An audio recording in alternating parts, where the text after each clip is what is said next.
Yo, everybody, welcome to Clobberin Time CZ 151, 851 overall, Global Geek Gang, and a lot of chaotic noise. Wow. Somebody's got some, now it's still going on. Retro Muted is still going on. I don't hear any Mark noise. C. I don't hear. Hey guys, I don't hear anything on my end. Yeah, I don't hear any noise You either. did I'll mute myself, but No, you're good, man. What's going on, bud? Mark! Hey, Mark, well, I just what's up, spilled some iced tea. Hi, Mark. Might have to reboot my computer. The keyboard's not working now.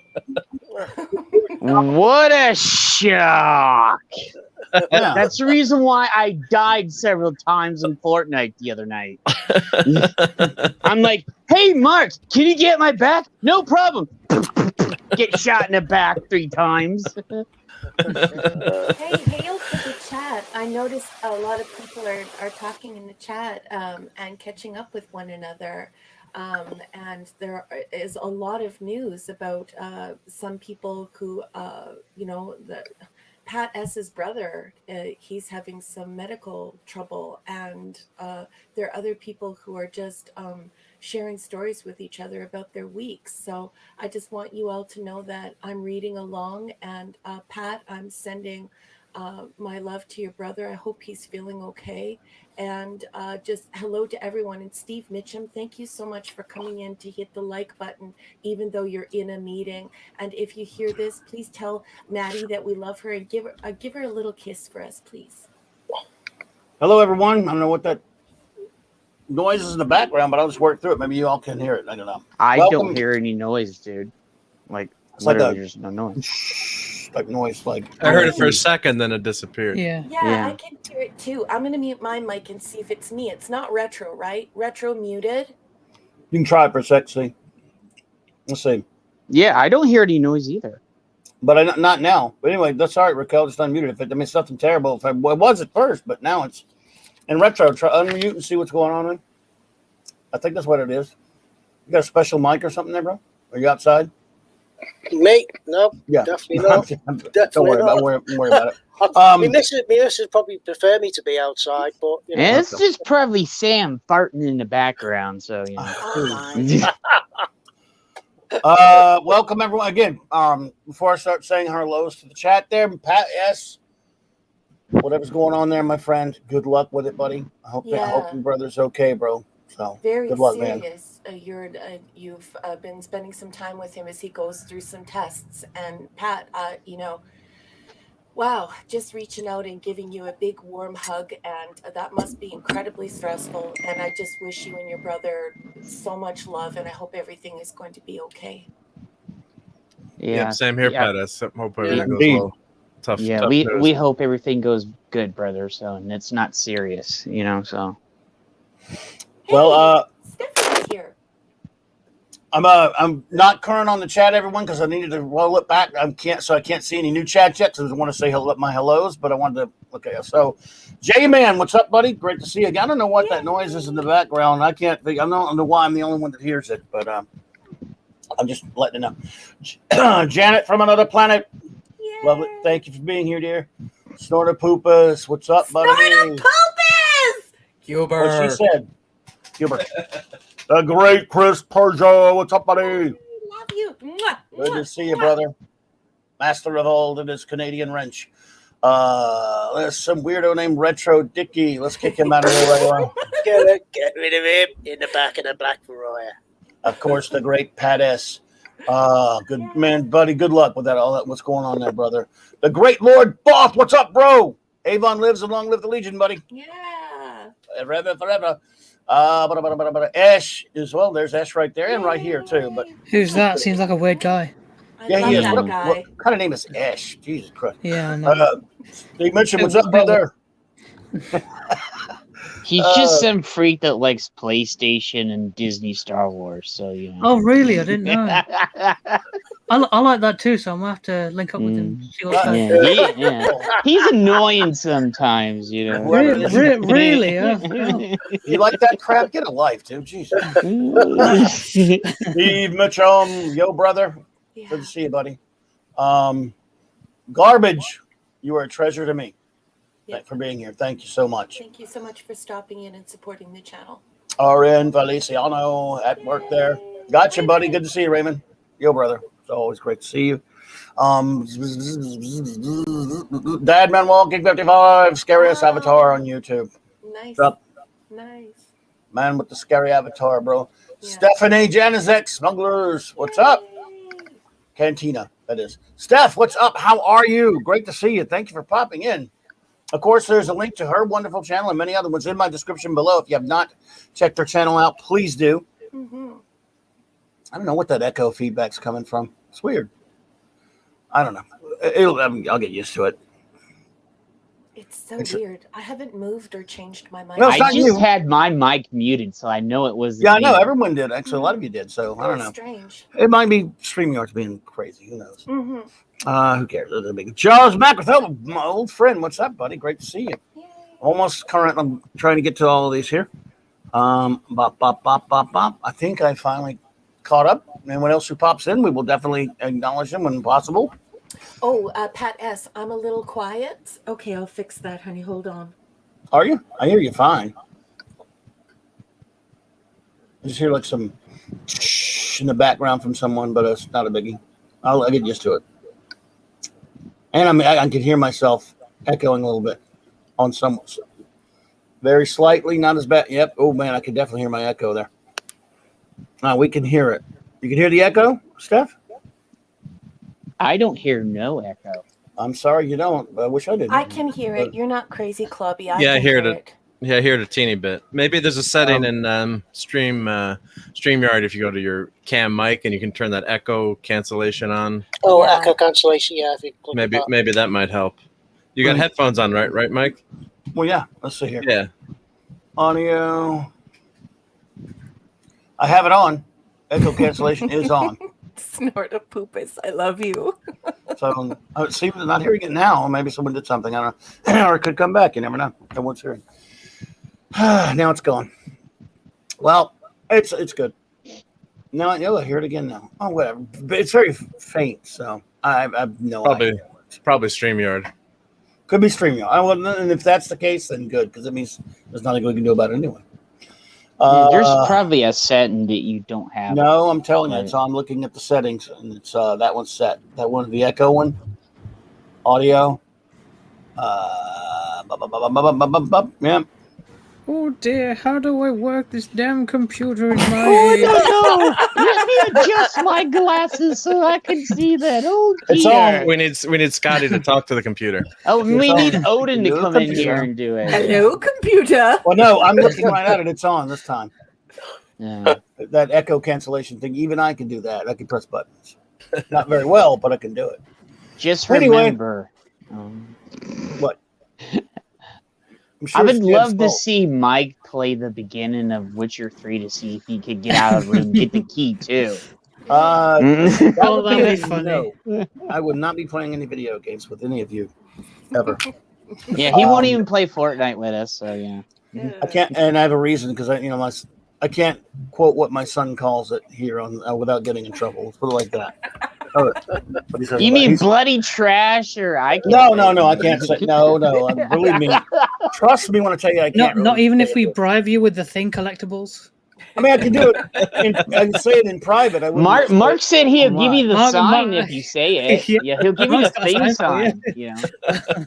Yeah. I can't. I just couldn't. I wouldn't do it on air. Let's put it like that. He's a snob, I guess, when it comes to games because he gets that from me the way I'm about comics and stuff. Hey, Edie Myers. Edie, welcome. what's up? Hello. Thank everybody. Thanks to everyone who popped in last night. What a crowd! It was just me spouting off about nonsense. Well, like I always do, and everyone who showed up, I really appreciate you. And of course, I appreciate everyone showing up Monday night with Michael with Retro Blasting hanging out with me. That was fantastic. And one show note, of course, as always, Saturday night, 9 p.m. Central Standard Time. The wonderful, greatest first officer in the fleet, the wonderful Raquel Briggs, who is here with us today. And I will continue in our ongoing mission of reviewing all of real Star Trek. That is, of Yay. course, 66 through 05 only, the big 735, as she calls it. Yeah. We are currently in the midst of reviewing Star Trek, the animated series. That's our guidebook for it right there, which is a nice book. So Isn't we've there a got furry in the back? Yes, yes, it is. You mean the They, little so they triple? have furries in Star Trek now. Got it. Wait, are you talking about the guy up there next to her, No, or the thing that McCoy's holding? on the left, on the left, in front of Sulu. Maras? It's a cat girl. Oh, Imress. Oh yeah, Imress. She's just like a cat girl. Yeah, she's just a cat girl. She purrs a lot. Furries weren't around back Furries are in then, Star Trek. Ash. No furries. Furries weren't around back then. Hey, Crucible okay? the Crazed is here. Crucible. Robert's here. Robert, welcome. So I guess she was furry. If that's what. Well, but furry wasn't even a thing back then. No, but she was furry. She was a furry before furries existed. Yeah. Yeah. People didn't bang furries yet back then, so you know. Bloody hell. She was a cat woman, but a real cat woman. Yes. Yeah. Yes. Okay. Cute, and I just absolutely love it. Yes. And she had a tail, yeah. Yeah, she had a tail. It was a cat. She was cool. Thank you, Pat S. That's very nice of you to say that, buddy. Look, you got an award for doing a nothing show last night because Pat S. is just a buddy and being biased, but I appreciate you. Pat S is such a huge part of this community. Pat, you support everything we do, and you're just so fun to be around. And you have a great personality, and I'm so happy that you're a part of this community. And thank you so much for your support, Pat. Thank you, buddy. Appreciate you. He's like our groupie because he follows me everywhere too. Follows Ash, follows you. Like he's our groupie. So Pat, as your friend, I'm going to tell you right now, you're not being called a groupie from me. That was Jen. To me, you're just a buddy. I don't think you're my groupie. You're just a guy I hang out with. But he smiled about it. He smiled about it. He liked it. No. Hey, you're a pal, not a groupie to me. I don't believe in groupies. Imress, though, think about that, Ash, is when Roddenberry was doing the cartoon, he wanted to he do some things he couldn't really necessarily do on a live action. So he had to want to have a couple of aliens in the crew that were very, very alien in the sense that there's no way at that point on a live action show they were going to have a cat person that could just, how would it work? How could they do it? Did they not have like special effects makeup? Well, they did, but I'm not sure. It would have been tough. It would have been really bad. Not as extensive as it's not really like that though, Ash. It's more like the fact that back then it was really like the Area 51 looking alien. That was the predominant image of aliens. And Gene Roddenberry, of course, he's hanging out with these guys from NASA, and he's hanging out with these astrophysicists and these scientists, and they're debating all of these different things about the possibility of other life forms. And so Gene was really pushing this idea that that aliens could take shape in a number of ways, not just that Area 51 looking alien. So he really wanted to push the envelope, as it were, and show that aliens could be like insects or not have faces. He wanted to expand our minds beyond the Area 51 alien with enlarged eyes and small body with. I mean, with they had the long halter fingers. in TOS. Yeah, exactly like that. But he wanted to play with it a crew even member, more, okay. and I take see advantage your point now, of this cartoon environment where it would be very easy budgetary wise to create those kinds of ideas. And of course, doing that in makeup would be very difficult. Right. Well, especially with Imress is one thing. I mean, you could maybe pull a cat lady off a little bit later with the budget, but with Arix, the gentleman you see up there with above Scotty and Spock up there below the Uhura, that's really the kind of thing that you could really at that point only do in an animated show. So that's kind of, he thought that would be interesting to have what does he have, three arms or something? He has 3 arms, and he can divide his body with his appendages and from the main part of his body. Yeah. So. Yep. Oh, jeez. Gene thought that I could do some things that with an animated show that I can't really do in live action, especially back then. Now, obviously, you could, So yeah. But that was him. Excuse me. That was Roddenberry, always thinking ahead. Yeah.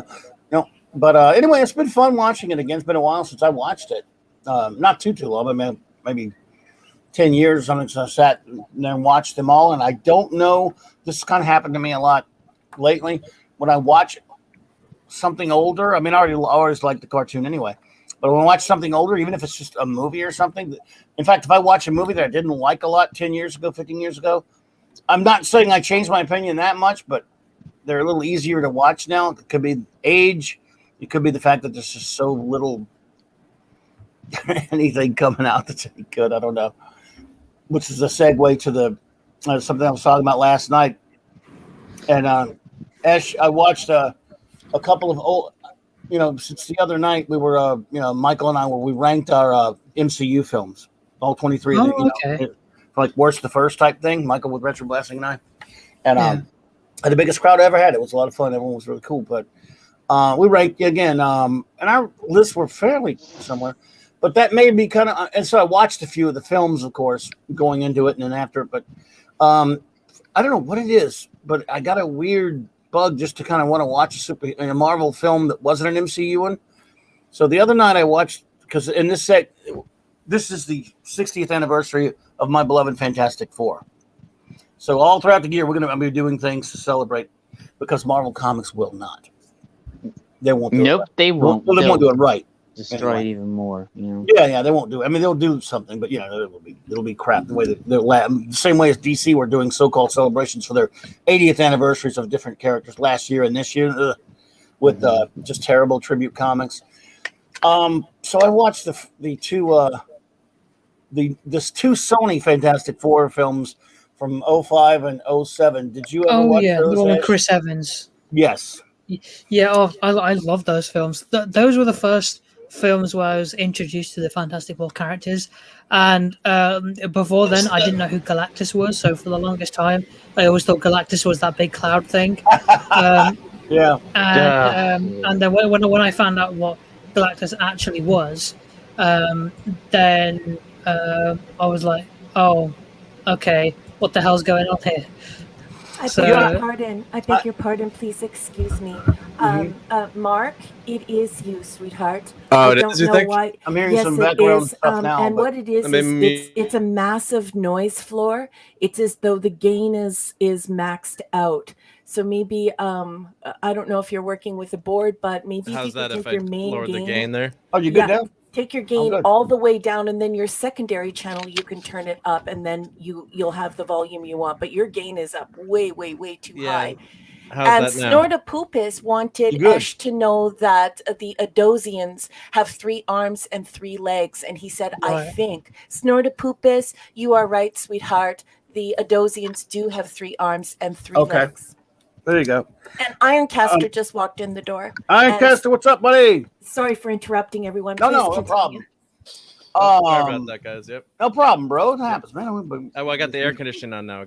Finally got hot in the Northeast, so maybe that could be was the air conditioner hum in the back. Oh, don't turn that off, man. But we're glad you're here. That's all that matters, man.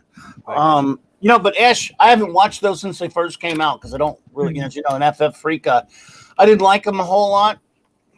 But it'd been a while, and sometimes I like to revisit things to see if I would change anything on it, or see my opinion might, because it does. When you get older and you watch something you haven't watched in a long time, you could develop different perspectives on things. It's something I believe in, that every now and then, if it's something that I didn't maybe like as much before, or if it's something I really liked a lot, what will I think about it many years later? Because we all change and everything.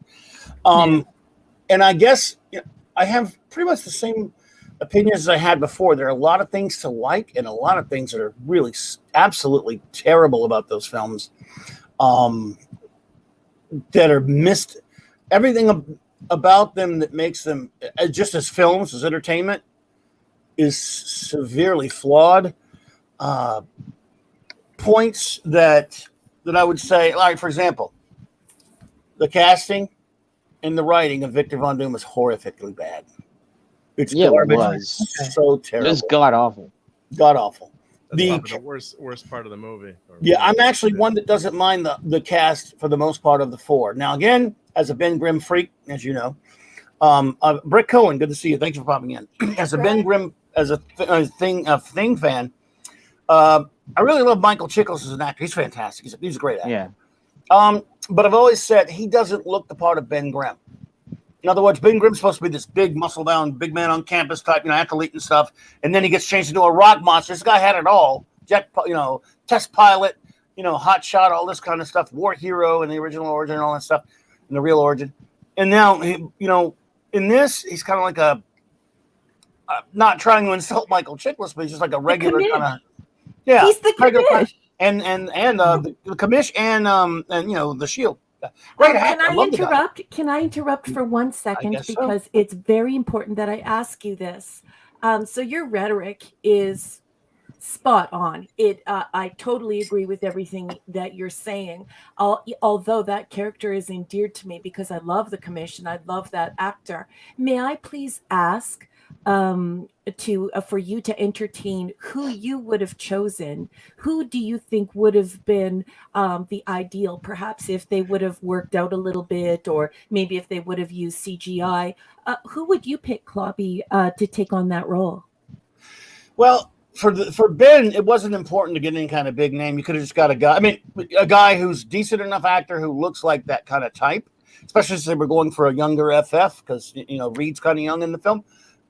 So I don't know if I have a specific person, that I can think of, but I would say that maybe Chiklis would be good for the voice of when he's the Thing, but you maybe got a younger guy, and you could even dubbed him or something like that. But that's a minor nitpick because I like Chiklis, so it's fine. I'm just saying it's not super comics accurate to have him playing him as Ben. So I don't know if I have anybody for that. Yeah. But Chris Hemsworth actually has that body type. I mean, maybe not the look. He was a lot younger back then, though. Let's put it to the chat while we go and we talk about all of this here, because Clobby is opening up all sorts of really cool cans of worms. While he talks about it, I'll put that to the chat. If you could envision another person taking on that role, who would you choose? And Clobby, please continue. I love this area you're taking us to in the fandom. Let's do this. Well, the rest of the cast, and again, as everyone knows, the history of the Fantastic Four in cinema is a film that was not supposed to be released. It escaped being destroyed. That was filmed as a rights issue right off by Roger Corman in the early 90s. Which doesn't early mid 90s. And then it was 92, 93. 93 was filmed in 92. So you have that one, which almost was supposed to be destroyed, but made it out through fan circles, and so you could actually watch bootlegs of it. I got a nice copy of it too. There's a documentary called Undoomed that's interesting to watch about that. It's on YouTube, by the way, too. It's on YouTube. Okay, there you go. And it's then you have the two Sony films. Fantastic Four, and then Fantastic Four, Rise of the Silver Surfer. And the less said about the 2015 piece of filth called Four Stick, the better. But at least these two, flawed though they were, the Sony ones were earnest efforts to do something with the characters. It's just that, and returning to what I was saying about the casting, I'm terrible with his name. Eon Grafode, or the guy who plays Reed. How do you say it?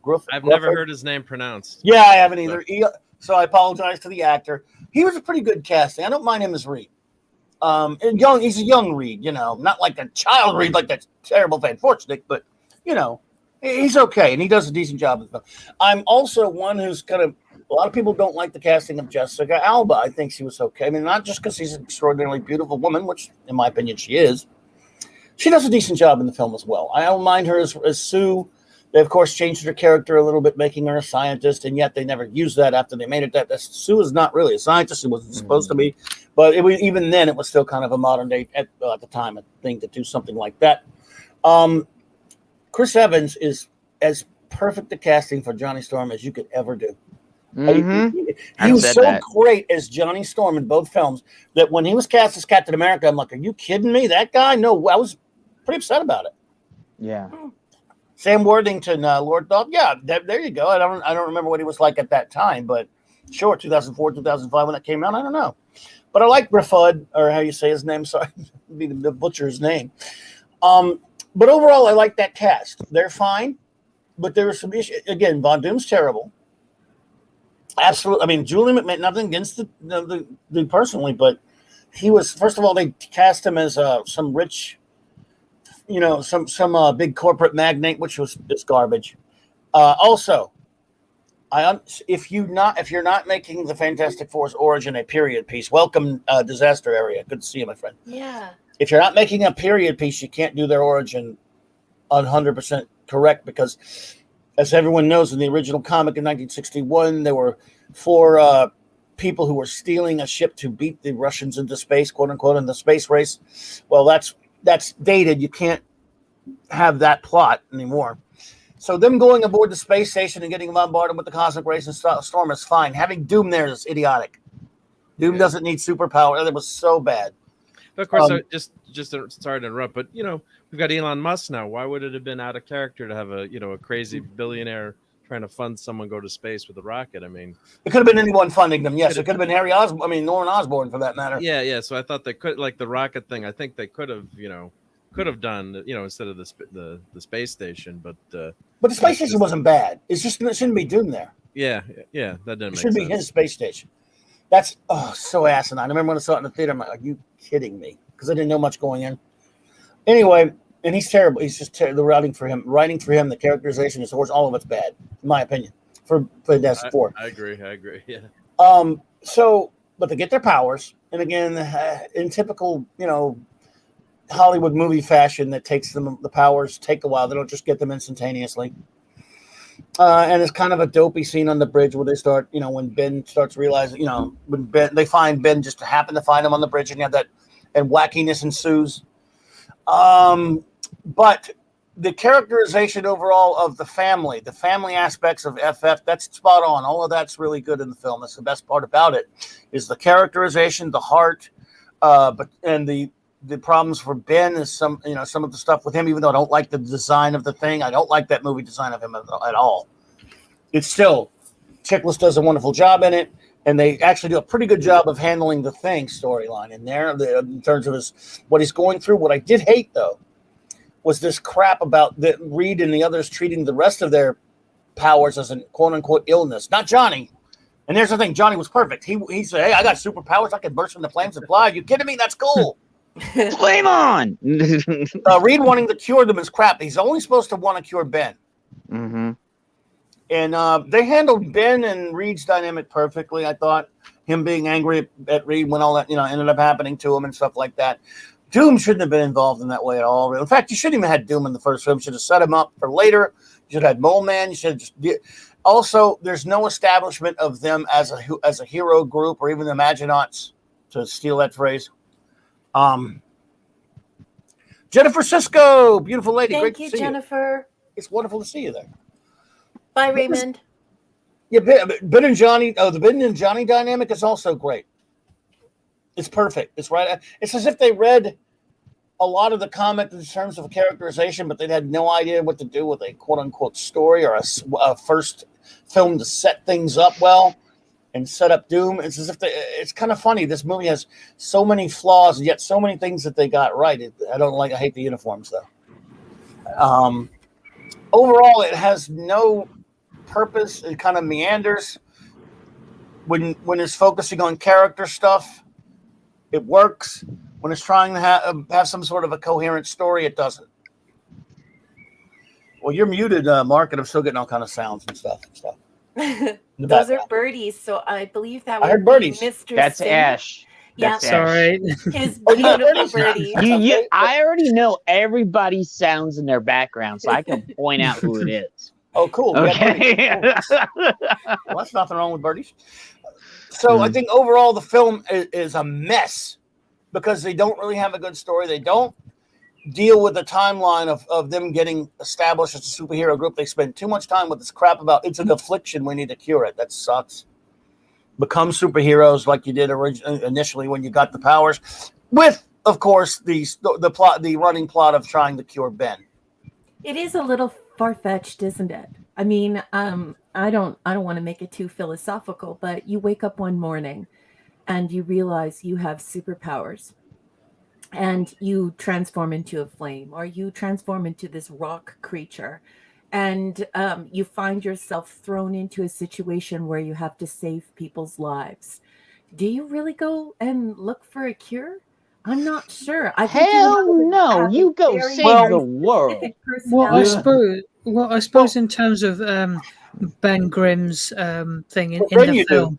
He was already engaged to a woman, and Yes. when he was turned into the Rock, she completely rejected him as Right. a monstrosity. So he was completely distraught. So I guess But he that's dodged why. the bullet there. You know what I mean? Like, go find another girl. That's She's not a true, good but girl. that's true. But I'm guessing in the moment he was in love. He was besotted by this person, Yes. and he wanted to be with the person, and she rejected him. So he felt the only way was to try and be quote unquote cured of whatever that has happened to him, in order to be somewhat normal to be with this person. But then he realizes that it's okay to be the way he is, and then he found Alicia, who likes him as the thing. She doesn't care about the surface, she cares about what's underneath him.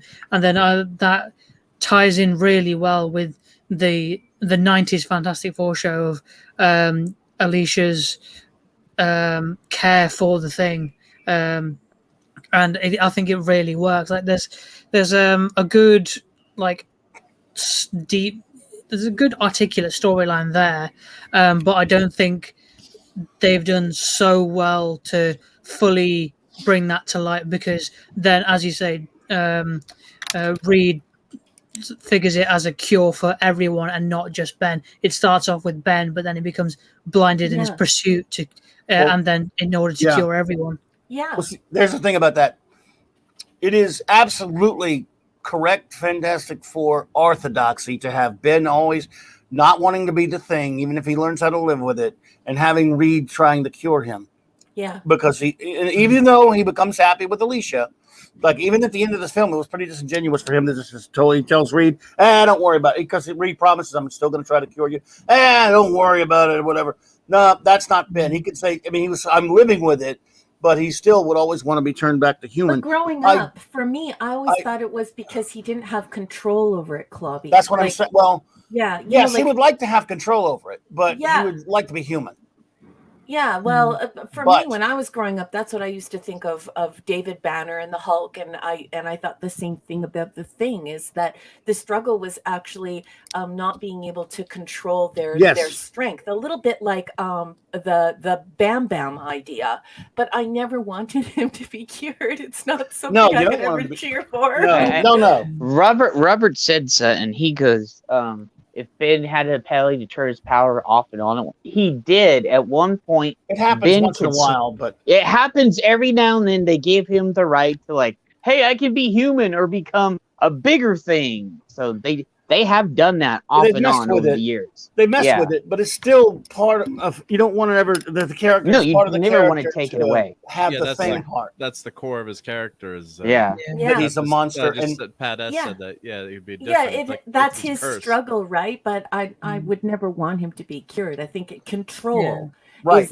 Is the philosophical thing behind that character, his lack of his ability to control his abilities. But ideally, it would be great if he could do that. But Reed wants to turn him a human first, and that's the main thing, and that's what he wanted, because even though Alicia loves him anyway, he thinks, in the back of his mind, he always thinks that he can't be that she's just saying that. He can't believe she would want, even though she's blind and she's a sculptress who works on rocks and makes statues.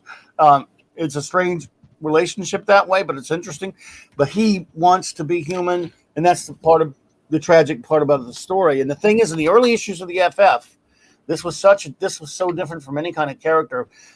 He walked that abyss. I mean, he was angry. There were times, if you were a kid reading that comic, it was almost scary. You didn't know if Ben was going to turn evil. He used to fight with the other ones. He used to run off.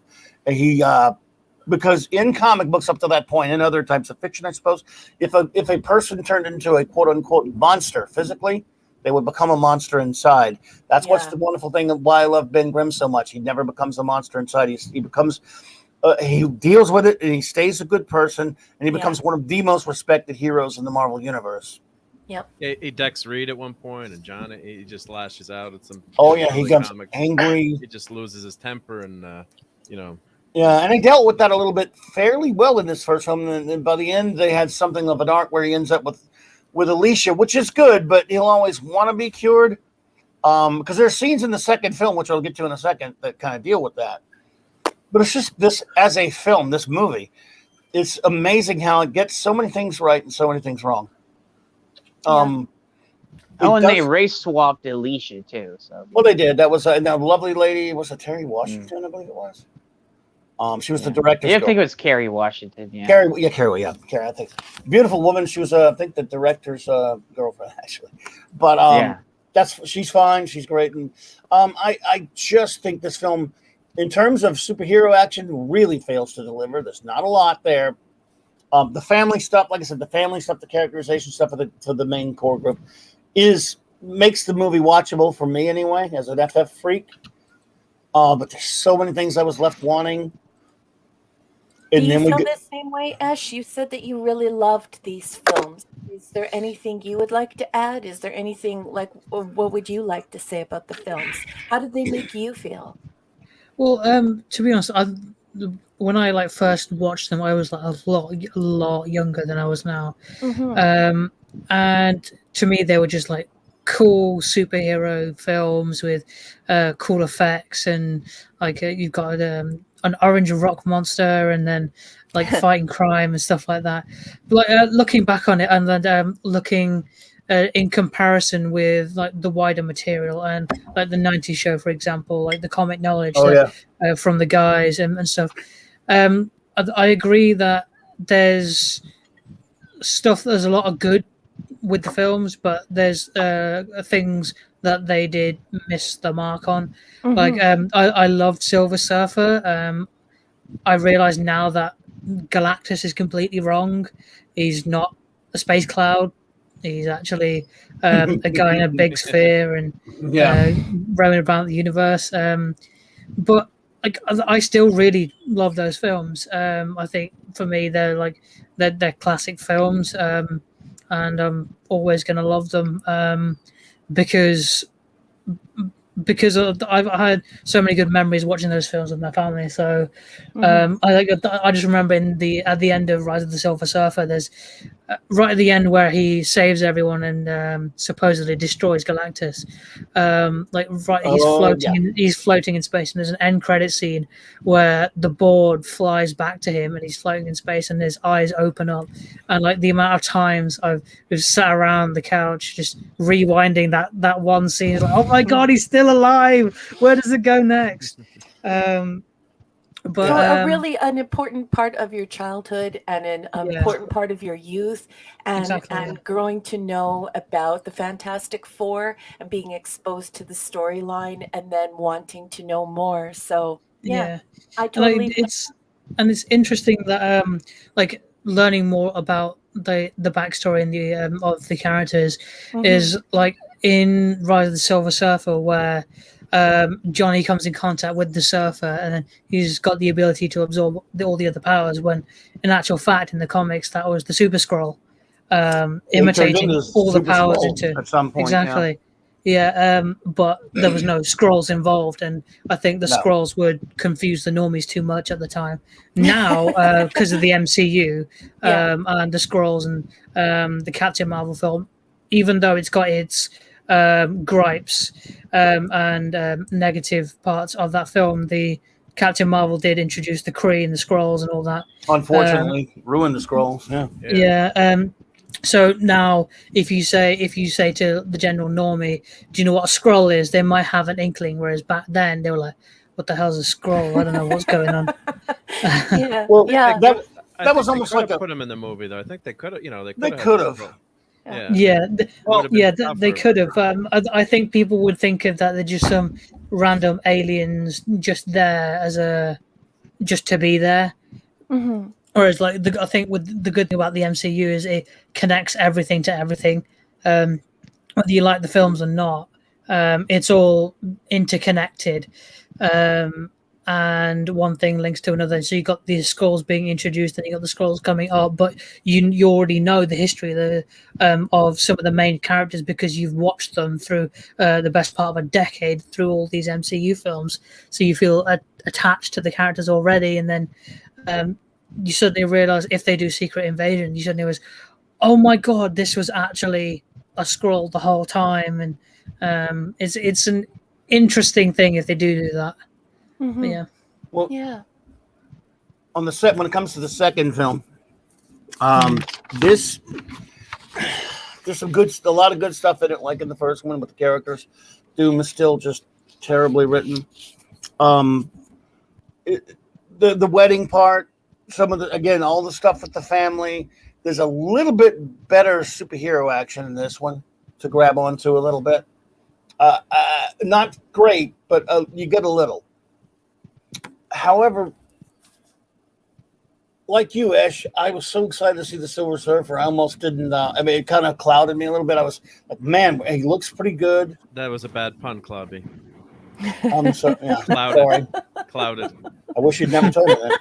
No, I don't want to talk about it anymore. That was puntastic. Oh, God. Sorry. No, but well, it did though, and he looked great though. And the scene with Johnny, with he and Johnny. Again, does it make any sense that touching Johnny and forced him with all that power switching stuff? But that was fun. That was funny. That stuff works. Oh, hang on one second. Whoa, you hear that thunder? Wait a minute. We're getting an earthquake here. Again, I'm hearing some background noise there from someone. But anyway, this movie I think it's better until, first of all, this Dr. Doom is still very lame. In the comics, Doom stealing the Silver Surfer's power is fine because it works. That's the real Dr. Doom. I don't believe this guy's stealing his power. It's because this guy's just. They did have him in Latveria. They didn't deal much with Latveria because this movie. This is always. It's always McNuggets with these people. They can't just settle down and tell a story. They got to cram everything into it. It's Cliff Notes. Mm-hmm. And so that kind of felt a little bit lame. I knew they couldn't have it Shield. did seem rushed. Yeah, it was very rushed. But the thing All is, movies nowadays are rushed. well, right. But this was But the thing is, here's the problem. It still was fairly entertaining till the quote unquote ending. In my opinion, I have never seen a more unbelievably idiotic, moronic ending of any film that's supposed to be just about silly superhero stuff in my life. That doesn't even work in its own logic, its own superhero logic. It completely destroys it because, first of all, the fact that if you're going to have Galactus, then you need to have Galactus. It's not just because it's stupid that they make him a cloud. It's not just it's stupid that he's a cloud, but it's also stupid that he's a non-entity in the film. They don't, other than a few lines of the Surfer trying to explain what he is, you never get a sense of what Galactus is because Galactus is not a character in this. He's a character in the comic. Well, Mike, we know what they were trying to do. They were trying to save money. They were trying to save money. So don't use Galactus because use him later if you can launch a successful film franchise. Maybe don't use Galactus because you can't. He means nothing. Yes, the Earth was about to be destroyed, and you start to at least get used to the Surfer, and you like him. You like these characters, but you don't understand this threat to Earth because they don't explain it other than the Surfer talking about it a little bit. That is true. That is true. That does happen terrible when writing. you watch it. Yeah, it's true. It's true. You don't know what he is. And here's the thing about Galactus. Yeah, so if they kept all the dialogue about Galactus the same, Galactus about holding Nora, is it? I've forgotten the Surfer's name. Norrin Radd's world. If they holding him hostage about Galactus destroying the world, if all that was still the same, but all they did was just change the look from a cloud to a sphere and a guy, do you think it would have still worked? No, it only works. It would have been needed to fill the writing a bit more to accommodate. You have to have Galactus, even if you don't use him much. You have to have him in there looking at. You have to see him and have him talk for him to work as a character, for anyone to understand what's going on with the Silver Surfer. Yeah. You have, I'm not saying you have to have a gigantic budget for it, but you have to have enough to where people can see him, where he can feel like an actual entity that is threatening the Earth. And and not only that, the worst part is this, Silver Surfer is fairly powerful, as we can see. I mean, in the comics, as we all know, this is someone who could just wipe the floor with the Avengers and the Hulk and the FF and things like that. I mean, he's that powerful. He has the power cosmic. Yet, compared to Galactus, he is a speck. Galactus imbued him with the power cosmic, a little bitty chunk of his power. He is a gnat compared to Galactus is such an omnipotent being who eats planets. Absorbs the energy from planets, considering quote unquote eats them. Mhm. He's a force of nature. He's not necessarily an evil villain. He just doesn't. We're nothing to him. He doesn't even exist on the same plane, but he does talk. And the thing is, he's so far. You can't beat Galactus. They needed the Watcher and Reed had to trick him with and threaten him with the only weapon that can kill him, the ultimate nullifier, to stop him the first time. And all the other times, Reed and other people had to do certain things. You don't kick Galactus's ass until later, of course, when the trial of Galactus happened, when there was something happened, the Antos and the anti-life thing. But that's later. So in this film, Silver Surfer has a change of heart, and he decides, I'm going to go kill Galactus or stop him. He flies up into him for a couple of seconds, and then Galactus is defeated. Why? Yeah. This omnipotent being who I could saw swat him it like a more than fly. just flying into it. I saw it what did more he do? just flying. How did he beat Galactus? If you watch it, it's he's basically releasing all the energy with him and his board, essentially using himself as like a bomb made of Galactus's own energy, which would have like destroy Galactus, but No. we know that Galactus can't be destroyed because Well, yeah, it's like- is a speck of his power, essentially. It's like a But gnat. that's on a my human. thought process in watching that Yeah. scene. Yeah, Brett Well, Cohen. I love He the is like a comment flea past to the hour. Galactus. Brett Cohen says it was like they watched The Fifth Element and went, that'll work for Galactus. Only ever saw the end of cartoon. And from that, the two movies didn't work for me that well. Brett Cohen, that's exactly that's where I'm coming from. So I remember the cartoons. I did not read the comics, and that's why some of this banter going back and forth between Ash and Clobby is so interesting to me. Is it's pointing out all the flaws that I felt while I was watching it. So great comment, Brett Cohen, and thank you so much for sharing. I am reading along everything that the chat is saying. So thanks for that. Well, Galactus. I mean, again, Surfer. Sorry. Silver That was Surfer. That was my Galactus. He's hungry, so sorry. But yeah, I Silver, agree. Silver Surfer's a gnat compared to Galactus. Yeah. He's But he could fly up into him, and it's just okay. Because, and again, I don't know how they're making this thing. There you go. That's Galactus. that's the one that says I hunger. I hunger. Yeah, let me see. But does that noise and then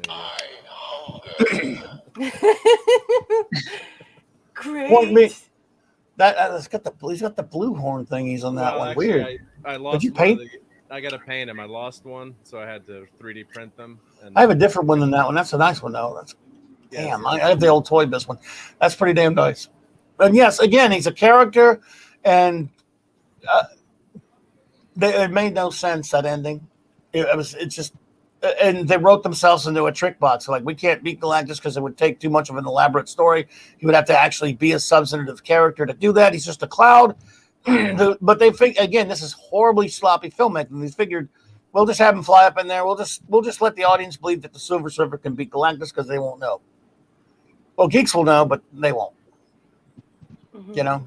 So yeah, that's you what raise was a good so point, though, that plausible. happens with these comic books, and that's this idea that somebody went to a lot of trouble to create these villains and these characters that are undefeatable, so that there's always this struggle of good versus evil in this beautiful comic book world. And bringing that to life in film is a tricky sort of business if you're going to try and utterly vanquish these villains that were never meant to be vanquished. They're always supposed to pose a threat to humanity.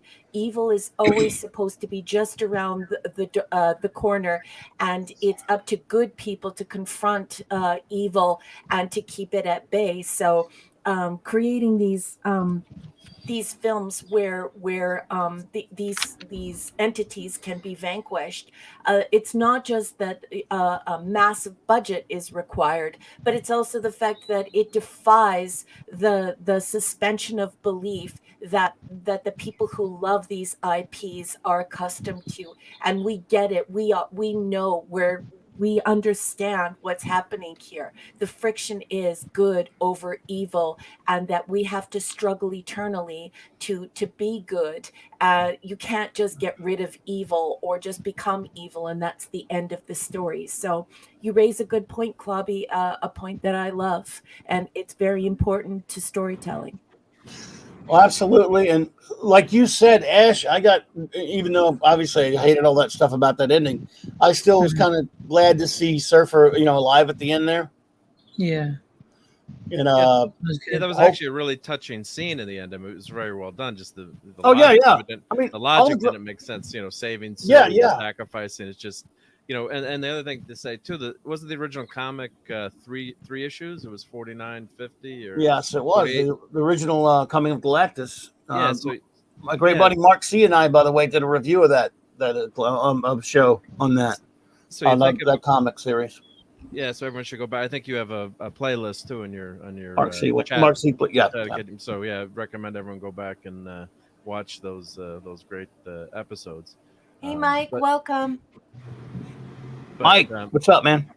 Hey, Mike. Yep. Mike. But I just was gonna say that they Lee and Kirby were able to do that incredible story in three basically 3 issues. Yeah. And it was just so fantastic. And then today there would have been like a 30 issue crossover with 20 different titles. With filler and everything else. Yeah. But they were able to have the essence of the story, and the great thing about it, Reed is able to outsmart basically a god, and Johnny's able to use his courage to grab that ultimate nullifier and save the earth. So yeah, everyone. I mean, you can get that comic online now, or digitally if you can't, and read that original story. It's so amazing. Well, remember, they needed the Watcher to beat Galactus. Yeah, and the Watcher to interfere. Yeah. There was a What If issue, Ash, where the comic What If. I'm not thinking familiar with it. I know of it. They're like Elseworld stories. Yeah. Basically, and there was in the first series, it was what if the Avengers had fought Galactus, which was in that universe the FF had died in the crash, coming back to Earth, so they had to fight Galactus, and it turned out even the Avengers and all the other heroes, couldn't find a way to beat him, and it ended up to save Earth. It ended up the Watcher having to sacrifice himself. In other words, it just goes to show you that the FF should be the ones to fight Galactus usually, and with the help of the Watcher and different things like that. Steve Ernest, welcome. Good to see you. Stephen Ernest, so nice to see you. Nice to see you, my friend. Thank you for stopping in and for supporting the channel. That was a really good issue, though, and I believe Ash, I wanted to go, something you mentioned earlier. So you have seen the '90s to kind of move to the '90s cartoon. I believe we talked about it before. Or what have you seen? Yeah, I've seen both seasons. They're on Disney Plus. And I really enjoyed them. I remember the episodes of where Galactus came, and then at first he made the bargain, and then the Watcher was there, and the Silver Surfer was bound to Earth, and he couldn't leave Earth, and I remember all that stuff. Then eventually Galactus came back, and more shit happened, and then eventually he left again, but this time it was with the female Torch, right? Nova. Yeah, that's the one. Thank you, Ray. Yeah, that show again, and we'll get done with FF in a second, everyone. I just want to do a little FF as much as we can this year because but that show again to seg into something that's really great with FF, Ash and everyone. I had my history with that show. This was in the mid '90s, Marvel Action Hour, and as Ash said, that's on the Disney app. The first season, in my opinion, was so horrible that it made me I was so angry that it came out. So that another horrible cartoon. So I'm sitting at work one morning. I was working at security at a building downtown in New Orleans, and somebody's making someone's flying noises. Anyway, I get a call from a friend of mine. It says, "Did you see the new FF cartoon?" I said, "I've seen that crap. It's garbage." He says, "No. Did you see the new one?" I said, "What are you talking about? Leave me alone." He's on my ass to watch it. Shut up. I thought he was just screwing with me because we'd already seen it. It was terrible. That first season's horrible. The art's garbage. They have an unbelievably annoying, cringy song for the opening. It was absolutely pathetic. And then he said, "No, you need to watch this." So he recorded it. I'm going to go home the next week. He comes over. He says, "Watch this." Well, the art is completely different. It looks right out of Kirby. The story is adapted from, in this case, and the other episodes, classic Kirby stories. It is that season, that 12 episodes plus one clip episode, which still is great, is my happy place when it comes to the FF. I can watch it anytime. It's one of my all-time favorite cartoons, that second season. When I bought the set, I could use the first season for coasters. But the second season is so wonderful for me as an FF fan. I've watched it so many times. And the Black Panther episode is fantastic. The Hulk episode is fantastic. And as you mentioned, they had a couple of Galactus episodes with Thor on them, by the way. Yeah. John Rhys Davies doing the voice of Thor. Oh, man, is it perfect. Because Thor talking like Thor does in the comic, not like the goofy clown Thor that Hemsworth is in the MCU, even though I like the actor. Yes, Pat S. What? Pat Is S. there a what if cartoon? Yeah, but they're probably going to Yeah. screw with it. Oh, They're boy. probably going to make it bad. Pat Yeah, S. Unbreakable is one of my husband's favorite movies from that genre. I love that movie. Unbreakable. I love we Unbreakable. have a very special copy of it, and he just absolutely loves that movie. And we watch it, we rewatch it because he loves it so much. I love it. I love that film.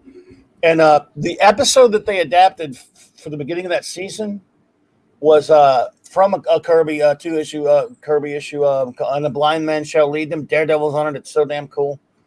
And they lose their powers because of some sort of a strange bomb that Doom puts them on. And Ben is as happy as he can be to be human again. Yeah. If you I remember, remember that episode. Yeah, I remember that episode. Yeah, well, and Daredevil has to help him out. Yeah, they go to Daredevil for some help because, again, they have so many enemies and stuff like that. They go to Matt Murdock, they go to Daredevil. And what I love about that one is just talking about the character of Ben again. At the end, Reed is because they were using like exoskeleton and the whole, he was using like robotics to give them some semblance of their old powers because they have all these enemies, right? Well, Doom attacks the Baxter building. They're in a fight with him. And Doom has, Reed has created this neurostimulator that can, replace their powers. But they haven't tested it yet. And they're all about to die. Doom's about to kill them. And Ben crawls to the thing. He's about to die. And it just shows the heroism of Ben Grimm because, Reed's saying, "Don't, no, you'll be turned back into the thing again." They're all telling him, "Don't do it." But they're all about to be killed by Dr. Doom. They can't stop him. And Doom just turns the thing on him because he doesn't want Reed to do it. It hasn't been tested yet. And he says this thing as he's turning back into the thing. He says, "Sorry, Alicia." And it's like, then he comes to the thing again and he just busts out and he almost kills Doom. He crushes his hands. And they took it, of course, a lot of that's right out of a classic comic. And again, at the end, he walks away. They destroy the Baxter building, but Doom destroys it. He walks away and he says, "I guess Alicia doesn't have her dream man anymore." And Sue tells him, "Ben, when are you going to get it to your thick head that she cares about you for the inside, not," he goes, "Yeah, lucky her." And he just crushes the ring he was about to give her and walks off. And that's the tragedy of Ben J. Grimm, folks. He still doesn't accept that he could be, the monster. And that was great. That episode gets me every time. And that comic does too, of course. So that's the essence of Ben Grimm right there in this episode. Yep. And that's why you're drawn to the character because it's not, as much as we love, Superman and, characters like that. I mean, he's got to deal with the tragedy of his life never being the same again, once he's Ben Grimm, and it's that, that lovable monster. So, and he's but you know what? People say that. Sorry to talk over top of you, but the thing that people say that, but at the same time, I think that's one of the things that makes Superman so interesting, is that normies don't realize that Superman does struggle in the exact same way as the Thing, in the exact same way as the Hulk. Oh yeah. They like when Superman walks into a room, Superman has to be very careful how firmly he grips the handle of a doorknob, Yep. and how he holds a pencil, and just like every single aspect of his life, he's just so strong. But yeah, I totally agree with what you're saying, Mark, and I totally support what you're saying, and I understand the constructs and the confines and everything surrounding the Thing character. But I always love to remind people that our beloved Superman struggles with those exact same things. Just this generation chose not to talk about it, and instead makes it seem as though Superman has it very easy, and therefore Superman is really boring. And Superman is not boring. Superman is the most wonderful, just absolutely amazing character. And if we look at his intimate life, we would see a character as complex with as many, if not more, struggles than the other characters we see that show it in an exaggerated flourish. For Superman, it's so much more subtle, but just as painful and difficult, I think. Yeah, that comes out when Superman's well written. You know, when you got a good writer. Yes. Yeah, people say, "How do you write for Superman?" It's too easy, but it's not, just me. yeah. You just need a good, you need a good talented Give writer, me but- Superman. I'll make you feel heart and everything else. You need an Alan Moore, and yeah. But and the thing about that is that's exemplified a lot of what Raquel's talking about, and everyone's talking about how he has to be careful. In the last episode of the great cartoon Justice League Unlimited, when he's because on that show there were times when they made him so wimpy and they had him get his butt kicked by characters that shouldn't kick his butt. He's going after Darkseid, and he gives him a speech. He says, "You know something, Darkseid? It's not easy. Having to always watch myself, having to control myself in this world made this basically everything's like cardboard and all this kind of stuff." He says, "But you know something? I want to thank you. You give me a rare opportunity where I can just cut loose and he beats the crap out of Darkseid." Yeah. And there's also the cool element in Batman. Remember Batman shoots at a mega beam at Darkseid and Batman avoids it. He says, "No one's ever been able to avoid a mega beam because he's Batman. He's so damn cool." Yeah. That was great. But Principal yes, the Crazed, you don't like Superman? Oh my goodness. we love Superman around here. Superman is like Superman. Christopher Reeve. What about Christopher Reeve Superman? Love me some suits. But even I believe it was Alex Ross and Helen and a few other people have said that Superman should be timeless. He should not. The biggest problem is people try to change him with the times, and It's ridiculous. They do that. And that's why you get filthy bad characterization of him in some films and different things like that. Yeah. But he should not change. He should stay. He's true to his values because Superman is a set of values. But so is Ben Grimm, and so again that kind of wraps up our little Fantastic Four talk for today. Again, it's the 60th anniversary of the Fantastic Four. Yeah. And so, unless we're doing like a special topic or something on the Global Geek Gang, we're going to pay tribute to it all year round. In fact, we're going to do fairly soon. We're going to do a full Fantastic Four show. So, yeah, I just watched those films the other night, and just I don't know why I did, but I didn't really have a bad time watching them. It's just that there's so many things wrong with them. Yet they're better than Fan Four Stick. But then again, what is it? Captain Trek, welcome. Nice to see you. Captain Trek, yo, welcome, sir. Let's see here. I do believe now. Again, I don't know if you have anything to present for us, Ash, but I know Retro does. You got anything, Ash? By the way, or? No, not today. That's cool. But if you want to show anything later, just let me know. But I think Retro does. Yeah, I've got a few bits and pieces. He's got a bag of goodies. Got a few bits and pieces. Who's ready to see some goodies from Retro? We need a theme song for that. Yeah, Ash, I mean, I've got Ash, some. get on it. You got to write a theme song for that. Yeah, I've got some like classic TV series. I mean, these from the UK. So I don't think any of you guys might have heard of this one. This was in the late 80s. Is that Timothy Dalton? Sorry, is that Timothy Dalton? No, it isn't. No. And this was a sort of like fantasy science fiction. And it was about an owner of a computer company, and his company gets hacked, and then his ex-wife is kidnapped, and then he begins to play a real type of computer game in real life. So I found this absolutely fascinating. I think it's definitely worth a look at. It's quite hard to get hold of these days. This is like from 2003, this DVD, but they did re-release it in 2015. So if you're going to get one, you're probably going to get it from 2015. But I've got the trailer here, so I can share that off, show you what I mean, see what you think of it. So I'll share that off. Bear with me. Here we go. So here we go. I don't know if that's share audio. Is this going to get me another copyright claim? Oh, you say you're joking? You did seriously? I got one last week for some of the trailers we showed. Oh, you're joking? Not a big deal. No, go ahead and sign. Because I mean, I'll I didn't get in trouble or anything. It says it doesn't affect your channel, and probably because I'm not monetized or whatever. But yeah. Okay. Well, it was only one. We showed a few, didn't we? Was it a claim or a strike? It was a claim. Oh, okay. Then it shouldn't affect your channel. It's really just a slap on the wrist, which you can cut it out.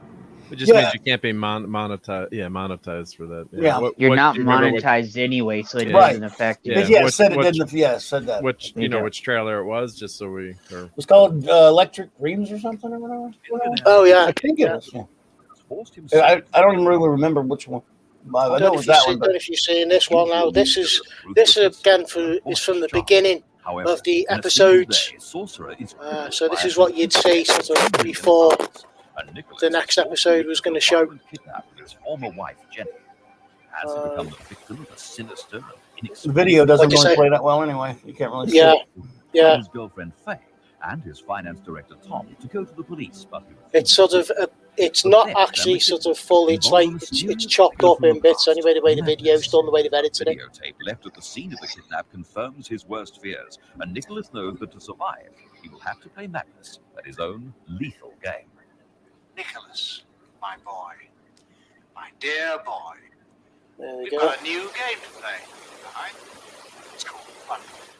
The reality game really works. I've cracked it, Nicholas. I really have. And we're going to play it. In fact, we've already started, haven't we?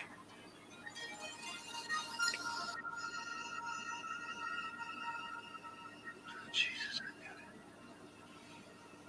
it. Magnus. He's out. Yeah, so there you go. That was one I'd definitely recommend having a look at. If you definitely want to see that one. Another one, I've got another classic BBC. I'm sorry, not BBC, ITV. Here we go. Let me get that showing. Let me stop sharing that screen. Okay, that's another one. Sapphire and Steel. Yeah, you mentioned this before. This show, I've watched a couple of them before, but this is a cool. Look at that cast, man. Yeah, David McCallum, and of course Joanna Lumley. Absolutely fantastic series. Science fiction, mystery, you name it, it's there. So again, definitely worth watching. Nice. Get a chance to try it out. Definitely go and have a look at that if you can look that up. So a lot of these aren't available over here, but you can find certain ways to grab them. Yeah. But I've also got a bit of a trailer for that one as well. I don't know if anyone wants to see that as well. I can stick that on. The trailer on. Do you want to? I'll put that on. What you got to do, man? Yeah, sure. I'll put that one. There we go. Share that off again.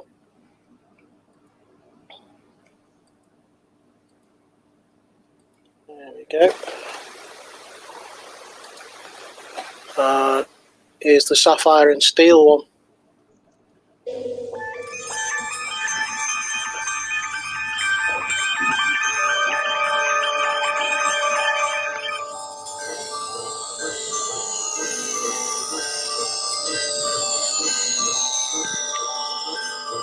All irregularities will be handled by the forces controlling each dimension. Transuranic heavy elements may not be used where there is life. Man, what shit did I take?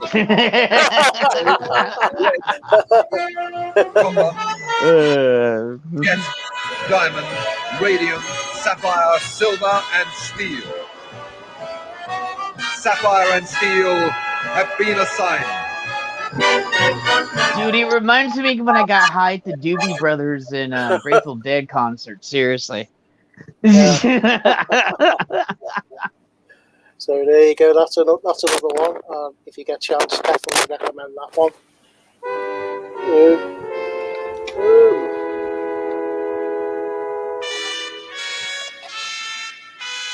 A galaxy far, far away. Yeah. There you go. And Nice. another one I've got. Another one. Just bear with me. I'll share that one off as well. Here's another one. I'm sure quite a few people are going to know this one, but Yeah. Oh yeah, I brought that one up already too. Never heard of it. no, who doesn't know this one? Time Bandits, definitely. My man, Sean Connery. Yeah, definitely. Yeah. Worth a watch. Absolutely crazy as hell. Good fun. Definitely watch it. I don't know. Is it worth me playing the trailer for this one, or does anybody know this one? I think everyone knows Time Bandits, but you feel free if you want to. Yeah, okay then. Well, here we That go. one, that's a bigger film. That might be some kind of copyright deal. As long as we talk through it, hopefully it won't do it. Just fucking do what we always do. Just talk. Okay. Yeah. Okay. Here we go. Second screen. And Brett even said that too. Yeah. Well. And this is a younger Sean Connery too. Yeah. This is the Sean Connery, I think. This came out in 1980? 81, 80, 81, somewhere up in there. This is the Sean Connery I got to meet when I was a kid with my grandparents. So, he looked like this when I met him. Here we go. It is the Time Bandits trailer now. So, you can tell this is done by the people who are connected with Monty Python straight away. I'll turn up my air conditioner. I'm just stuck with this sort of stuff. Go and Dude, see. I love that blade mask too. The most terrifying thing you ever saw is coming to babysit for you tonight. All right, put it down. Look, Jolly Good here. I'm Robin Hood over here. Jolly, that's very nice. Bye. Yes. There's the Michael Palin over there. Captain Track. I love if you keep pausing it, retro. Yeah. Close encounter. Dude, David Warner was awesome in this movie too. Don't forget that film. We're on about our film. Oh, Tipsy! What are we gonna do, son, Tipsy? Supposed to be promoting. Remember? You flocked to see Close Encounters for the special effect. You went to Superman to see a man fly. You went to Star Wars for the droid. You will come to see. Now what? It's under page 1. See? Why is it rated midgets for? So fly it in, or droids, which make Time Bandits a unique cinematique. Dude, I cracked up when I was younger. I was like, dude, what if he like just blacked it out and just, yeah. Like, is this just a mix of a bunch of different other IPs? Different Like men. all other ideas? No, this was all original stuff. Hand stick. No expense has been spared flying in the world's greatest makeup man. Just a minute. I love this movie. I got to see this in the movie theater when I was younger. Plot. What the film is about. Well, I haven't seen it, have I? Haven't seen it? You're sitting there telling millions of people to go and see a film you haven't even seen. Every film I do now, can I? Where are you gonna go see the movie? Taking over. You're out. Oh, you. That was awesome, right there. What about the trailer? Time Bandits is an awfully good film. We have worked ever so hard on it. It's a tremendous adventure story. We like it, and we're pretty sure you will. What's wrong with it? Yeah. Punch it. Yeah, dude, I love this movie so much. That's been man, I've seen this forever. Yeah, I love this movie so much. Yeah, I would love to get the map. I love to get the map that was in the movie and put it up as a poster. Yeah, so that was that one. And then last but not least, I've got another one.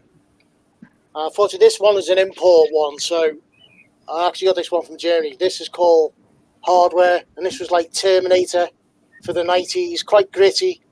They're all trapped inside a tower block, and the cyborg slowly bumps them off one by one. And of course, the music was done by Public Image Limited, Johnny Rotten. Good soundtrack. Definitely worth a watch. And again, I've got it here, so I'll play the trailer for you again. So here we go. Hey, Eric. Janet from Another Planet. What's up? Yes, War Games is a great film. I love that one. War Games is excellent. I love it. Classic. Eric. Yeah, you want to play a game? Eric K, what's up, bro? Hey, Eric, what's up, brother? Great Eric K. And here we go. Here's the Hardware trailer. Have a look at this one. This is Janet makes me want to watch War Games again. I haven't thought about it in a while. yeah. This is a dystopian future. So, Wow. you know.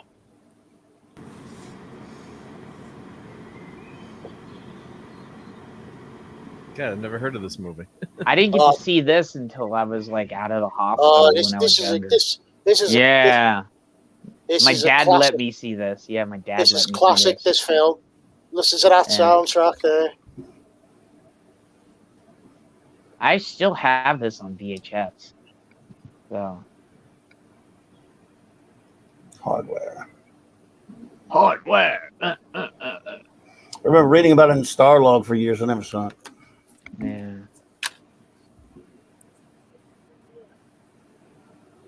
A bit of TNA that makes the world go round. Yeah.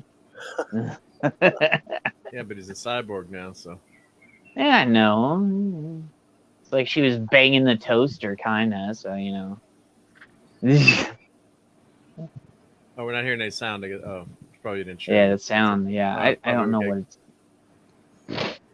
Well, it looks pretty. Yeah. Well. Hey, Brett, Sorry. Hardware was the first 18+ movie you saw in the cinema? That's cool. Definitely one I'd recommend you watch. Some great scenes in it. Brilliant scenes in it. Something is wrong on Saturn 3. Oops. Yeah. This is supposed to be like a sci-fi horror type. Yeah, Yeah, it's a It's sci-fi, sci-fi yeah. horror, yeah. Yeah. Looks like it. I didn't get to watch, like I said, I Iggy. didn't get to watch this until I got out of the hospital and when I was younger, and then when they had it on VHS. So my dad got it for me because he goes, "Oh, this looks like something you would like, son," and I was like, "Okay." They said, J-Man's a Iggy Pop- fan. Iggy Pop Yeah. and Lemmy are also in it. Really? Yeah, there was a bunch of like stuff in there that people still don't see to this day. Nope. Yeah. It's And again- a Blu-ray out now. Yeah. Yeah. And again, I've got a couple of some more old ZX Spectrum games. I don't know if anyone remembers that. So I've got a couple more that I used to play as a kid. And again, I would guess these are not going to be known by a lot of people because I would say over here in the UK in the 80s, like the home computer market was massive, and this used to sell by the bucket load. So I've got another couple of games, so I'll just show you these. And these are ones that we used to play. And somebody mentioned this to me the other week, so I remember this one because this was awesome. This was called Attic Attack. And this was by a company called Ultimate Play the Game, which most old gamers out there probably know became rare. And they went to make games for the Xbox. So this is Ultimate here. And you can play as 3 characters, either the knight, the serf, or the wizard. And you have to find your way around the mazes and collect all the pieces of the key till you can get out the game. So that's another one I used to play. That's another favourite of mine. So, yeah. I think I only actually completed it a few years ago. So that's one. That's another one there. And then I've got another one I used to play again by Ultimate. Again, Brilliant, really cool. There's always someone who remembers one of these, no matter how obscure. There's remembers that one. Yeah. I think we've got the proper pronunciation by Raquel there. Yeah. Well, Luda Jet Man. It's another one. You have to collect all your bits. Would it be I can't get the end parts right.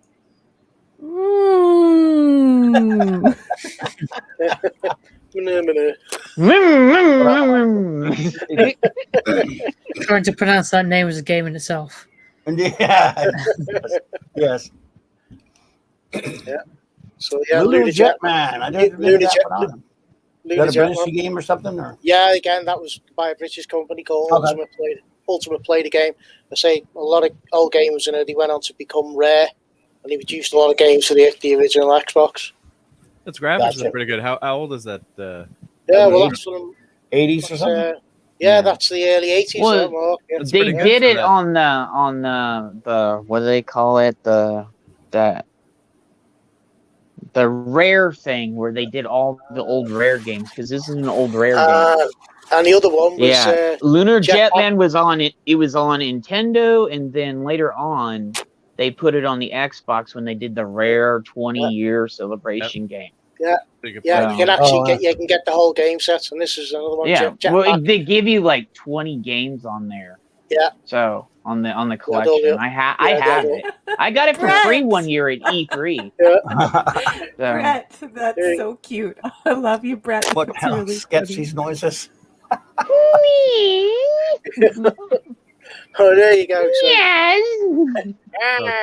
Pat S. Spencer's Choplifter. Yeah, that's one of the all-time great games. It's been on a ton of platforms. So there you go. Which one? That's all my Choplifter. little bits and pieces. So Raquel, did you have anything you wanted to talk about, or any recommendation thingy? If not, no biggie. But if you got something, No, Sure? I didn't have it because I can't really out geek you folks. First of all, I'm Canadian, and second of all, I'm a nerd, so not a geek. So it's I just learn whenever we do this features part where everyone does recommendations.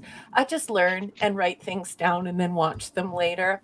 Although today I didn't really see anything new that I hadn't heard of before. But thank you for asking. But unfortunately, because I'm Canadian, I'm a nerd. How's the Prisoner been going? There, we heard you were watching that. Have you made it through the series yet, or maybe? Oh my goodness, I finished that a long time ago. I loved that. I thought The Prisoner was excellent. I thoroughly enjoyed it. That was Clobby's recommendation, and I absolutely loved it. And I have a little birdie who's been helping me to watch Babylon 5. And I've finally been able to watch Babylon 5, and I'm really enjoying it. I'm really enjoying it. I can definitely see. I would like to do some research on Babylon 5 though, because I know through Star Trek channels that there is a great deal of controversy over the script being pitched. I'm fuzzy on the details, so I don't like to allege things or to speculate. But I do know that there's a lot of stuff going on betwixt DS9 and Babylon 5. So you just look at these things and you're shocked at how many similarities there are. So I want to look a little bit more into the timeline and truly figure out what came first, the Babylon 5 or the DS9. I can recommend you a good video for that. Yeah, I would love to, if you could recommend a good video for that, because wow, it's almost criminal, the similarities. I mean, there's even Ducat. So yes. It as an author, it really scares me to think that somebody could read one of your stories and then go ahead and completely copy that story and try and pretend like it's their own. And it's a very, very scary thing. And I'm not alleging that happened here at all, because I don't have enough information to allege that or to even entertain that allegation. However, I will say this: wow, wow, wow! When people said that DS9 and Babylon 5 were identical, boy. Well, here's a link I'm putting in the chat, everyone, on that very topic. But I think this is a very good video. Dave Cullen, I'm a big fan of Dave Cullen. Anyway, he does great videos. That's the Irish guy. Yes. Yeah. He's a really good dude. He did this video back in 2018 entitled Did Deep Space Nine Plagiarize Babylon 5? This is very fair-minded, very even-handed video where he talks about that. He loves both shows, by the way, as we do. So yes, it's by the way, also the link that you're seeing that I've got posted up there, folks.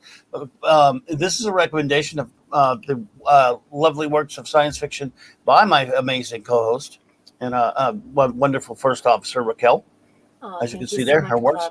You don't have to do that. I appreciate that so much. Well, before we get back to Babylon 5, didn't you say there was something you wanted to talk about earlier? But if not, no biggie. It's just, I mean, if you'd said something to me earlier about it. No. I was just, I thought on a go forward basis, if anybody asked me about what I could add to geek recommendations, I was just sort of thinking about maybe turning some folks onto some different philosophy books and some different communications books that talk about the culture industry and corporations taking over the culture industry and its impact on IPs and its impact on the things we watch, the things we read, and the things we see. So if I'm ever called to the carpet again on that score, I will definitely be thinking about some different books that I can recommend so that folks can enlighten themselves on the process of corporate IP and the terrible things that are happening to the things we love. Well, if you want to compile maybe a list of some links and things like that we can give to people or whatever, that might not be a bad idea as well. And anytime you want to talk about them, it would be great. So, that's very kind of you to say. But yeah, I just really enjoyed that Babylon 5.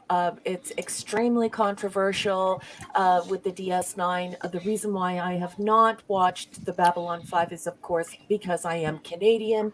It is quite difficult to get up here. You'll hear on a lot of these streams that it's quite easy to get up here.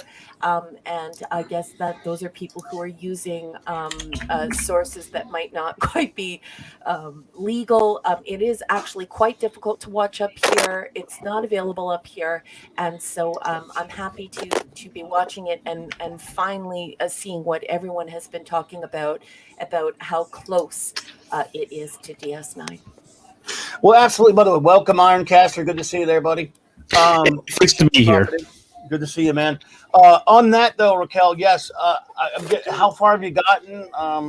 Did you just start? Where are you at? I mean, did you watch The Gathering? I'm on 6, and I'm following. I'm on S1, E6, and I am following the recommended watch order that you sent me. So, of course, I did watch The Gathering. Okay. And I've just been reading about the Irish fellow who is the star of the show, the captain.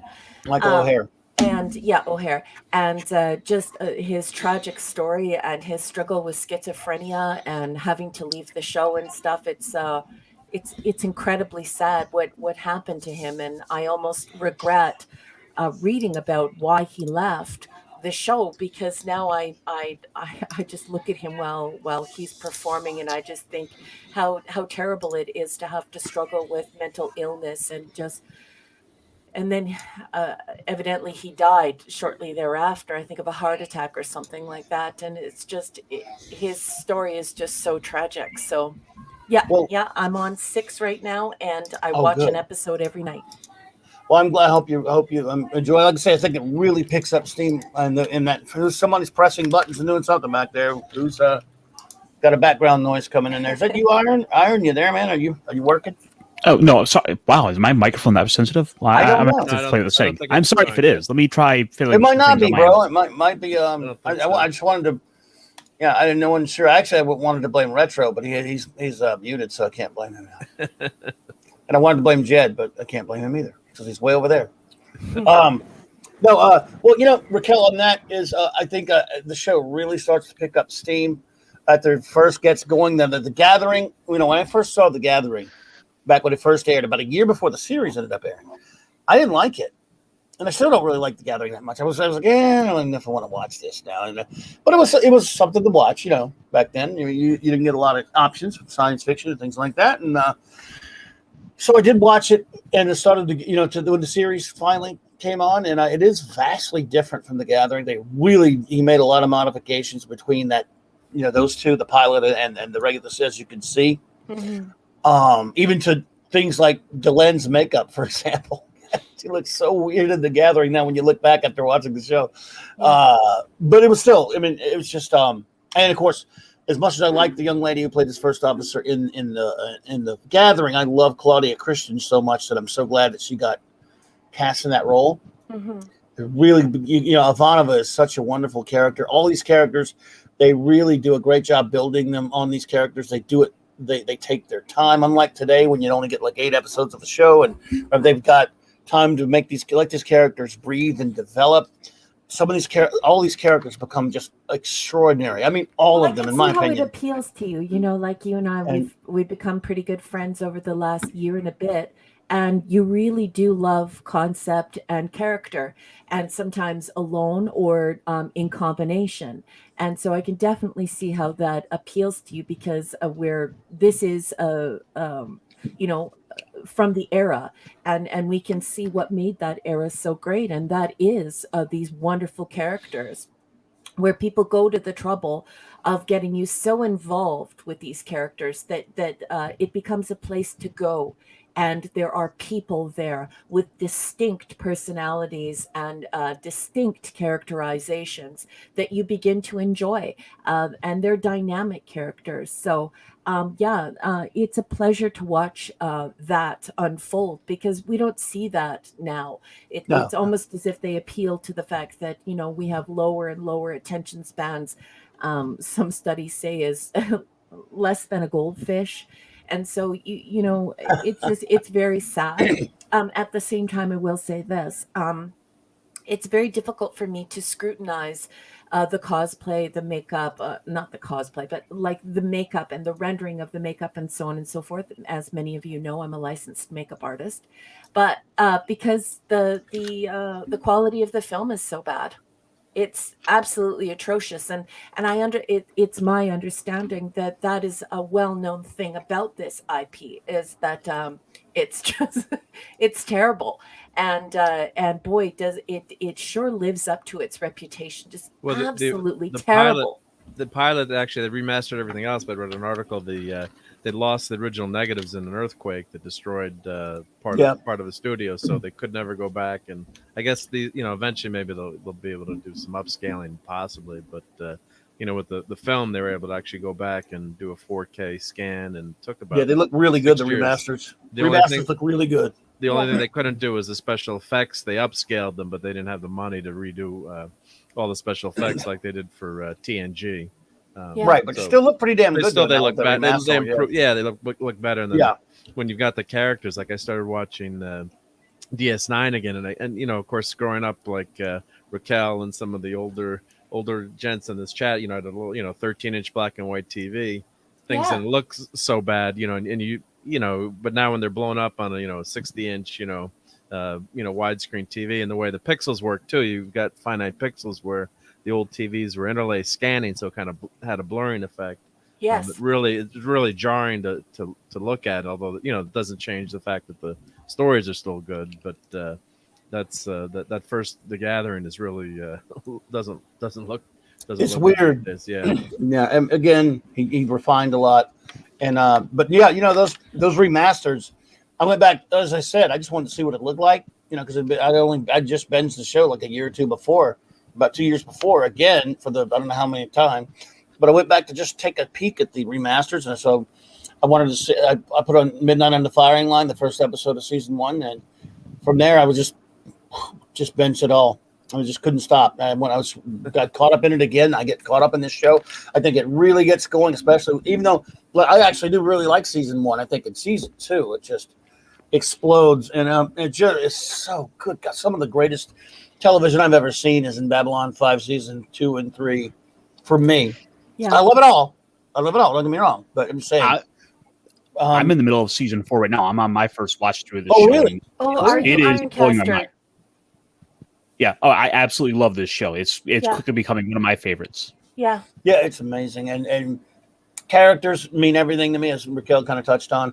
If you sell me on your characters on a TV show, Yeah. even a lackluster episode or story here and there, which happens to all shows that go on for a long time, I'm still enjoying the characters, and this is one more than most that it's about building characters. So there's a soap opera aspect to it. I mean that in the best possible sense, because this one, like Star Trek, it can have standalone great episodes, but it also has that character arc thread working through it.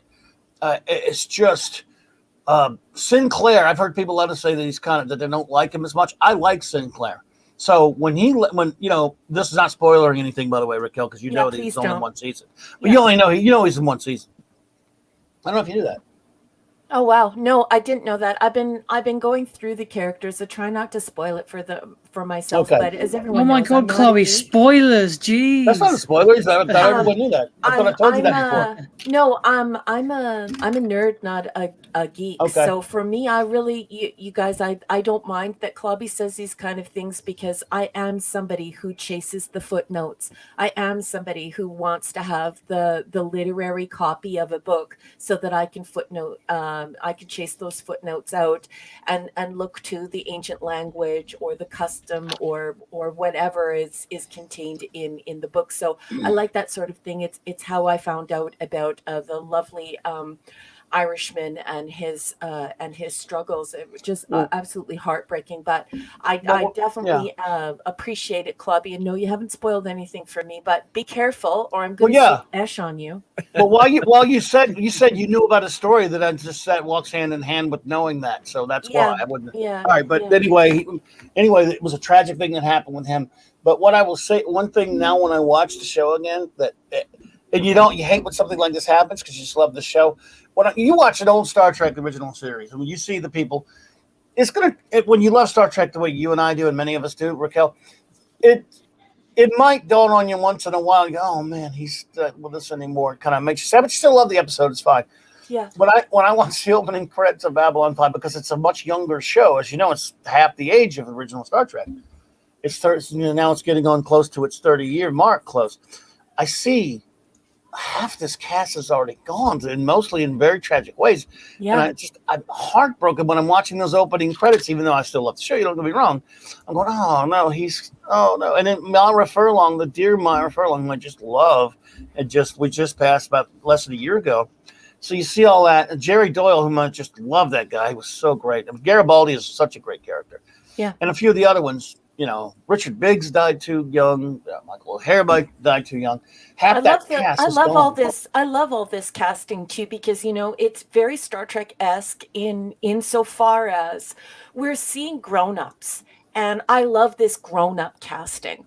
I love the fact that Garibaldi has a receding hairline, no pun intended there with the Baldy in there, but and I like that there are older women in the series, and there are younger women, and that there are middle-aged men, and that there are young men, and I think that that's really missing from our modern shows. I don't even want to say television, because who watches television these days? But yeah, you know what I mean? It's just that it is very reminiscent of Star Trek in that it treats you like a grown-up, and even if you're quite young, a dynamic world begins to unfold because the casting is so good, and you're able to see a real world take shape, instead of it just being everyone being a very young age and everybody being incredibly good looking and so on and so forth. So I definitely hear you on that casting, and yeah, they're a great cast. And what's happening in real life, a lot of people are probably looking at my avatar and they're probably thinking, what is this lady saying? Is she completely full of it?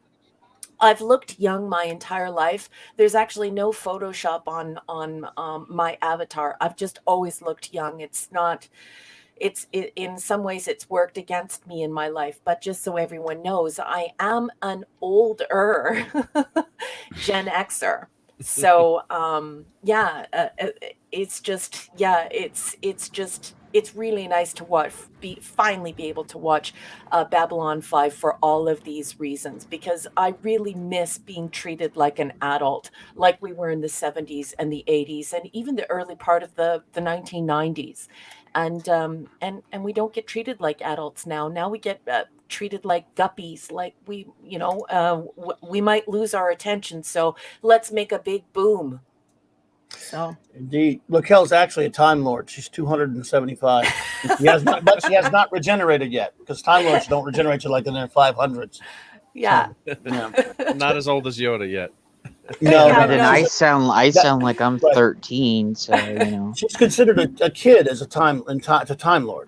So. She's not going to pull Romani and just change the face because she feels like it. Exactly. She'll pull that. Could do that. No, since she could do that because she's not a renegade like the Doctor. So like Romana could do it. Yes, Raquel, when she comes time to regenerate, she'll be able to do like Romana did and choose whichever form she wants. So, Im says, on good characters, did you ever watch the BBC Love Star Cops? Only lasted 6 episodes. I did see a little bit of it. I'm sure Retros watched it. Wait 1 second, please. Wait one what? second, please. What? Star Cops. 6 episodes. Yeah. Cal's getting her notebook out. Yeah. That's watch list. Yep. Star Cops. I will definitely watch that. Watch Blake 7 before that, because Blake 7's a masterpiece. Oh yeah, I forgot about Blake 7. Blake 7. We're gonna do a whole show on it one of these days when I round up enough people who know it and love it. Yeah. How about The Prisoner though? Like. Oh, we need to do that. I cannot believe this thing that you introduced me to. I mean, you spoke about it at length, like for the entire time that I've known you. So a year and a bit, nearly 2 years I've known you now. And I finally got to watch it on your recommendation. And you are just an absolutely brilliant human being. I love your taste in pop culture, and The Prisoner is no exception. Can we just talk about what a great tastemaker you are there? That is such a surreal, almost nightmarish, and at sometimes dream state. Illusion abounds, just so many great ideas. Folks, if you are hesitating on pulling the trigger on The Prisoner, please watch it. I binged the whole thing on Clobby's recommendation, and wow, it definitely lived up to the hype. I thoroughly enjoyed it. Very cerebral, just poetic. Almost reminds me of Samuel Taylor Coleridge, as though you're on some sort of laudanum bender. And I don't do drugs and never have, never will kind of thing. But I just want you to know, that dream-like feeling. It's just. Oh yeah. So good. I'm glad you enjoyed it. I love it so much. I've loved it since I've loved it for like 35, 36 years now. I've watched it I probably watched them nonstop every year, multiple, so many times since then. I've never stopped watching it over and over again. And there's only 17. And that 70s rock fan you're in. I'm going to collect up as many Blake 7 fans as I can, and we're going to do a Global Geek Gang roundtable on that. Yeah, I will definitely watch it. Watch it because Clobby, you have such great taste. I know you as this Prisoner person, this Prisoner super fan, to the point where the beautiful Purple Valkyrie even sent you a wonderful care package of the Prisoner. And so you created so much buzz around you created so much buzz around the Prisoner. And it was just infectious, and I just had to go and check it out, and it lives up to the hype, folks. It lives up to the hype. It is just absolutely wonderful. You have to watch it. I love it, and I'm just as sick for Blake 7. By the way, James Michael Straczynski was also a Blake 7. He drew a lot of his inspiration for B5, Babylon 5. He was really a lot of shows were, including him. He was inspired by Blake 7. Watch it now. And it shows. Watch it now. The character of Avon, played by Paul Darrow, in my opinion, is in my top two or three all-time favorite TV show characters. For a character like that, I mean, the show's named after Blake. I love Gareth Thomas. He, but for him to take over a show so much that he wasn't even the title character of. That's the reason why we say Avon lives, that 70s rock fan, because Avon is just a great character. Paul Darrell, what a great guy and what a great actor. And the show has for those not familiar, pretty much the same exact budget. It was made by the same production wing of the BBC as Doctor Who at the time, late 70s, early 80s. So it's zero budget. It has very, very cheap effects. It also, because of when it was made, has those 70s and early 80s hairdos and outfits and stuff. They had to come up with no money. They had to come up with these sets, these clothes that were supposed to be 1,000 years in the future, that kind of stuff. And Paul Darrell is quoted as saying once, because a friend of mine heard him say it at a con that I didn't get a chance to go to. Damn it. He says that you have to understand something. The budget for an entire season of Blake 7 wouldn't pay for the coffee breaks on Star Trek, and he's talking about Star Trek, the original series. Wow, that is nothing. Yes, it really is. Yes, it's nothing, and yet it's all about sheer characters. And again, it is. If you look at the emblem even of the quote unquote Federation, and yes, they're called the Federation. This shows the antithesis of Star Trek. This is the Delta shield on its side. I mean, it's almost like they said, look, because they love Star Trek, but they said this is. I always say it like this: Star Trek is where we want to go. Blake 7 is the warning. It's where we are going to go if we don't watch it. It's Orwellian. It's a federation that controls its citizens through drugs and military dictatorship, and it's also a caste system, all that kind of stuff. And Blake, decides to fight against that sort of thing, to fight a revolution. And Terry Nation, who created the Daleks for Doctor Who, wrote them anyway, and created the show. He's sort of like jokingly a Dirty Dozen in space, if you will. I mean, a handful of criminals get their hands off on a highly advanced alien spaceship that gives them a chance, led by a fanatic, a revolutionary fanatic who wants to overthrow the government. And so Blake is he's not Kirk. He's heroic, but he's not idealistic like Kirk. He's a fanatic. Like you said, he's a fanatic. And Avon is a cynic who's an ingenious computer genius, an electronics genius who he just thinks, look, everything's screwed. Everybody's garbage. He just wants to get money. He says power and wealth. Wealth is the only real power. There's there's no saving him. And there's a great clash there between those two characters. It's so brilliant. The characterization's so great. Yes, it is, by the way, Mark D with the C. It's you can watch Blake 7 on Daily Motion. Yeah, if you're listening at home and you're not watching, in the live chat, Mark D with the C has put up a notice that you can watch Blake 7 on Daily Motion. So it should be free, and hopefully you're not getting blacked out of it like we do in Canada, where you can't watch it. It says not available in your location. But I'm pretty sure on Daily Motion everyone can see almost everything on there. So thanks for that, Mark D with the C. And Mike Beats Dix at 54 minutes past the hour.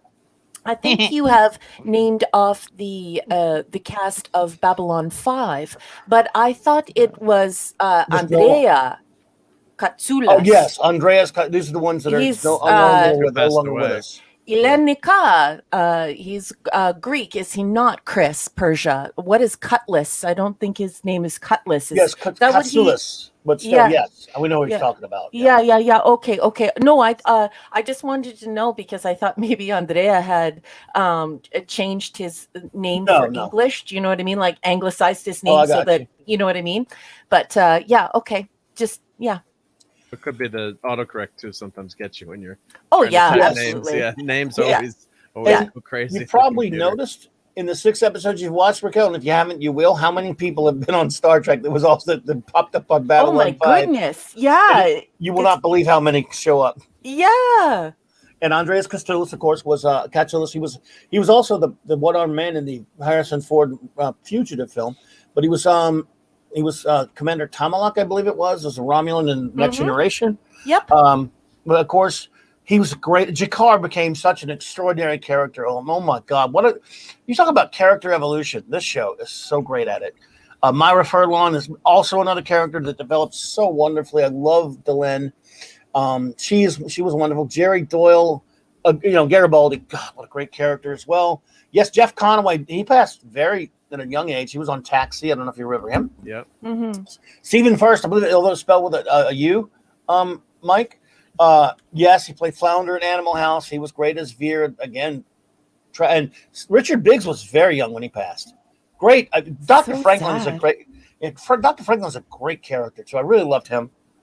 And yeah, Michael Hare and a few others. It's just.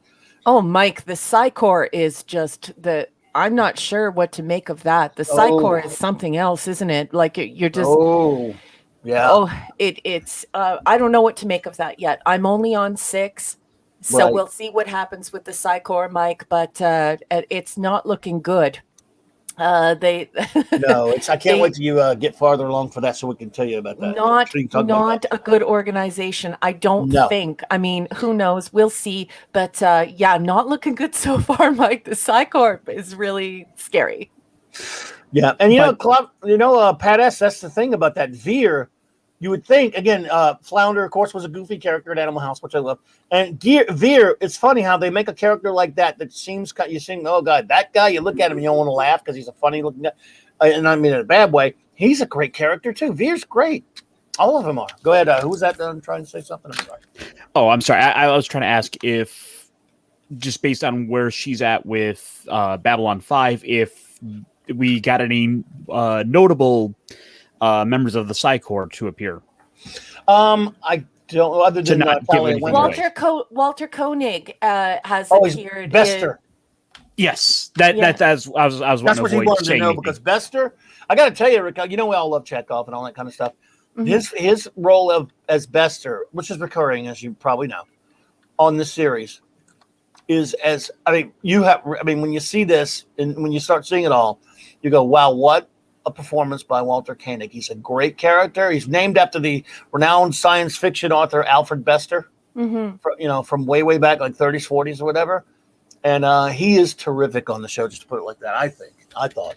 So. Yep. Well, DC Fontana is writing here, and she's consulting here. And there are several renowned science fiction, Hugo Award-winning science fiction authors involved with the show as well, also doing consulting, including the Boob Grabber. I noticed that the Boob Grabber makes several appearances. Yeah, Harlan was a long-time consultant on the show.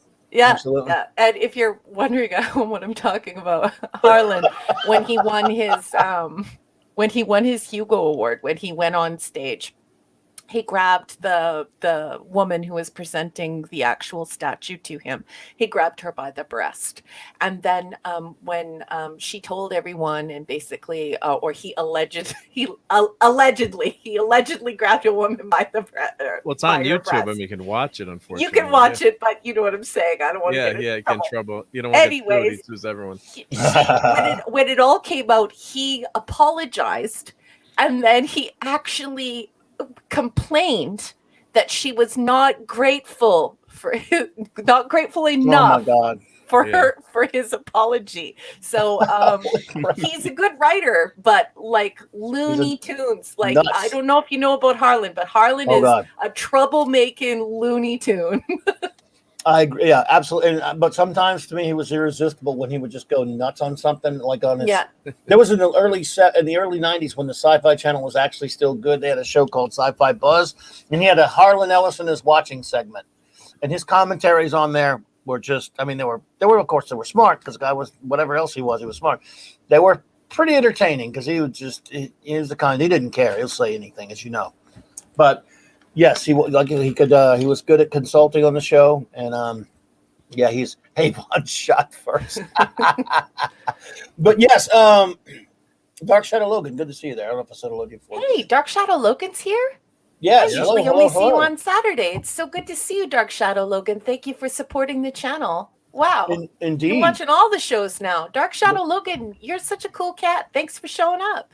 Indeed. And I agree with Stoner Poopus. I like the way Peter Jurassic said veer with that accent that he had. That Peter Jurassic playing Lando Malari. Again, great character, by the way. I love it because they're very they're vampiric. So with their little vampire teeth. So when he's like veer, it works for me. I like it because it's got like that gothic quality to it. Anyway, I love it. And the relationship between Lando and Jakar, it's just fantastic. Oh god, you're in and for I a would treat. like to thank Mark D with the C for covering my butt by just coming right out and You're the man, Mark. interrupting me and going, it's on YouTube. People can watch it for themselves. It's tough to deny reality, but yeah. Thanks, Mark. I love you. Thank you. But yeah, he's a crazy guy. Oh, actually, I have one thing to show, and then one. Actually, we were talking about stealing IPs. Let me if I could share my screen here on I know we're not fans of STDs here, but just to show how. Man, what are you doing? This is something that Gary from Nerdrotic. I'm just teasing him. Good. I know you're teasing. Yeah. So let's. We might let it go this once. I don't know if it gets too disgusting. I'm gonna have to. Well, it just shows you how they how they copied the characters. So. Oh yeah, that's horrible what they did. They totally ripped this off. The filth! You put the filth up! Do you know about this, Raquel? How they stole this from this guy? Oh, this is an tell amazing the story. Yeah, so Nas Abdeen, he had it's disgusting Steam game. He had a game. Yeah. Yep. And so these are the characters in the game. So this are his characters across the top. So we had a tardigrade that you could travel through space. So this is the STD character. So we had Carter, Paul Stamets, and the characters these characters were a couple, so they copied that. This is Michael Burnham and Yolanda, and this is Natasha and Tilly. So these were, and he sued and he lost, and he's appealing now. But Gary from Nerdrotic had brought this out and done some videos of this. So a couple years back, it's under appeal again. But it's tough to beat. You can't beat a corporation. Yeah, you can't beat a big corporation like that. But they absolutely screwed this guy over and stole his game for their garbage TV show, and it's pathetic. Yeah, that's really sad. How is that even possible? Corporate power, you know that. Yeah. And Stephen Ernest says Harlan was hardly a Looney Tune. There are more appropriate descriptions for his behavior, which, went overboard. Yeah, Stephen Ernest, I would like to be as inarticulate as possible in describing Harlan's behavior, just because that's just not my cup of tea. I don't want to start, talking about the way he treated women or fighting with people on shows and stuff like that. It's just, I'd rather just say something really innocuous and then just let that bird fly. Do you know what I mean, Stephen? I don't like to harp on stuff like that. But Harlan was he did some stuff that was unsavory, but I don't want to get into it too much. Harlan didn't have a filter, that's for sure. Yeah. Well, if you want to be kind about it, but he was. Yeah, I mean Looney Tune only in the sense that he was the kind of guy that was very brash and Yeah, well, and also from a woman's perspective, it's kind of weird to just have like a guy just walk up to you and grab you by the breast. That you have to think that somebody isn't playing with a full deck. I mean, just imagine it if you're a dude and you're standing on stage and a woman just walks over and just cups your private spot. You would just be like, wow, that person isn't all there. And that's sort of what I meant by Looney Tune. Anyway. Someone did that to Scarlett Johansson on the red carpet years ago too. I'm trying to remember it was like really?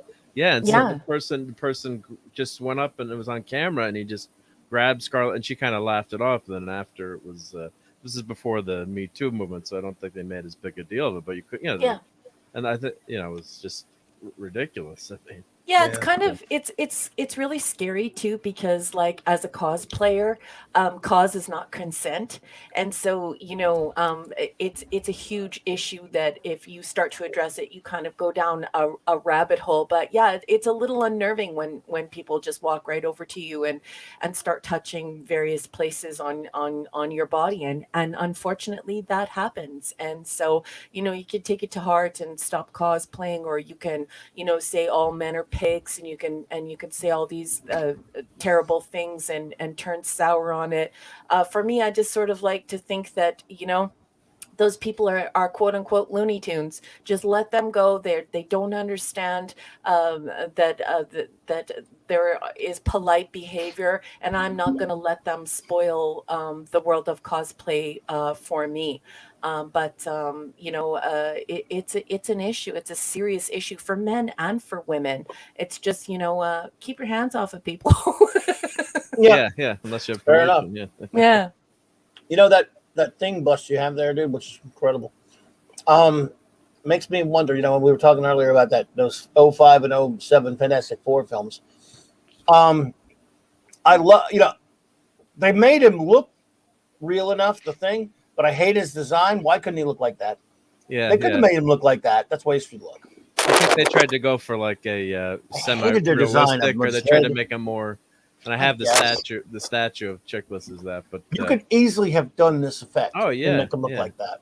They Even tried then. to, That's beautiful. They tried to just like make him covering, right? Well, can you blow that up as 24? Yes. I want to steal 24's line, but Yeah. blow So, that by the way, beneath welcome, my- Pablo. What's up, buddy? Hey, Hello, Pablo. everyone. Hey, hi, Pablo. Hello. Hey, what's up, brother? Spider-Man that my husband loves. Yeah. we gotta have Spidey there. Yep. Do this thing. So this was one of the my lucky eBay purchases when sometimes you bid on auctions and these statues were pretty expensive. There've been two or three different versions of them of the Thing full size bust, and sometimes you bid on stuff and you're like, oh, I hope I win it, or you get lucky, no one else bids on it, and you end up getting it home. Now, unfortunately, it was damaged. The statue is separated from the base, but it didn't do any other damage, so. I can spin him. Let me turn the mic a little bit. So I'm just gonna spin him. You can turn the mic up a little. You can turn your Yeah. mic up a little if you need to. Up. Well, I just worried about the AC grabbing it, but Don't worry about it. But My AC's on. Maybe you can hear it. I don't know. yeah, hopefully you guys can hear me. You call it AC. See, That's a beautiful fantastic. bust. It's gonna be Yeah, real way tougher to steal that from you than the other things I'm gonna be stealing from you. But I'll find a way. Mark's not going to be able to allow us in his office. Yeah. So, That But looks it's, great. The detail on this brilliant. was great. Like I got to touch up a couple of things with a paintbrush on the base. It's no biggie, but actually I've had this in my basement. I got to bring this. Maybe find a spot in my room if I can figure out a way to get it in. Nice. But it's one of those things. If Wow. people see it, they're like, "What the hell is that?" That is fantastic. So you ever live in Blue-Eyed Thing, man? That's Yeah, let's see if I can. I love it, man. I love It's it. beautiful, isn't it? It really is. That's I gotta.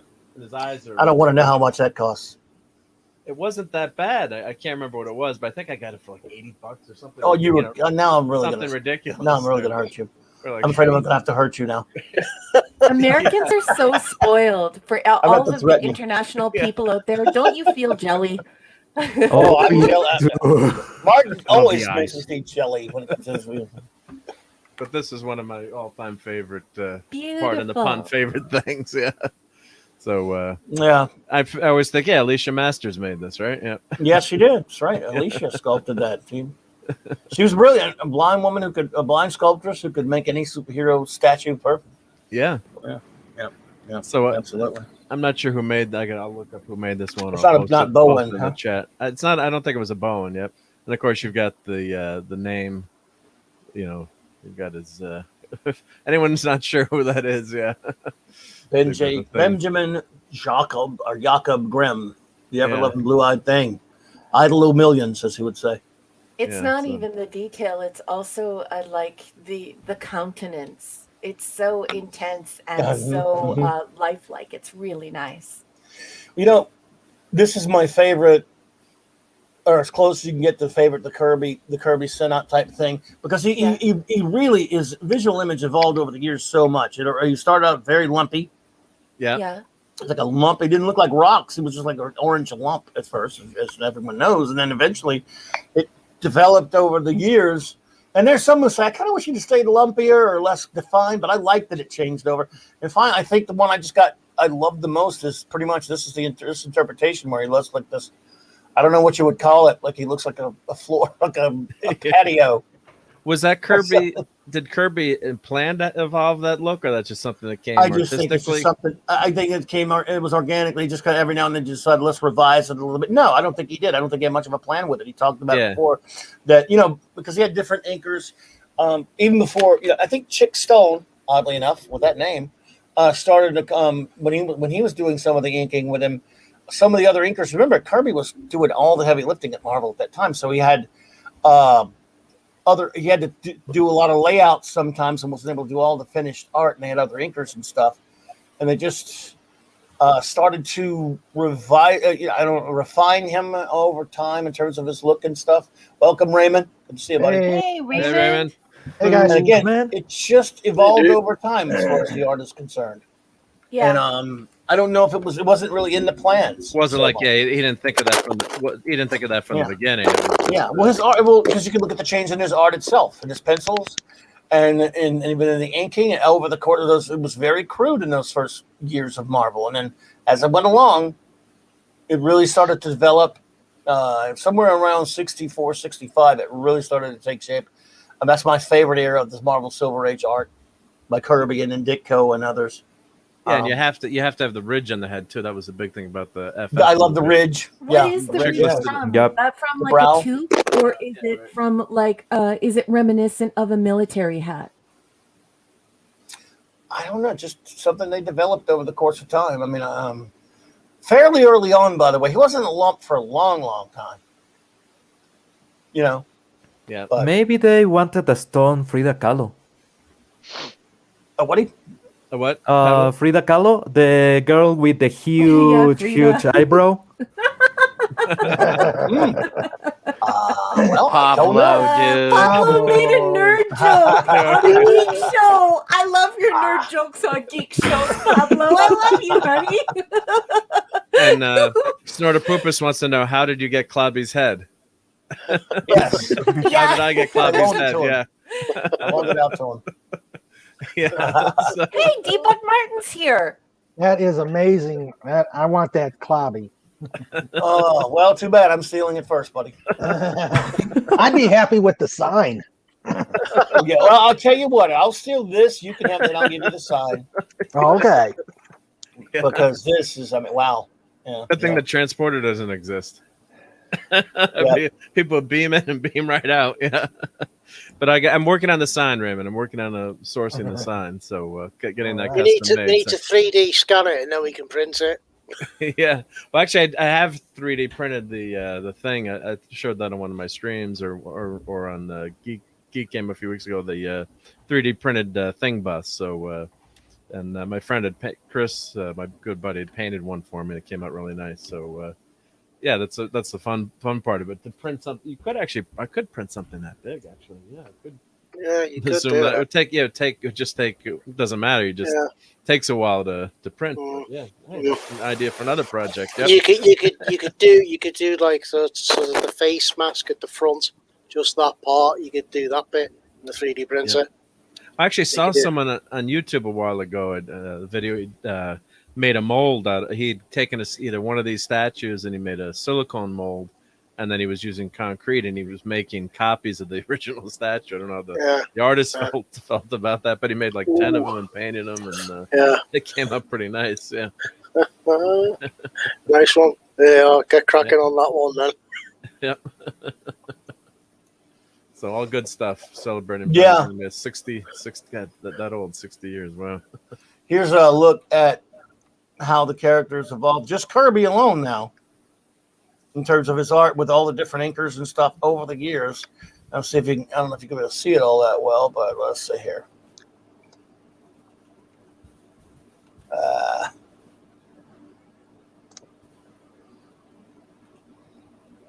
Wait for it. Yeah, it takes a while sometimes on the share thingy. Nice. Let's see if I can make it bigger there. All right. Well, again, I don't know how well you can see it, but and actually, that doesn't even cover. They forgot to put at the beginning where he looked first. Yep. Let's see here. But see, yeah, he started out very, very lumpy. Yep. Very, very lumpy. If you look at this pic here. And that first look, man, it is really. Yeah, it's almost like it's not even like a rock. It's almost like a mutated skin. Yeah, it was kind of just a. Yeah. It makes me think of like a frogman in that early appearance. Yeah. They really just didn't know what, and of course, obviously, like anything else, over the course of time, you just, they get a chance to breathe, they get a chance to grow the characters of it. And these are also with different inkers as well. Remember, at that time, like I was saying, he was doing all the heavy lifting, so he would do pencils and layouts for all these comics, and you had to have other inkers come in to finish a lot of stuff. They all have different takes. Then when Joe Sudik came on, it became the longest running contributor to that title forever. He shaped the way it looked. Every other penciler look, Kirby included. John Buscema, Yep. Rich Buckler, George Perez, John Byrne, Keith Pollard. I mean, Ron Frank, all those guys. And to that point, they actually already had a full-on power set. They knew what the character should do, so they knew more how to properly convey that in the drawing. So the evolution is, if you read the comics, is quite natural. Yes. Yeah. Oh yeah. At the beginning, he was quite different. In the first Fantastic Four, if you read something from the 90s, the thing is completely different. Well, yeah, we were talking about this a little bit earlier, Paulo. We're talking about something because this is a Fantastic Four anniversary, so 60th anniversary. So we were doing something about it, the character earlier, and yes, I was talking about how Ben walked that abyss, and this is it's funny. This is his most classic comic. When I had to sell my Fantastic Four collection, unfortunately back in the 90s, too much of a tragedy to go into here, but I kept number 51, This Man, This Monster, one of the classic stories of the Silver Age, one of the greatest stories of all one of Kirby's masterpieces. This splash page, I had Jack Kirby sign this when I met him once, so I kept that. Oh. And this is for opening page of number 51. That's one of the greatest drawings of the thing ever, in my opinion. It's almost incomparable for me. It's beautiful. And I just love it. Yeah, and this is, of course, when he's pretty sad at this point. He was still sad at being the Thing, what was going on. He wanted to be human, or at least if he would have been able to turn it on and off, as we talked about earlier. But yeah. And actually, no, people say, well, what a great Thing. So this is not a Thing story, strangely enough. If you ever read it, it's kind of a Reed story. But it's what a great story. Pat says, if the Thing had a kidney stone, would he know? I don't know. You'd have to ask Reed that one. If you had a fight with Thor, what would happen? It's clobbering time right back at you. Of course, Thor's more powerful, but still. Yeah. So that's my boy there, Benji. Ever-loving blue-eyed Benji, and he had a lot of great artists, but of course Kirby was my favorite. But there's still a lot of them that were great, though. That did great interpretations of Ben. So anyway, let's see here. We have, of course, our good buddy Pablo has popped in, and our good buddy Raymond has popped in, and of course Ironcaster. We've all just been talking about various things that and not so much recommending, I guess you could call it that, but we're just kind of going all over the place because that's what we do with Open Geek, Global Geek Gang. So, do any of you fine gentlemen, and Ironcaster, you popped in first. You got anything going on you'd like to talk about, or whatever? Feel free.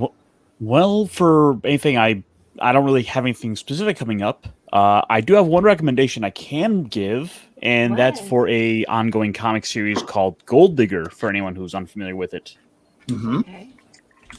It is put out by Antarctic Press. Okay. It's been a long-running comic series.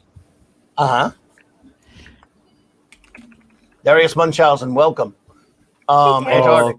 Clobby, I just found Fantastic Four number 51, volume 1 is 96.48 on eBay. So I was like, hey, I know that's from That's pretty cheap because it must be not in the greatest of shape. That's actually cheap. Yeah. No. Relatively speaking, sure. Yeah. Obviously, that not a lot. is actually cheap for what. It may not be in the Yeah. in perfect shape. So yeah. Brett Yeah, it Cohen. is not. Hey, Pat S. Do you think when Ben Thing goes to the bathroom, he passes geodes? Oh, wah, wah, wah.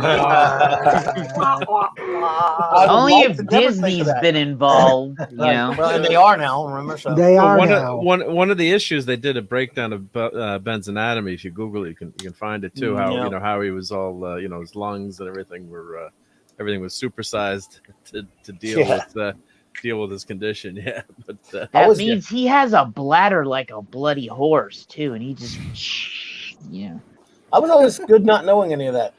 Or even thinking about it. Thanks a lot, Pat S. Yeah, I thanks, love Pat. Ash. Ash says Thanks, Pat. Dwayne Johnson could play the Thing. He's already The Rock, and he could have a son called Pebbles who has a pet from space called Geo. Oh. Let's not put that disgraceful ass in the Fantastic Four. Yes. Well done, Ash. It just works. It just works. Yeah. I found something interesting. I sent it to you on the private chat, Clobby. All right, I- let's see what you got there. Well, I'll show you here. I'll show you here. FF51. Wow, that's cheap. Holy shit. Yep. $49. About this. At least that's the bid. That's where the bidding starts. Yes, It's a Steve reprint, though, Mitchum, right? we're still going. I hope your meeting went well. And we sent our love to Maddie. So when you get home from work today, make sure that you go over and plant a big smooch on her beautiful little face for us. Thank you for joining us. Let's see here. That is really cheap, I will say. Yeah, and the condition is It not does that not look bad. bad.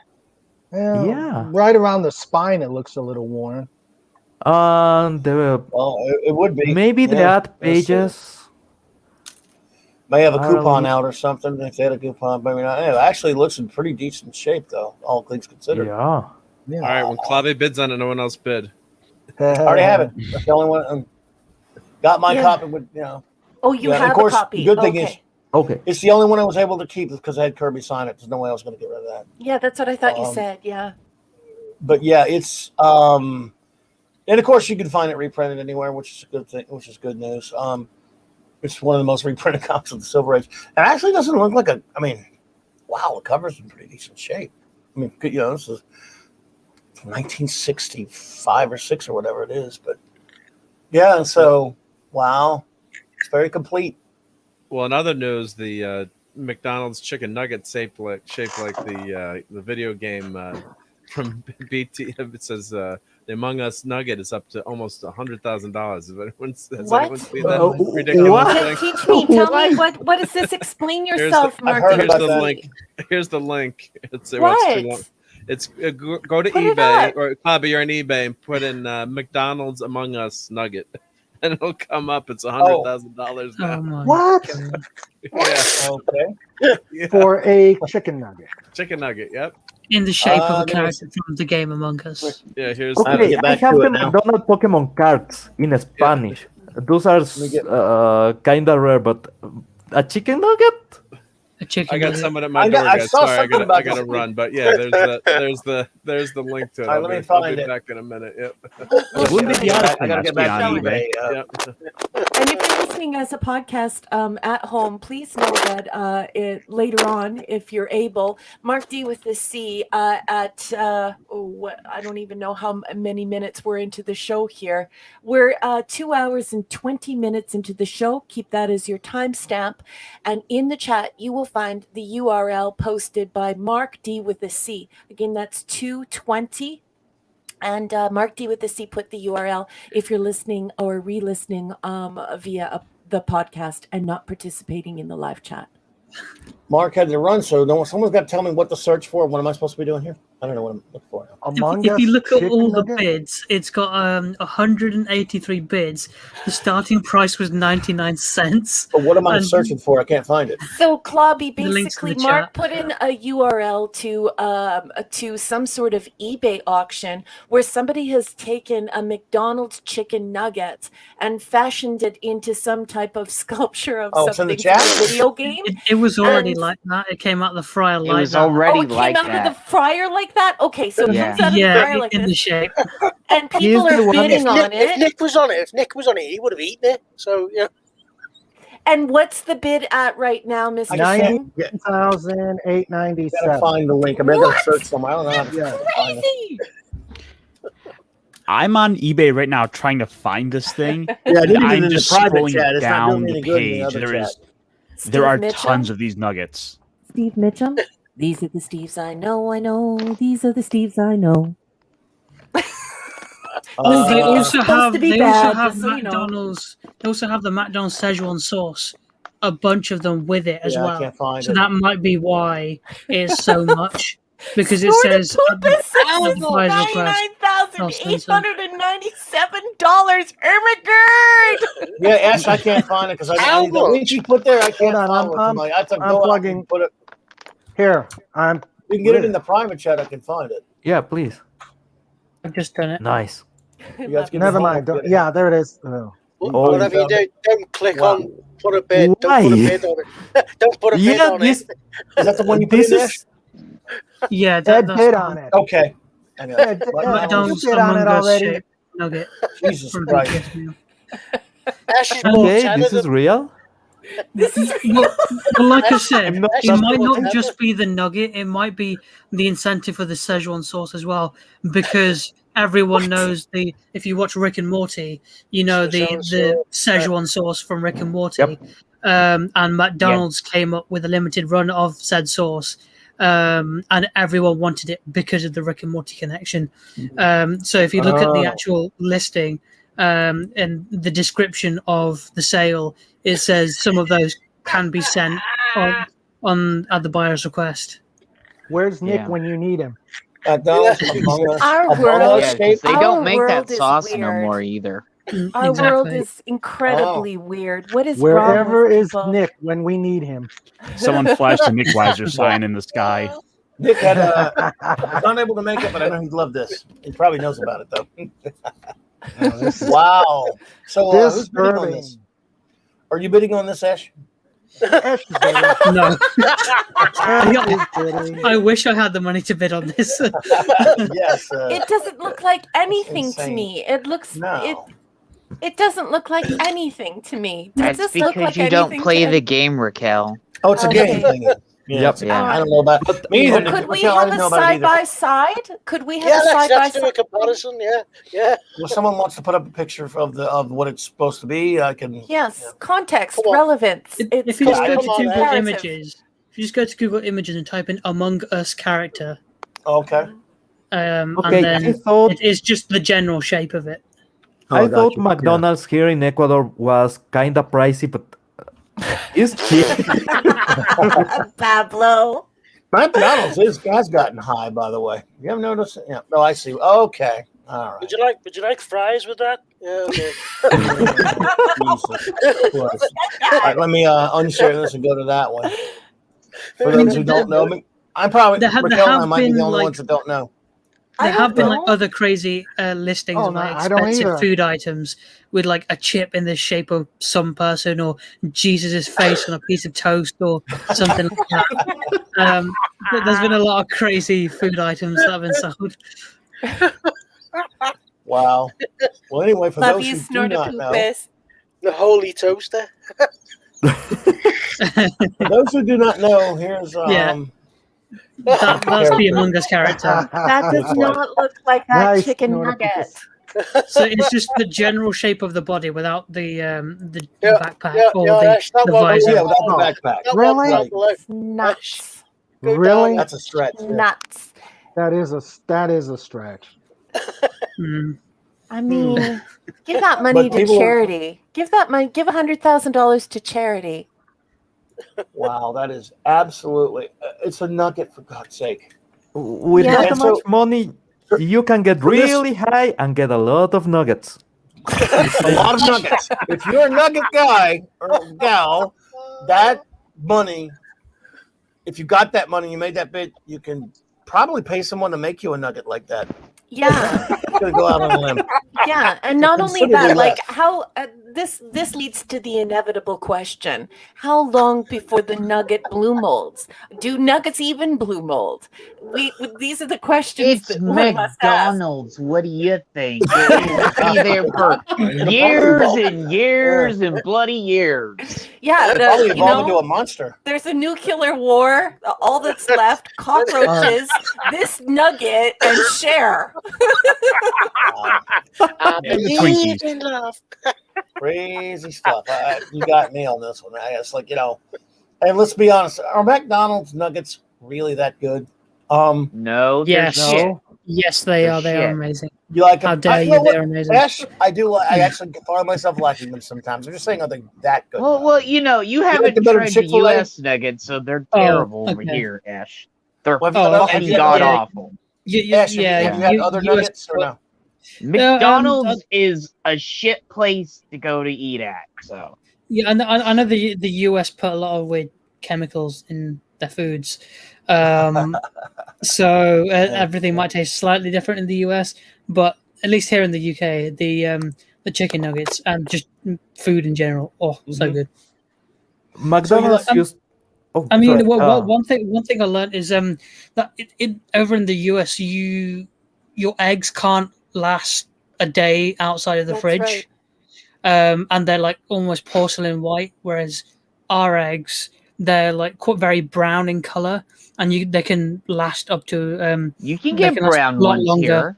It's Yeah, I know, but like because the general readily available eggs that Ash, everyone usually gets. It's because they have different laws than we have. I believe that there is a practice where eggs can be redated in the United States, and here they can't. And it's also about removing the protective membrane, washing the outside of the shell. So in some places in Europe, of course, they don't do that. So you can even leave eggs outside of the fridge on the counter for several days, if not a week, and nothing will happen to them. So it's actually safe food handling practices. They just have different laws than we have. And can I just say that I think it's very interesting that both my British cousins and my other British cousins in the United States, you all say McDonald's. Lord Thoth and Chris Persia, don't you find that interesting? It's McDonald's, but they say McDonald's. So Isn't sometimes that we do say weird? McDonald's, but most of the time it's McDonald's. Or the moniker D's, nickname we Ash, call Mackie Mackies or Mackie D's, and I know Mackie over in D's. Australia they're Maccas. So funny. So it's Nah, here is cool, funny, and McDonald's. weird. Yeah, No, Here is it's just McDonald's. McDonald's. It's not McDonald's. It's so Hey, yo, funny. mate, There's grab a no Coke, get A. some nuggets, There's some no Mackie A. The word police is here, folks. Woo, woo, woo. Yeah, Lord Thoth, see? In the back of the black road again. People are saying McDonald's. What's going on here then? Nah, they cut that out. Yeah, it's Chick-fil-A nuggets are better. It's very Well, funny. it's like anyhow. aluminum and aluminum, over there. So Aluminium. Yeah, Yeah. aluminium. Yep. I love. To be honest, let's just be honest. Aluminium. Aluminium just sounds way better than aluminum. So It does way better. I love it. I first heard Mrs. Peel said that on the Avengers, and Diana Rigg saying aluminium is good enough for me. Yeah, right, Steve? The British have a different word for everything, yeah. Yeah. Well, yeah, but still, Chick-fil-A is better nuggets than. I've never had it. I can't wait. Every I can't wait place to try has it. better nuggets. Yeah, you got to than get a Chick-fil-A. McDonald's. There's Or no Raising Chick-fil-A here, man. Cane's. Raising Cane's. When we have CLOBBY I'm gonna live at Raising Cane's. Those are chicken fingers, but yes. I'm gonna eat there every single day. But they also have crinkle cut French fries, which are my favorite. So I'm gonna eat there every day. Their chicken fingers are good, but their fries are shit. So Well, the fries. we you gotta get them have a hot. Raising Cane's here, so I like Raising Cane's, but their fries are terrible. Eh, So. You get them hot, you're fine. Yeah. That's the thing about nuggets too. The McDonald's nuggets. if you're lucky enough to get them really hot and you scoff them quick, they're not so bad with that was it that sauce, whatever I don't know what kind of sauce you guys use, but they're not as good as the nuggets at Chick-fil-A or. Lord Thoth says, see, my gran was a MacDonald and a MacLeod, not Mick. She would have slapped me hard. She hit so hard.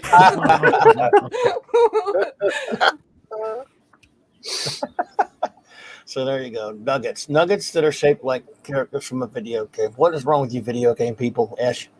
Not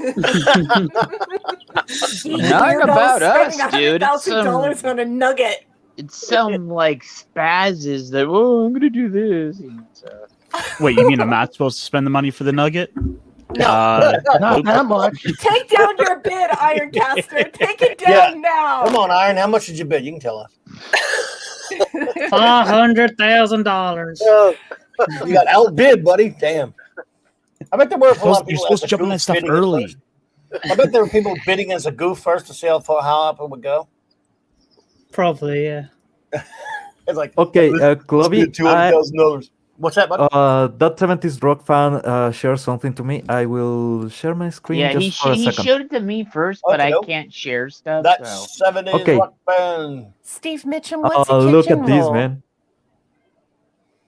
All right, hang on a sec, man. Let's see here. Yeah, Could you it's please put freaking that in the awesome, chat isn't it, Pablo? for me, please, Steve Mitchum? Yeah. What'd you say there? What'd you say, Raquel? Oh. Oh, just conversing with the chat. You guys know I'm always focused on the chat. I do apologize. Steve problem, Mitchum was just mentioning something about a kitchen roll, and I love the little conversation he has going on here. He's teaching me something. I don't know what a kitchen roll is, so. What? It's paper towel? What? Yeah. Kitchen rolls of paper towels. Yeah, paper towel. Is this Pablo? Is this a Seems like that 70s rock fan got this. Is that a wallet? Yeah, and he's gonna get #1 Yep. too. What is that? So he just showed it to me today. Is this a? The complete case files. Yeah. So It looks like a leather cover or something, though. oh, I don't know if the background is important.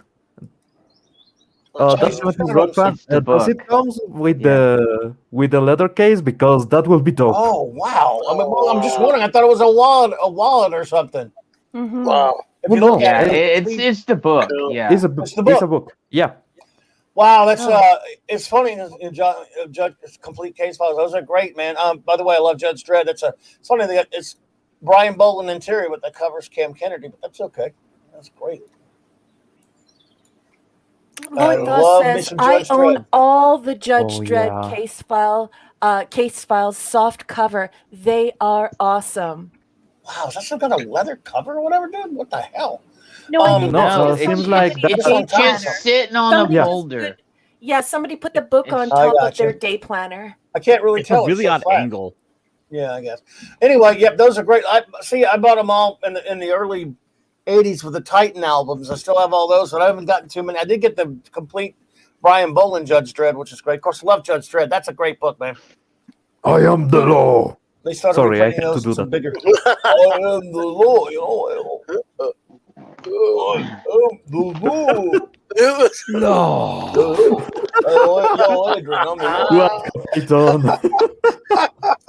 Yeah, man. Well, great stuff, that 70s. Ash in the private chat for everyone at home who can't see this. Ash in the private chat. Actually, I just have to tell you this. We don't have to go down this rabbit hole, but just to let you know what kind of person Ash Singh is behind the scenes. He is hysterical. He actually put up a URL to Jesus on food as though it's a topic. And he's sharing it with all of us. Jesus on food. Anyways, I just thought that would make the chat laugh. A lot of them are really behind the scenes. far-fetched. A lot are really far-fetched, a far push, but it's like something that looks like Jesus' face or a cross or a crucifix. That's all. Yes. Wait a minute. Oh, that's A the Cheeto? potato chip from. No, this was the potato Cheetos. chip from 2013. I Yeah, that's remember potato that. chip. That's gross. Damn. That's Why isn't Nick Weiser here for this? Cheeto. That was from 2013, dude. I remember that. They actually That's a sold that. That went for a lot of money. breakfast taco. And why is the Lord always burnt into these images? This is what I want to know. I'm an agnostic, but I just, I'm just curious. Holy calories? Jesus. In a banana chip, come Hold on. on. The pretzel is just. Wow. It just looks like a That is a Pretzel doesn't work for me. It looks like the Among Us character. Is the Mother Mary It is. carrying? Yep. It's iconic. It's the icon. Yeah. That might be Rorschach toast. That they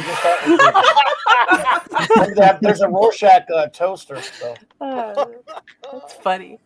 Oh, the Marmite one. That's pretty intense. No, I don't know what the hell that is. Okay, that is. That guy did that one on purpose. Holy right, Lord Thoth, right? Some of these did them on purpose. Oh, that's silliness there. Just Love so it. bad. So bad. Oh, that's so. Sorry to do that to you, but this is who Oh, this my person goodness. is behind the scenes. It's why we love him. He is Ash, never hysterical. do that again. Never He's do quiet. that again. Ash. Soft-spoken. He's actually Never hysterical. do that again. We will vote you off the island. Oh my God! Ash, where did you find that one? That made me a believer.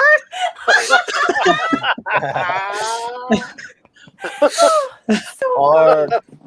I guess all this stuff with like other celebrity faces that people have thought they found faces on food. I'll have to see if I can compile a list of different things. Yes, indeed. What did I miss? Ash bought the chicken nugget. Yes, he did. It's been Did. Ironcaster just put in a bid, so. Yeah. Ironcaster got outbid by Ash for $1 million. This was second quite a mortgage. weird rabbit hole. I don't know how I can go on now without it. Wow. It is used condition though, but not eaten. It says on the nugget. And Yeah. would never be eaten. Wouldn't it be funny if someone actually did you like to buy that and their just dog run up and just ate it? Boom. Yeah. Ate that, stop that sucker down. Or it got stopped at customs or something and they just threw it in the garbage because it wasn't declared properly and it was food. Right. Absolutely. Petta says no Catholics crap. better be laughing. Well, I was raised Irish Catholic. I'm laughing. Sorry, Father. Father Miller, Sorry. we're sorry. Yes, sorry, Father. I apologize, Father. I am from a Catholic country. You can do your Hail Marys to him tomorrow, Mike. The best Catholic jokes are told by Catholics here. Trust me. Oh my goodness. Well, there you go. Oh, what's up, Mark? You back, brother? I'm back. Yeah, to lend someone my projector and screen. So, when you have all these kinds of gadgets and things, word gets around. So they're doing a fundraiser for children in Appalachia tonight. Friends helping with that, and which is nice. And then she's like, "I know who's got a projector and screen," so I'm glad to lend that out for the cause. Yep. Great. Yep. Indeed. Well, so Pablo, what you got going on, man? I know you don't have any toys for us, so that's what you do for the pop culture guys. But if you have anything to recommend or talk about there, because we hadn't talked to you yet. Oh, not really. I was watching Superman and Lois. Oh yeah, I need to catch up on that. Yeah. Other than that, I have been just catching up on a lot of stuff. Finally watched Invincible. Great show. Oh yeah, recommended. Cool. Yep, recommended. Nice. Yeah. I guess that's all. Sorry about that. No, I'm glad you remind. I keep forgetting to watch Superman Lois. You have to watch it on that app because I don't have TV anymore. I got rid of my direct TV. So Actually, last night the episode was really, I liked it. So I wasn't. Yeah, Yeah, I and haven't the seen it ratings yet. are going up each episode too. So Well, because they're finally getting to actually having some action and something actually happen for a change. Then, well, that's good to know. May There we I go. please Yes. interrupt? I beg your pardon, gentlemen. Please stop the presses for 1 second. Mr. Singh has to leave us because he has another thing that he needs to prep and get ready for. So Yep. could we all take a moment to give him the floor to talk about his Yeah, projects go and for say it, Ash. his goodbyes? Good dude. Thank you. Yeah, sorry, I've got another stream in about 20 minutes to do stuff on. So have fun playing Fortnite. I'll try. I need to get in the car first. Oh, he's counting his pennies to make the bid. Yes, well, that too. I've got loads of like piggy bank jars I need to smash and count. You can find me here every Thursday for the Global Geek Gang. You can find me nearly every Sunday on Pop Culture Archivist and the crew there. You can find me all about the fandom, T-shirt Historians channel, Pablo's channel, Fat Stevens channel, and Explore the Multiverses channel. So I'm all about here, there, and everywhere. So yeah. Take care, Thank you guys. for being here, buddy. Hi, Ash. Always We love appreciate you. See you soon, hermano. Love Take you care, guys Ash. too. Be good. See ya. Take care, brother. Appreciate you. That's Ash, everyone. So, well, Raymond, what about you, man? I mean, obviously, what you got going on? And did you have anything? Yeah, I'm getting ready for signing events. Oh, cool. In fact, let me find that link. There you go. Got my runner. Thanks to Fet for Hire and Vistaprint. Your whaty? Vistaprint. Oh, hang on. Nice. So it's a Lobo book. Let's see here. Free Willy versus Flipper. So long, and thanks for all the fish. So long and thanks for all the fish. Exactly. Was that Wow, you, that's, Pablo? dude, that's cool, man. That's gonna be like just sign, hang on the It's a runner. It's going to be off the table. I'm liking that. Let's Yeah. call it a runner when you put it on the table. Okay. Yeah. Yeah. And I did not opened know up that. a I got opened up a Zazzle store. to Oh, cool. sell- I don't have the link here because I didn't know about it, buddy. But I will get it for you. Can they find it You'll on? make some yeah, you good can- money on there, Raymond, because I have a store on there too. Yeah. But it throughout the year there's up and downs. You'll see it. You'll see things start popping off around October on there, like hugely. So Well, Yay, yeah, I've actually Dolphins. Yay, Dolphins. Yay, Dolphins. I don't know. I mean, you're a Dolphins fan, dude. You guys hadn't won anything. No, since I'm the actually 70s. a Packers fan. No, I was teasing, sort of poop. I know it was not. I know he doesn't mean the Dolphins. I know you're what are you a fan of again?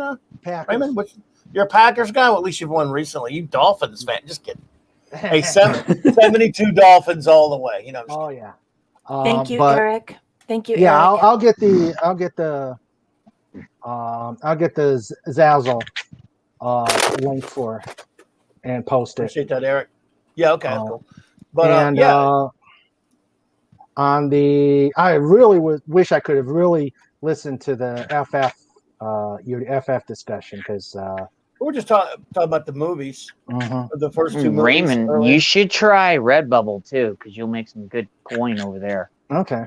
Okay. Anything Yeah. to promote the books. Yeah. Yeah, Oh, you'll no, make some dude, good coin over there. Dude, I want to do an FF show without you when we do the whole thing. You Okay, know that. sounds good. Yeah, Sounds no, we good. were just since this is the 60th anniversary, when we do like a normal just open geek type theming for the Global Geek Gang or something, I'm always going to do a little FF segment for the rest of the, and then we're going to do a whole roundtable thing, FF fans talk about it Sure. and stuff like that. Great. Sure, I would Very not do nice. it without you. I wouldn't do it All without right. Lord Goth. All right. Wouldn't do that one without Jed, or so Jed's an FF fan and Mark. Yeah, big yeah. FF fan, Johnny's so. my favorite, so you can see on my icon right there. So. Isn't your favorite? Well, let's talk. Yeah, I Yeah. love Johnny. So flame Yeah. on. Love that comment, Dark Shadow Logan. But We're like the I just number got twos from The Prisoner. There are always more of us laughing out loud at Eric J. You number two. this weekend I got Doomsday Clock and the complete volume and I had it in the individual ones, and it's an interesting read. I don't know how you guys can read current comics. Yeah, it was. Oof. I'm sorry, I'm just picking on you. You know that. Well, it was interesting. It was oof. If Lord you are yeah, getting Toth does something too, new, get the last running. The third issue is amazing, man. It's just bloody awesome. I just I have added a- that to my list. Yep. Full list. I like the Power Rangers ongoing series. Yeah, I mean, I'm not saying there aren't good ongoing series. It's tough for me to get in. I've been buying the Orville comic. I missed the two new issues, but so yeah. Well, not having read anything with the Watchmen, this is probably garbage compared. Merging Watchmen with DC was probably not a good idea. Oh, I hate No, this. it wasn't. It was terrible it was idea. terrible, dude. It's not. It was terrible. Oh my It's god. horrible, man. Well, you know what a Yeah. Watchmen purist I am.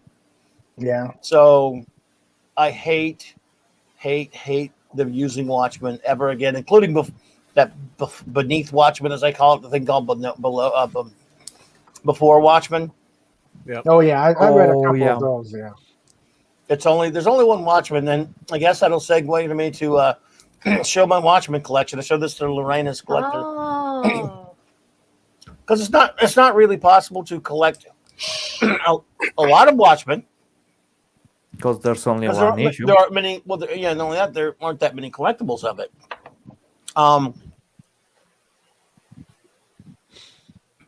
Excuse me, I had to cough there.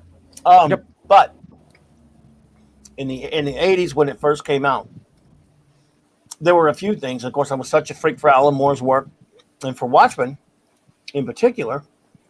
Well, I just whatever came out, what little there was in terms of merchandising, because it was a different time for merchandising back then. Even though comics were a 10 zillion times bigger industry, merchandising was not like it is now, where if something comes out, there's tons of stuff. Lucas was the only one that thought ahead on that one. That's absolutely right. I mean, there weren't a lot of, that is a good point.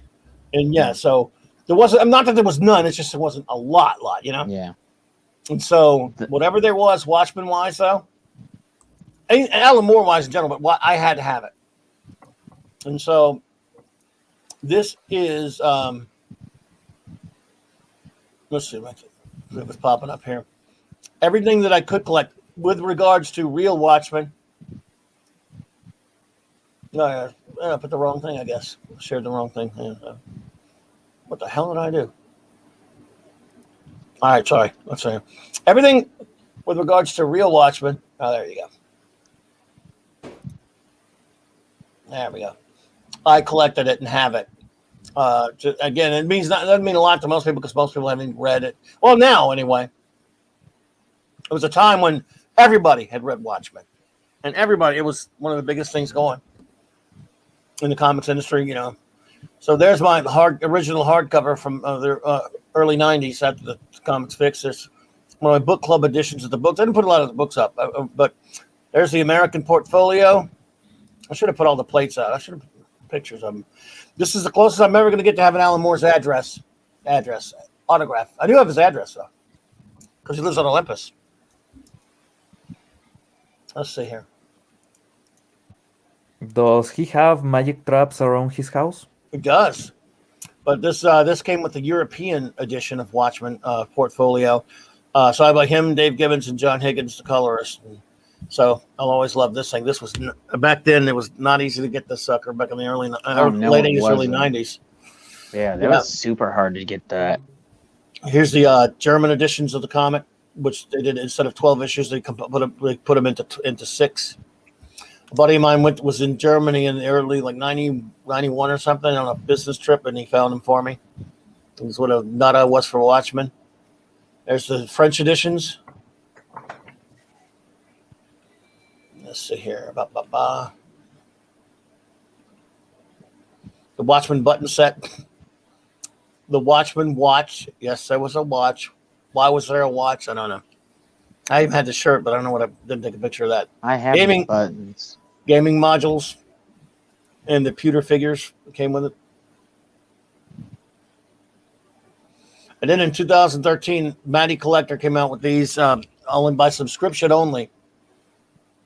And there was like you got one every couple of months will come out. And you had to order it a year in advance. And they're really not. These are, of course, based on the comic. I didn't really care for the movie figures. I'm stealing those. You don't have these? No. I'm surprised. How Yeah, I can I don't have? have How those. can I have? How can I have anything you don't have? I don't understand. I have some of the newer figures, but not those old classics. Yep. The boxes, everything were really elaborate. I mean, That's great. I love the base too with the Watchmen. Yeah, the base on the base. Yep. were incredible. Really good figures. Yeah, of course. Yeah. Again, comic book accurate. I did not like the movie ones all that much. You know. Well, Dr. Manhattan's mostly comic book accurate. No, sorry. Well, remember for a while he did actually wear a little thingy. Yeah, he did. Yeah. Yes, and we don't want him too accurate. Yeah. I can't believe they made action figures for that Saturday morning cartoon. Oh yeah. Oh, have you seen Saturday Morning Watchmen? Have you? Yeah. We should show that. I love this Rorschach one. That was the best one. Look, he's got the gas gun thingy, the grappling gun thingy. Yep. So that's great. Yeah. Yeah. Anyway, have they ever made those in the like Hot Toys or super high end? I don't think they did. They did a really big Rorschach for the movie, which I never got. But I got the smaller Rorschach. The only one I got was Rorschach and the Golden Age Night Owl from the movie line, as far as the movie figures are concerned. But I didn't get They didn't. I don't. The Hot Toys. I think they'll probably do it someday. By the way, the Avengers. Ooh, that's nice. LT has never watched Watchmen. The movie? And, what? And then I'm D-Bud Martin's got to go, so shout out to him. He said, "See D-Bud. you on Bye, Saturday." D-Bud. Yep. I didn't know D-Bud was here. Good to see you, D-Bud. See you, sir. Some Avengers figures. Yeah, we this will was, see you on Saturday, D-Bud Martin. Absolutely. Mark, you remember you have this set right too. This was the first I love that. Avengers I love that #1 set. Yeah. Even I kept the box on that one. Some bronze, some silver LT bronze. says, yeah, the cartoon. Oh, the cartoon, guys. yeah. It's a. I'll show it. Saturday Morning Watchmen is a must see.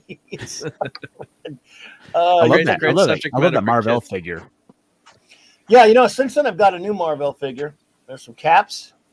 Oh. Some Thors, including my Thor statue. Some irons. That big Steve Rogers cap is From really Hulks. nice. Oh, which one? Oh, the one with the the helmet off. Yeah, that's Yeah. nice detail, yep.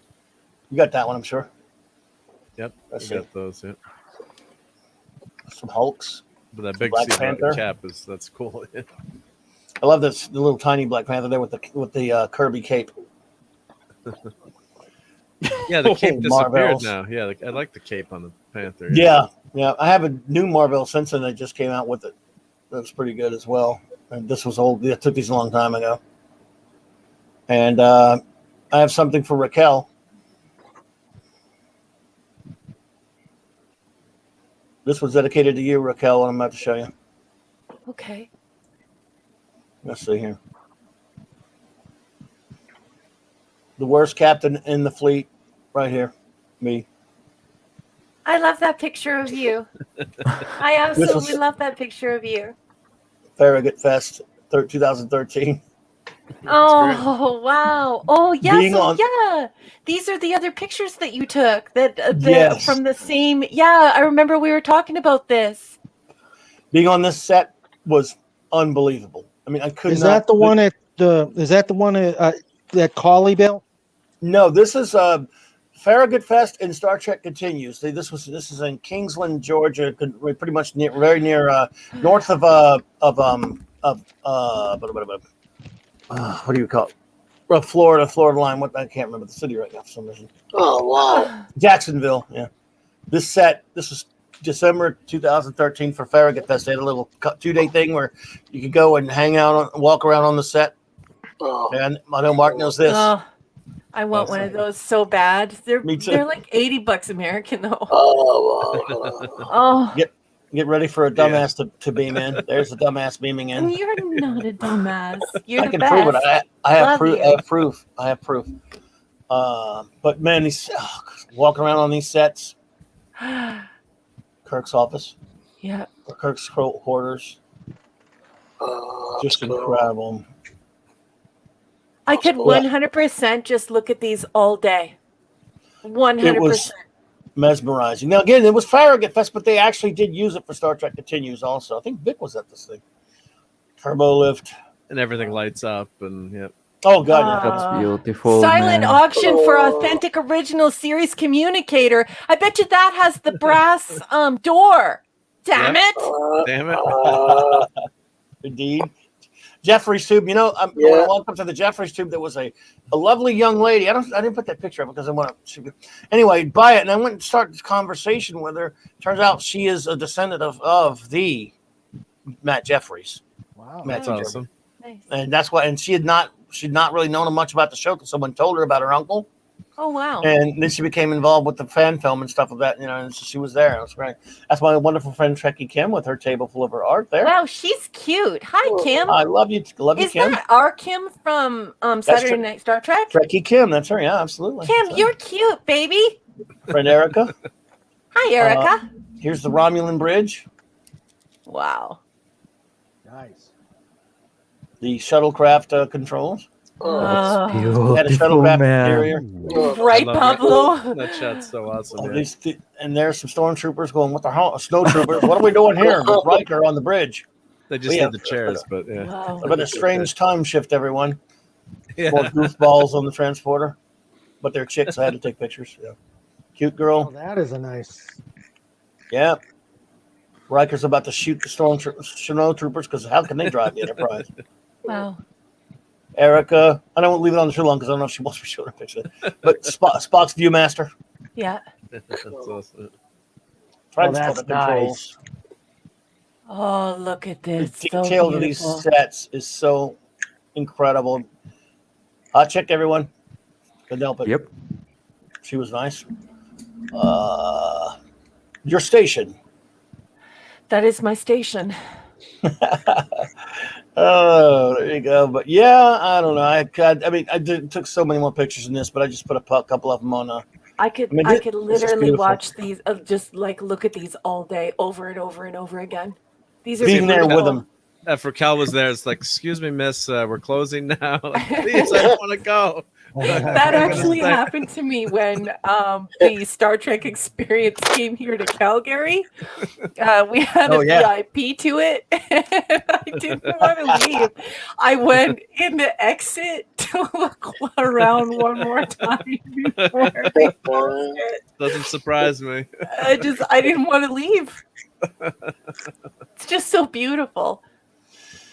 It was just well, I can't even describe the feeling of being out. Look at how beautiful it is. It's gorgeous. It's just. Mike, are any of these sets still in existence? Oh, they still have the setup there. Yeah, They even added it. This was before they'd added engineering actually for some episodes. As far as I've heard, they don't know. I don't know what they're doing right now, but they still have them in Kingsland, Georgia, I do believe. Oh, it'd be cool to do a shoot from there, wouldn't it, on the set? And by the way, I took so much video. By the way, going around videoed all this. I don't know what to do with it. There's Erica again. And there's I hate me. Don't get me off. Why? I love you. Oh, it's disgusting. No, It's me you're not ruining the ship. disgusting. No. Crash again. Chewie, we're home. I said, let's crash. Let's crash this bitch. Oh, why'd you stop? Isn't there more? All these That's people all I can put leave, on and I'll the just head there on see you Facebook. watching all this. Detention. I'll send you one thing. I'll show you the videos. I would love to bring you there, Raquel. That would be the coolest trip, road trip to go I to. would love to. I discussed it with my family, and as many of you know, we're world travelers. We travel quite a bit, and we have all agreed that the next trip, once the border is open, will be to go see CLOBBY. We're going, and hopefully we'll be able to schedule some type of CLOBBYCon, and everyone will be allowed, or not allowed. Everyone will have an opportunity to show up and hang out with us. But that'll be my next big trip. I got to get down there to see you. I got to hang out with you. I'm very excited about it. What is that sound? One of these Howard, days, Howard the Will? Duck? Was that Howard the Duck? Howard. One of these days, Raquel, if we go on a cross-country trip, I'll call those guys because they're cool dudes, and I'll tell them, let us walk on the set so I can bring you in there. Oh my! Like I'll just they're gonna have to kick me out. I mean, don't tell them that. Tell them I'll behave. But once I get there, I'm not gonna want to leave. You know what I mean? They're gonna beam your atoms out. Yeah. Yeah, they'll have to scatter your atoms across the universe. Yeah. That's right. That's you don't right. leave. Yeah. Well, I just put up a link too. If we all love Star Trek cosplay, but I don't know if you want to show it, Mike. But it's Star Trek tricorder blog, and they have a video on the Wong Company. They're the ones that made. Let's have a look, dude. What'd you do? Did you share? Well, I shared it in the chat. Okay. Let me find it. By the way, there's a link now in the chat for Raymond's Zazzle page. Everyone. Cool. Yeah, Clobberin Con or ClobbyCon 2021. Pat S. I sure hope so. Wouldn't that be lovely? That would be magnificent. If they let us do it by 2021 or very early 2022, I'll be very happy. But I'm definitely going down there. Not if China has any say in it. I definitely am very excited to see him and to meet all of you. If whomever is going to show up, I'll be so thrilled to meet all of you. Well, absolutely. Tricorder ones. Yeah. They're the ones that made they made a communicator a few years ago, and also a phaser that was also they're ultra realistic. And so I was reading the blog, so they actually found one of the remaining tricorders, knew the person, and they scanned it digitally, and then they took measurements, and they've got the whole blog on how they're making everything. They have like a small TV screen on top of the tricorder, so you can actually put your name in, and they'll let you know. You can register. So I think it's going to sell for $250. $250 isn't that much. No, not for how detailed this is going to be. Let's have a look at it. Let's look at it. Yeah, right? Retro Dicky? Yeah. I got the video on with the sound down there, but you can see the video. Wow. Oh, it looks amazing. Nice leather strap. Yeah, these guys know their stuff, so they. Yeah, the Playmates and the Diamond Select. The leather strap isn't leather on both. Like it's not colored on both sides. Yeah, one it's side like is it's the leather. Oh, wow. Nice. Oh, yeah. Oh. Nice stuff, man. So if you click That's on the all? top, well, if you click on the that? top right, Mike, where it says tricorder blog. Oops. It'll show you. That's such a teaser. It'll show you all the pictures of how they're working on it too. I'm sorry, I thought we were done. RD and I were just going to waste all of our money on this. So I'm going to start pinching your pennies, RD. Yeah, I know. Food and rent for the week or a tricorder. Yeah. Tricorder. Ramen noodles it is. Yeah. Baked beans there for tea. Well, it's just like if you're sitting at home and you're looking at these URLs that we're providing, it's very important for you to know that Mark D with a C is a super nerd when it comes to this stuff. So much so that even like my nerdy self, I consult him on this. So like this would be the good stuff. He does a tremendous amount of research here, and Oh, what are you doing to me, man? You can So Mike, me. click on the tricorder blog on kind of the top middle right. That looks Steve Mitchum, you have an intercom panel? Wow. Cool. Oh, So what am I doing now? Come on. And so if you scroll down, it'll show you number 2 scanning in LA. If you scroll down to the bottom, if you read that one, the number 2 one, that's the original tricorder, and they're scanning it. So if you click read, See, that's what you need, Mark. One of them 3D Yep. scan your thing, head, and then we can recreate it. That's what we need. We need one of them. Oh, look at it! that's the original. 1 or 2 left. They Oh, it's beautiful! Wow. Oh, Yeah, it'd be awesome to have something like that. imagine to getting your scan hot little things. hands on that. Yeah, I mean, that's priceless. I mean, I don't know how you value something like that. But, Wow. Wow. And then they scan everything, and then they said that, of course, when you do engineering, like you still have to go back and tweak things, and then you got to make it so you can produce it. So that's the How much does that gun cost, Mark? I think the gun was about 250. Oh, that gun! It could be thousands and thousands of dollars. It could be like. We need to 20,000. get you one of those. RD is correct. We need to get you one of those. Yeah, that's it. Well, now See, if you go- that's what I was saying about 3D. I printing. know, RD. I know. I know exactly what he needs to do it. Yeah. And if you scroll down, once you scroll down a little bit, they'll show you an arm. So these are actually a little bit cheaper, but you have an arm, like a robot arm, and you touch points on the part, and it transfers it to the program. So then you go back and do. So they're doing both methods, and but the arm you can get a lot of stuff done with too. And sorry for everyone at home. We just turned the channel from geek to nerd, but Retro Dicky, Mark, and I are like ridiculous nerds. So I apologize for the overly nerdiness of this Nerdville. Well, the thing is, Raquel, nobody knows the difference between that but you. So you're good.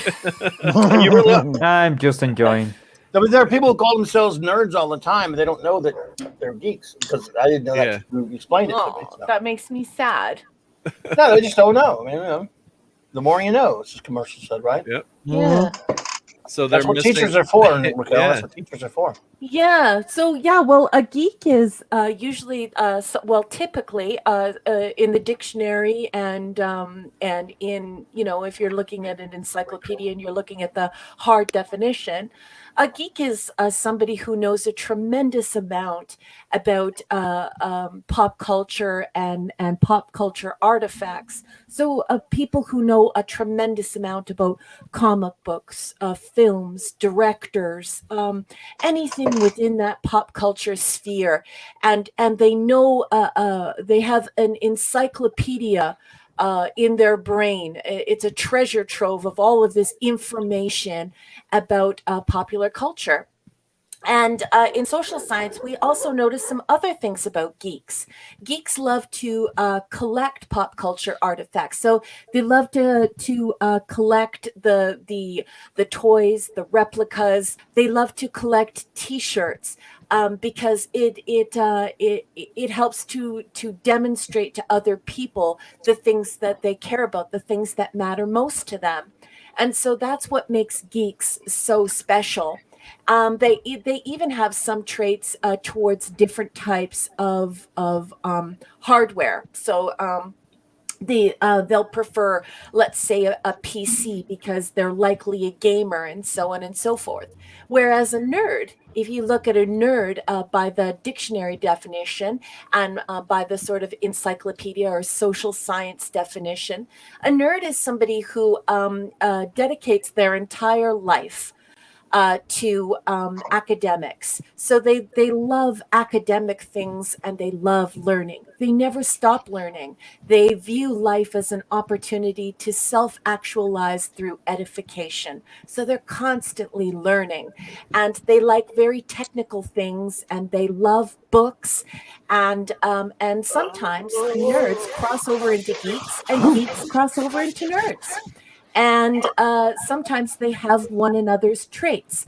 But in social science, there is a big difference between a geek and a nerd. So when I say that Retro Dicky, Mark, and I are nerds, it's because we're pretty heavily into the academic part of what creates the geek universes. So we're studied on that. We're worried about that. We're concerned about that. We're fascinated by that, and we're willing to go ahead and teach people about that. So that's the difference between geek and nerd. And I hope that explains it. Knowing is half the battle. Yes. The nerd knows the difference between the geek and the nerd. Right, but the geek doesn't. I never did. No. Yeah, I was just coming from the computer. I was. Oh, Raymond, hit mute. Raymond is having a conversation with Sandra. Hey, Sandra. Yes, Snortopupus. Yes, that's exactly what I'm talking about, particularly Tolkien. And this is an excellent exemplar from my learned friend Snortopupus, who is a wonderful bear. And that being Tolkien is a wonderful thing from the Geekverse. So we see these sweeping, epic films that are just absolutely gorgeous to look at, and they're technical marvels. And this sets a geek's heart aflame. They're just fascinated by these beautiful films.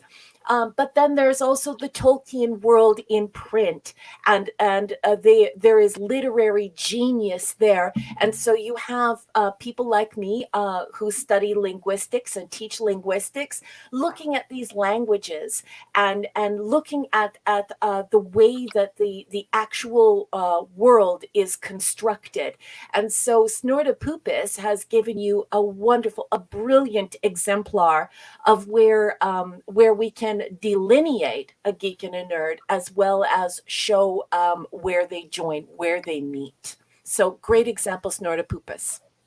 Oh, Clobby, if you click on that Desilu receipt, it'll take you to another website that'll.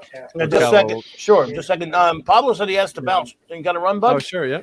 Yeah, sorry about that. My city is kind of on chaos, and I have to do some few things. We just removed the mayor by force.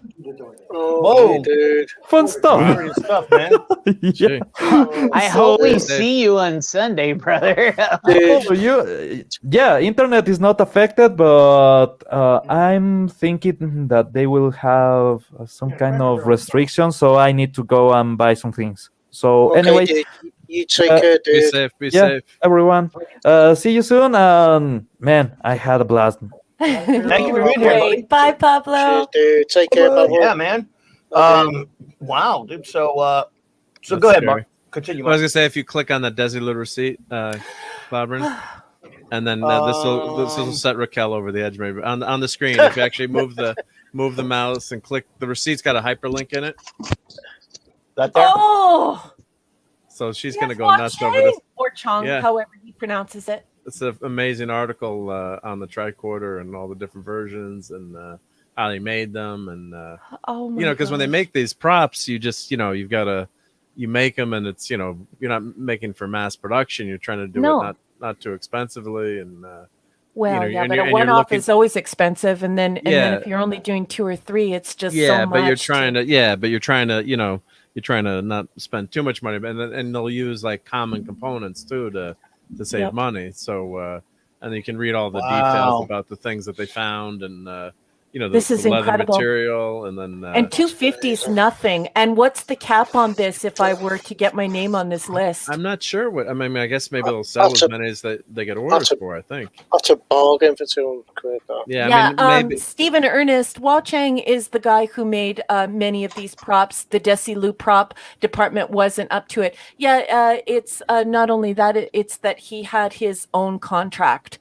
So because he was a private contractor, he kept some of the things that he made. Actually, I think all of the things, but I would need to check my book on that. But yeah, Wachang, he made these things and kept many of them. I know he kept the Romulan model, and yeah, anyway, that now we're Yeah. getting way too nerdy. Yeah, but like they had the geological tricorder from that, which survived. So they put like a light panel in it, and just changed it a little bit, so you just saw it on screen. Well, I have the one time. geological because I'm science, so I'm Yeah. a social scientist in real life. So I have the geo, but I've always wanted to see the medical. I would just absolutely love to see the medical. And there are people who actually sell the gels, and you can apparently you can insert them behind, but I don't know. Yeah, and they did sell the medical tricorder too.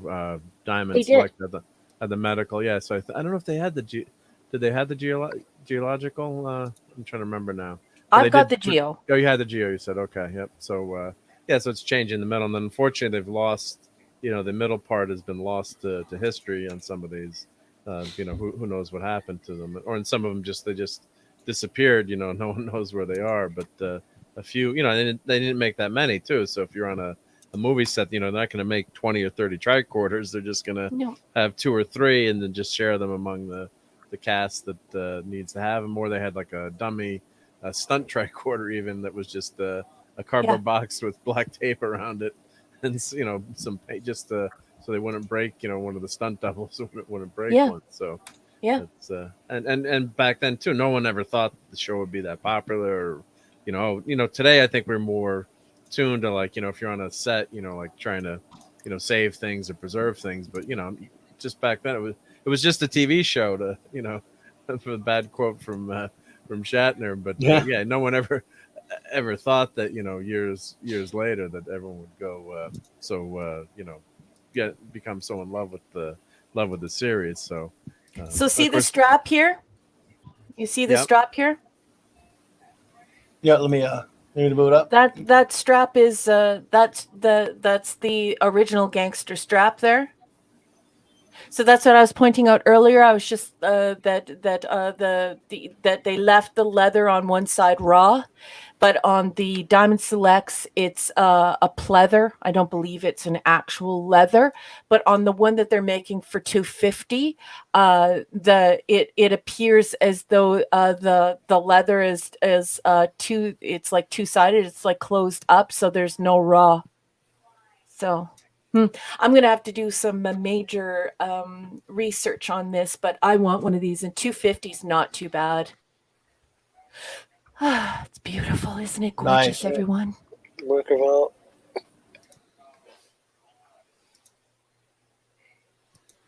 Yeah, amazing. Really, really pretty. Wow. Yeah, just absolutely beautiful. Was that it? Did you need me to show any more of that, Mark? Or you?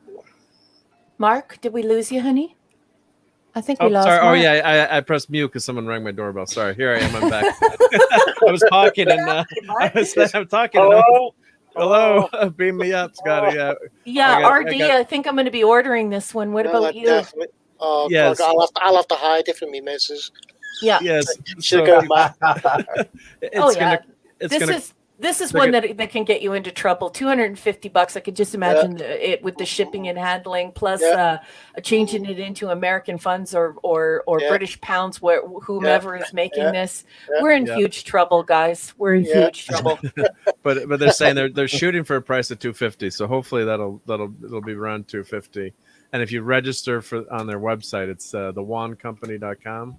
You register and they'll keep you informed, and they keep sending you the blogs and then they'll let you know when it's available. So it says it's going to be available from the Wand Company shop as well as selected retailers worldwide. So I missed that on the communicator. I was looking at the communicator. I'm like, oh, should I buy it? It's too, I never bought it. And of course, then you regret not buying it years later.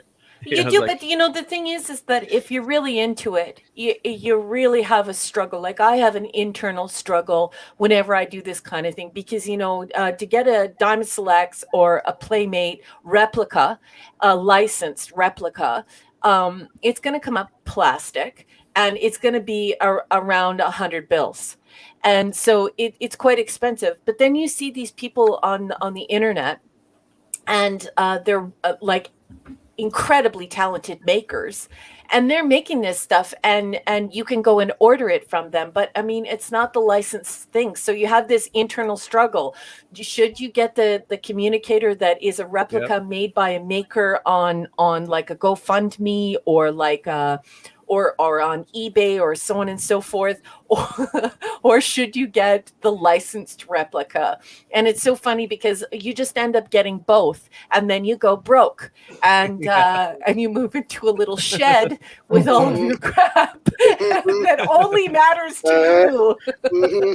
Yeah, I'm looking on eBay right now. I put a link in the chat, but they're the communicator's 380, 400, 500, 525, 550. Yeah. Did you see that guy? I was friends with him when he was on Twitter. I think he quit Twitter because he didn't like the way people were behaving on Twitter. But there was a guy who actually made I believe he was a machinist, and he made the cage communicator and sent one to Doomcock. Doomcock has one. And he does. Yeah, and I asked him if he could send me a picture of it. You should see it. It is so perfect. It must be better than the original prop. It's it's incredible. This guy he's more than just a machinist. I'm pretty sure he's a machinist, but he's an artist, like just so incredible. I would absolutely just love to have the Cage communicator. It would be phenomenal. Oh, yeah. The phaser's going for 400, 900, 1,000. Oh god, I should have. Is that the Cage phaser? The Cage phaser is ridiculous. It's the Wand Company when they did the phaser. Yeah. Lincoln. Yeah. So not the Cage one, but but it also has a remote control for your TV. It comes with a case. It separates Type 1 to Type 2. So it's the bluish gray one then. Yeah, not the black if you one. click. Yeah. Okay. Well, they have a gold handle. Yeah, but it's, yeah. It's one of those things. It's like, oh, I should have bought that. You know, when it was. Why? Then it's like $250, and then you don't buy it, and you're like, oh well, someday I'll get it, and then it's Of course, if I win the lottery, then I can always buy it, I guess. Yeah, but you hopped on the communicator, and because of that, you got the brass door. Because I live in Canada and it's more difficult and way more expensive for me. I unfortunately have the plastic door, which is, I mean, it's still replica quality and it's still licensed. So I mean, it's still good stuff, but I'd love to have that brass door. Well, that was only 1 year. I didn't even realize it till I looked it up. It is only 1 year. Yeah, they made it 1 year, and then they cheapened the. It's understandable. I guess they want to make things cheaper, but of course you love the quality to have that. So that's why when I saw this tricorder, I'm like, I do have a bunch of phasers and communicators. Not nearly as good as the Wand one, but I'm like, I'm not going to miss on this tricorder. So yeah. But, it's that phaser. If you look at the blog they have with the pictures on that, it's just unbelievable how detailed. And that'd be so cool to be able to change the TV. Use that as you don't want to mess it up, but you can use it as a remote control for your TV. So you point it at the TV and change the channel. Yeah. Fun stuff. So cool. Snortapoopa says, I now want a really good original series Starfleet uniform, but screen accurate ones are so expensive. Yeah, they're not cheap, hon. It's not cheap. What we collect is not cheap. And Lord Thoth says, yeah, the tricorder is the prop I don't have. Oh, I have it. It's just absolutely beautiful. I love it. Come to think of it, the last con, I don't think I took the battery out of it. I should take the battery out of it. That's the thing, Abe, with the Playmates and the Diamond Select. You have to take the battery out because if the battery goes sour, it'll pooch your whole Playmates or Diamond Select. You have to make sure you take the batteries out. Or you just use it all the time. Or you just use it all the time. Yeah, but they did a nice job with those tricorders, I have to say. The Diamond Select, those are pretty they're beautiful. Yeah. I'm proud to wear it whenever I cosplay. I'm proud to wear it. And then of course I have the little mini Hallmark one with the let me grab that.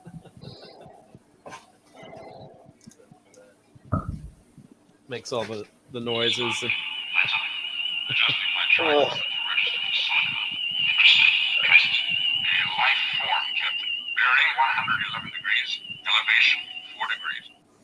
that's. Oh, I thought you were going to show it, man. Oh, there you go. Oh, yeah, sorry. Yeah. Yeah. The little mini one. The little mini one. That's so cool. I am dressed totally inappropriately because it is like plus 33 here, 33 degrees Celsius. Otherwise, I would totally turn my camera on and show my my tricorder. Oh, that's cool. That's beautiful. Wow. Amazing. And that's a Hallmark ornament, so they did a really. Does the front door open? It's permanent, so it doesn't open. Oh, boo! But still cool. I mean, it's a Hallmark ornament. You're supposed to hang it on your tree, so have to hang it on the tree, and it's you're ready to. Snortapoopa says, "Budget is tight right now. I need to sell a spare kidney." I think I've got a couple of those I can spare. One, right? Yeah, and I have I'll grab the big one since we're talking truck. I mean, they're not mine or anything, but I can spare them. Got some on the back shelf. Just hang on a sec.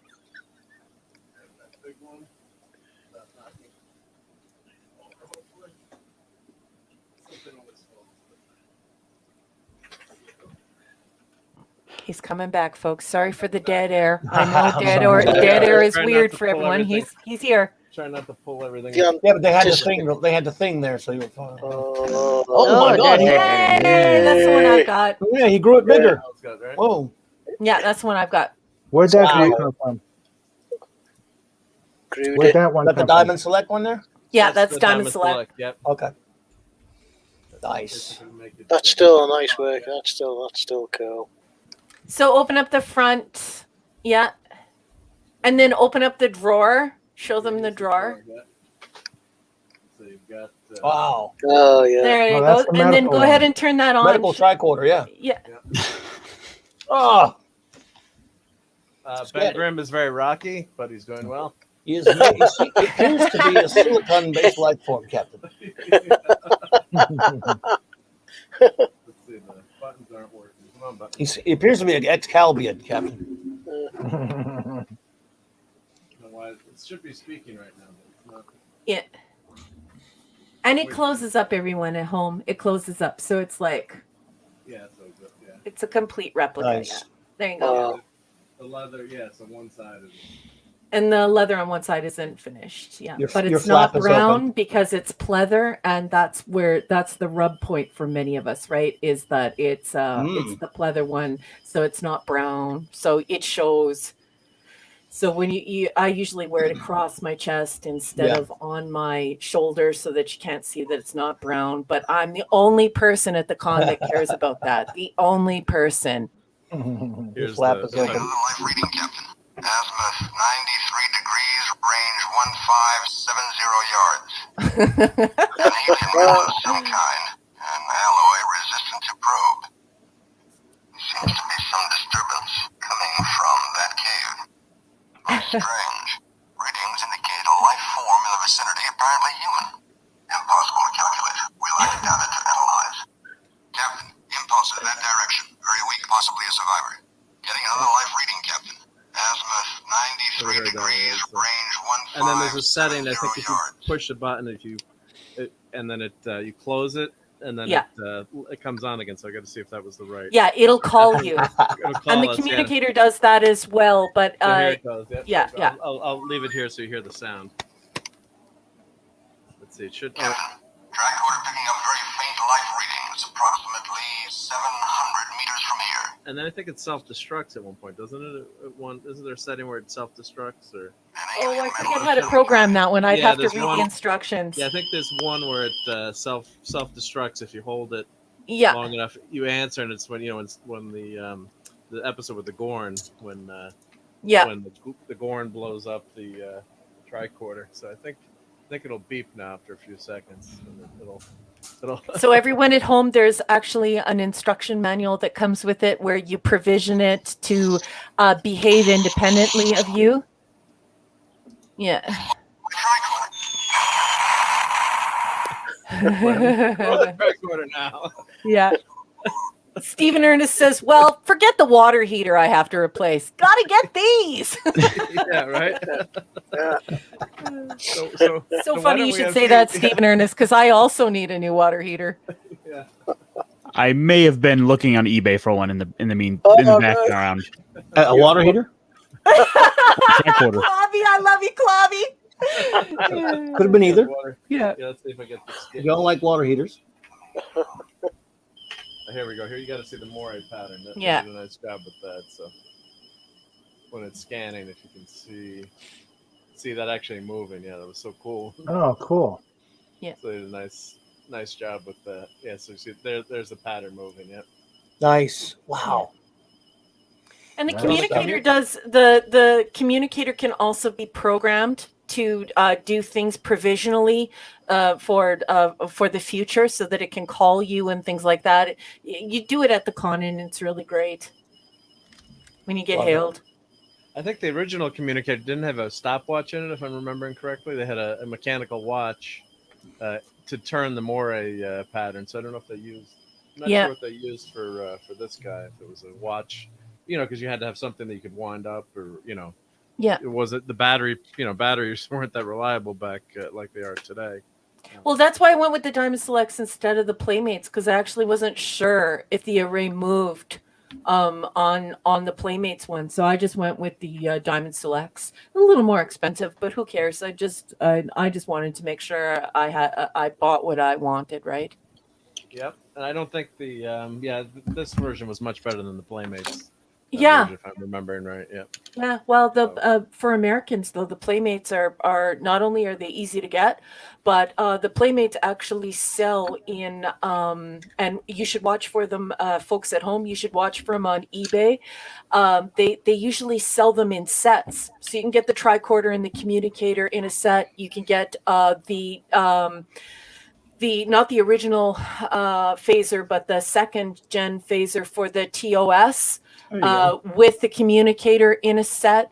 And I normally see them at around $69.99. The Playmates on eBay. So if you're not too fussy about the details and you're not like super like freaked out and nerdy about everything being correct, you can pick them up for under $70, 2 of them at a time. They usually sell the sets. Just look for them on eBay. They also sometimes appear when somebody is selling a comic book store, or somebody's selling like a like a secondhand shop or whatever. You can usually find them through the Amazon. So yeah, the Playmates come in the 2 for 1, like they come in one box, but like Mark and I were saying, they're not quite as accurate. So this is the Wrath of Khan motion picture. What's cool about this? I actually forgot that it did this, but it's separate. They have a magnet that separates, so pop go from type 1 to type 2. This is a pretty nice job. Yep. On this one. Beauty. Nice. And then when you put it back together, here, if I put it back together, you can hear they actually have a sound effect that plays as you put them back, which is nice. So it's I mean, Star Trek, we've been lucky. They've had some really nice props. Yeah, that's beauty. Over time. That's Incredible. beauty. So much fun. Well, indeed. Dude, great stuff, man. So Thank you. Yep. Love it. I'm wearing a tank top, so I'm very happy you did it and I didn't do it on my side, because it's hot here, so I'm not really dressed for being. You don't on have the air camera. conditioner on up in the north there? I don't have an air conditioner. Okay. We don't. People in Canada, in my area of Canada, don't normally have an air conditioner because it's like 11 months of winter. Yeah. Oh, wow. We're looking. We get 11 days of winter here. Yeah, it's super harsh winter, but then like an amazingly hot, like southern United States hot type of summer, and it's really beautiful. It's 70 degrees here today, so not too bad. It's 70 degrees Fahrenheit. Well, damn, great ask stuff. my Man. phone here. Just wait 1 second here. Let me just ask my phone. Hey Siri, how many? Well, hi. How many degrees Fahrenheit is 33 degrees Celsius? 33 degrees Celsius is 91.4 degrees Fahrenheit. Wow. So it's just 91 here today. It's not that hot, but it will get hotter. That's bloody hot. That is. Not that hot. We get hotter. But up that You far do north, know yeah. it gets over 100 degrees here every single day, though, right? Yeah. Well, So that I that like is it. warm. That is hot. I absolutely love it. My husband says the only time he ever witnessed me take off my hoodie is when we went on a walking tour of Death Valley. And that was the only time I took off my hoodie. LT says he needs an air conditioner in Ottawa. It gets over 100 F here in the summer and Yeah. minus 40 in the winter. Wow. Yeah, LT, they don't understand that it's like Americans find it hard to wrap their head around the fact that it could be minus 58 somewhere and then plus 42 somewhere, and then to put it in Fahrenheit for them, they're just blown away. They can't believe it. But that's why I think that Americans would be shocked if they saw the way that we actually live, and one of those things would be closet space. Like, I don't think most Americans realize that you have to have clothing for 4 seasons, and you have to have it for work and for play. So we have all of these closets filled with all of these seasonal appropriate attire, and and it takes up most of the house. And the reason for that is exactly as LT is illustrating. It's a massive swing up here. We get all the way down to minus 58 Celsius to up to plus 42 with a real feel humidex up to plus 44. So. Wow. So where do you store all your comic books and toys then? I have a dehumidifier. No, I'm joking. Just space-wise, I'm making a bad joke. If you gotta have all those, if you gotta have all these clothes, then where are you gonna put all the important stuff? Yeah. Yeah. So what? Hey Siri. Hey Siri.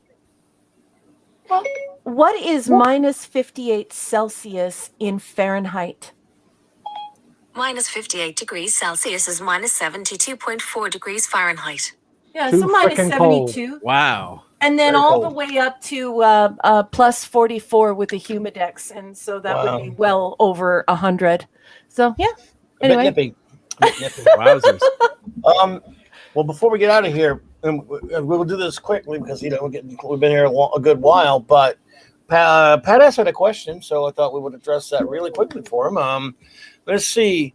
Can you or the panel explain Star Trek Phase 2 and why did it not work out? And did it become the motion picture? The answer is yes, it became the motion picture. Mm-hmm. In Thy Image was the script that later became the motion picture. And the script that In Thy Image was the pilot for Phase 2, Pat, was that Roddenberry had wrote, had a character by the young Vulcan, the new science officer, by the name of Zahn, because he knew that time Nimoy was not signed up to do, Leonard Nimoy was not signed up to do Phase 2, the TV series that they were trying to make.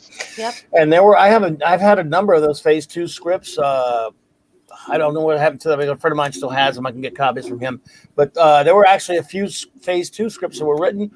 A couple of even were redone as Next Generation episodes. But yes, Star Wars came out, and you know how network execs are.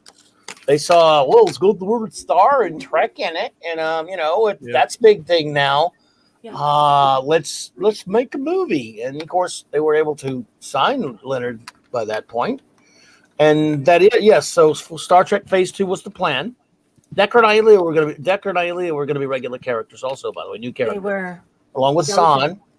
And in the film, if you look at the Epsilon 9 station, there's a young actor playing for a name, I think it's something Gotro was his last name. I forget his name.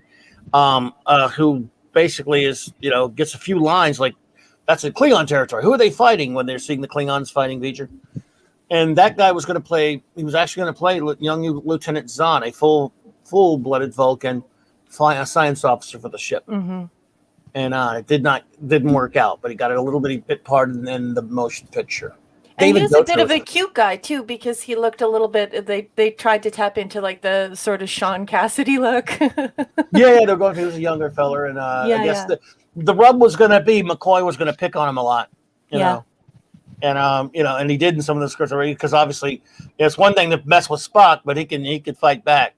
He was going to really go after a full-fledged young Vulcan like that. That was going to be kind of part of the, and look, you got to have Nimoy. You know how we all feel about Leonard, but. Yeah, it still, I would love to have seen it be a series, even though how do you lament anything that gives you, because I love the motion picture, but also Wrath-the-Con and things like that. So we got some great films out of it, but for me, Star Trek should have been a TV series. That's just my opinion, and I would, but what's your trade-off? You get a series without Nimoy, or you get a few movies with Nimoy? It's tough to pick almost, but it went the way it went. The movies, yeah. I still would have loved to see. Is that it started moving towards the actors. That's the thing about the films, is it moves towards the actors imbuing the IP with their own ideas, and sometimes it worked and sometimes it didn't. Sometimes it was something Gene Roddenberry would have done, and sometimes it wasn't. But I can tell you this, Pat S., that if you join us on Saturday Night Star Trek, we meet on Clobberin Times, Clobberin Treks.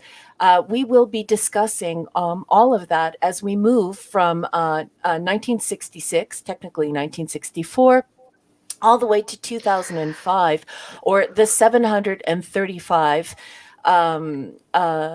iterations of this wonderful storytelling. So we're gonna be getting into that, and Clobby and I will definitely be talking about that, and we both love talking about that. So be sure to tune in on Saturday Night Star Trek on Clobberin Times, and I hope we'll answer all of your questions when we get to that.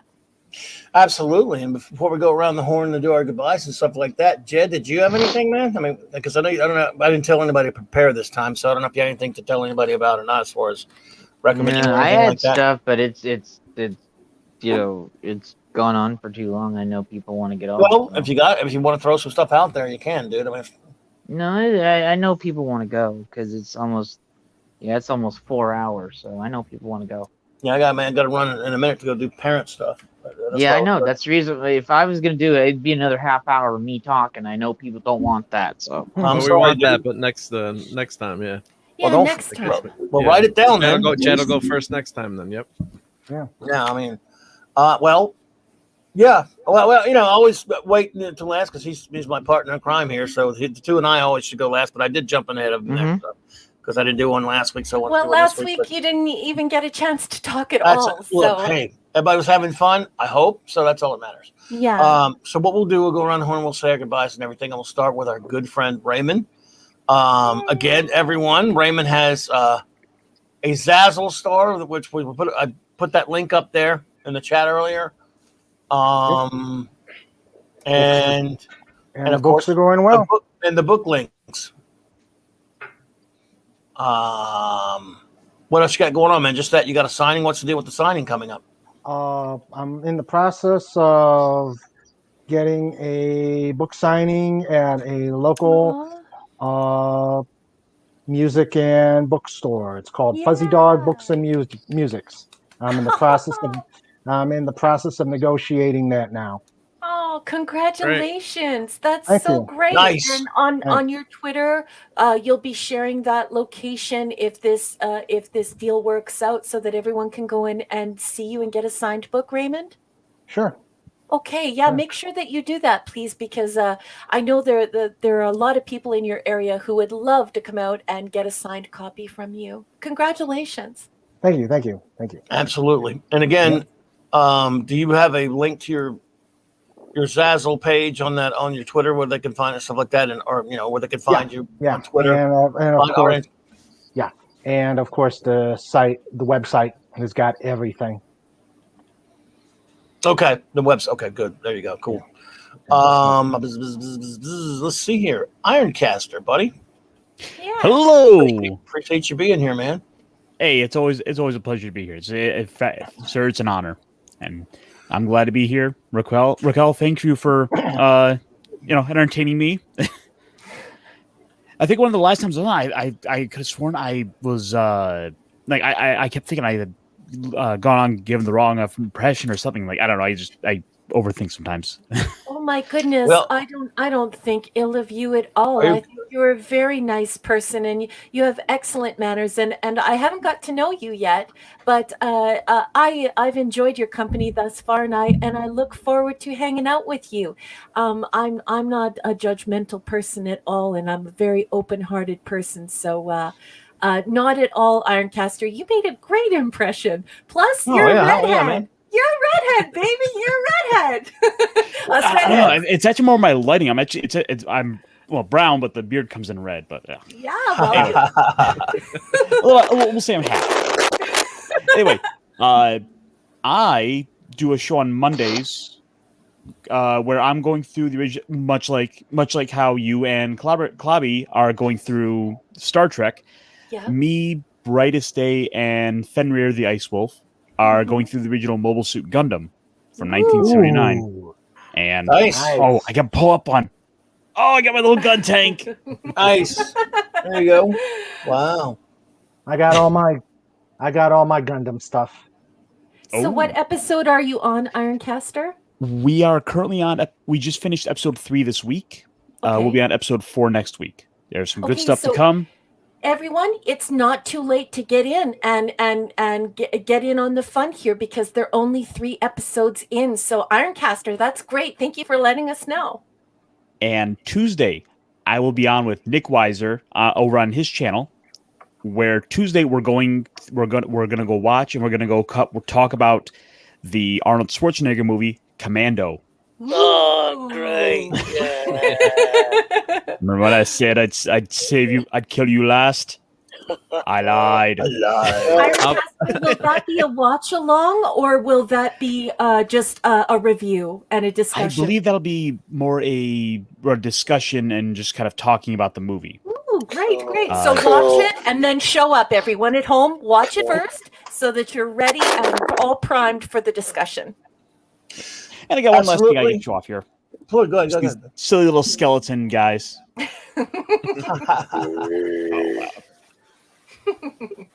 Cool. Look how silly these little guys are. How can you not love them? They got all nice little articulation. I've got a couple of them just hanging off of my other monitor, staring at me. Indeed. Everyone, please, there's a link in the chat. Please go to Ironcaster's channel and please support his new channel. Let's just get started. And we appreciate you, bud. Dude. Absolutely. Let's see here. Now, of course, my extraordinary first officer. Oh, sorry, I hit the wrong button there. There you are. I moved you. How did I move you? Oh, well. Yeah, that's okay. There we go. I have wrong damn separation button. anxiety now. Oh, where are you? Please, of course, tell them about your literary works and what's going on with you. Well, first I have to say that I love you, Clobby. I love being your first officer, and I consider it an honor to be a guest on this wonderful panel with all of these wonderful people. I want to thank you for creating this space for geeks to come together to talk about all of these wonderful things. I also want to thank everyone on the panel for sharing all of their ideas, their great fun, their jokes, their passions and aspirations with me today. I want to thank every single person in the chat for showing up here to support this channel, to support this community, and to create a little magic here. Each and every one of you matters to Clobby and I, and we just absolutely love your company. Your moms, your dads, your great friends, your wonderful geeks, your excellent nerds, and I just love you all. Thank you so much. I want to make a special thanks to Chris Persia and to Eric K for wrenching for us. I love you both so much. Mwah. Mwah. And I'm an academic, so I write nonfiction, but I also write fiction. I write short stories, science fiction, and you can get that on Amazon for any device, or you could get it on your Kindle device. All you have to do is look up R.M. Briggs. And if you like the stories, please let me know and please leave a rating for it because what you think and what you feel about the stories matters to me, and I love your feedback. Lord Thoth, you do wrench, man. You're a great wrencher. Oh, yeah, I can't see that on my side with my version. So thank you so much for wrenching for us, Lord Thoth. I don't see that on my side of StreamYards. And I would be remiss if I didn't remind you all that we do this great show called Saturday Night Star Trek Clobberin Treks. Saturday night, 8 p.m. Mountain. You'll have to check your international clocks for the time. And we discuss 66 to 05 Star Trek, no filth, and we have a wonderful time doing it. We have such a great community of people and experts, nerds and geeks, who I think we have the best assembly of the most Star Trek knowledge on the internet. So I hope you'll join us. Absolutely. I've been 8 Mountain, 9 Central, 10 Eastern. There we go. Yeah. So thank you, number one. Appreciate you. Love you. Let's see here. Now we've got. There we go. We've got my partner in crime with the Global Geek Gang, of course, and Retro. So you guys got kind of the same channel here. So we'll put Retro up to say goodbye. Then I'll get you, Jed. As soon as I get this, where did I put it? Oh, there we go. Because I know you guys do the same channel there, Retro. Retro, closing thoughts? Oh, well, again, thanks, Clobby, for having us on. Enjoyed myself, as always. Brilliant. Thanks to the chat. Awesome. Hopefully, me and Jed will have something going on this Sunday, so pop in. I'll keep your eyes peeled. I'm sure we'll be able to pull a rabbit out of a hat. So, thanks again, guys. Well, appreciate you, bud. Thanks, RD. We thanks love for all the you. stuff. You're the man. Oh, sorry about the sonic screwdriver thing. I just realized it was in there, man. Sorry. I have that one, not a replica. I have the toy one. Lord Foth shouldn't have told me that because I'm going to go and look at those now. Oh, crap. It just cost you more money. Yeah. Get a Human Torch. What's up, brother? Yeah. Yeah. When my internet is good, I'm on Father Christopher's right before Friday Night Tights. Mm-hmm. If Nick does his show, sometimes he doesn't do it. I'm there. And then we go to one of my favorites besides here, one of my favorite shows of the week on Foul Balls channel. We talk about everything. There is nothing off the table over there. It is a hilarious time with the boys and a few ladies over there pop over there too. So that I cannot think about. And Eric K's over there. Eric K was over there with us last Friday. He was on the show. So I got to talk to Eric K for the first time on voice. Yeah.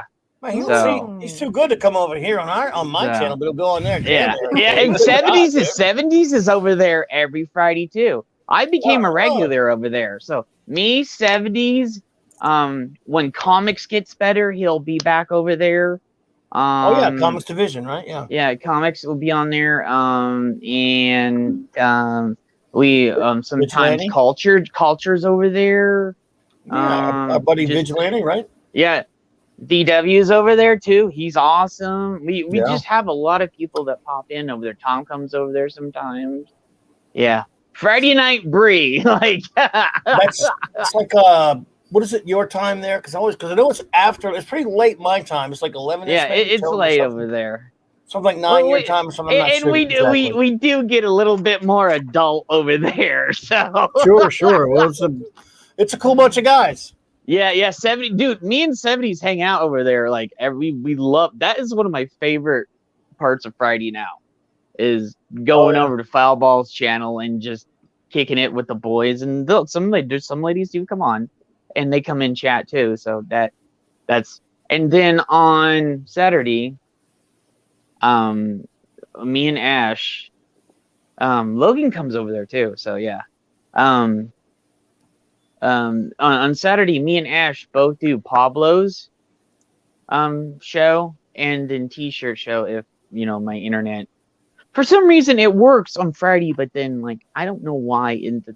The other night I was kicked off again too. So they've been working on stuff. We said during the summer too, it's really bad. Yeah, in the summer, yeah.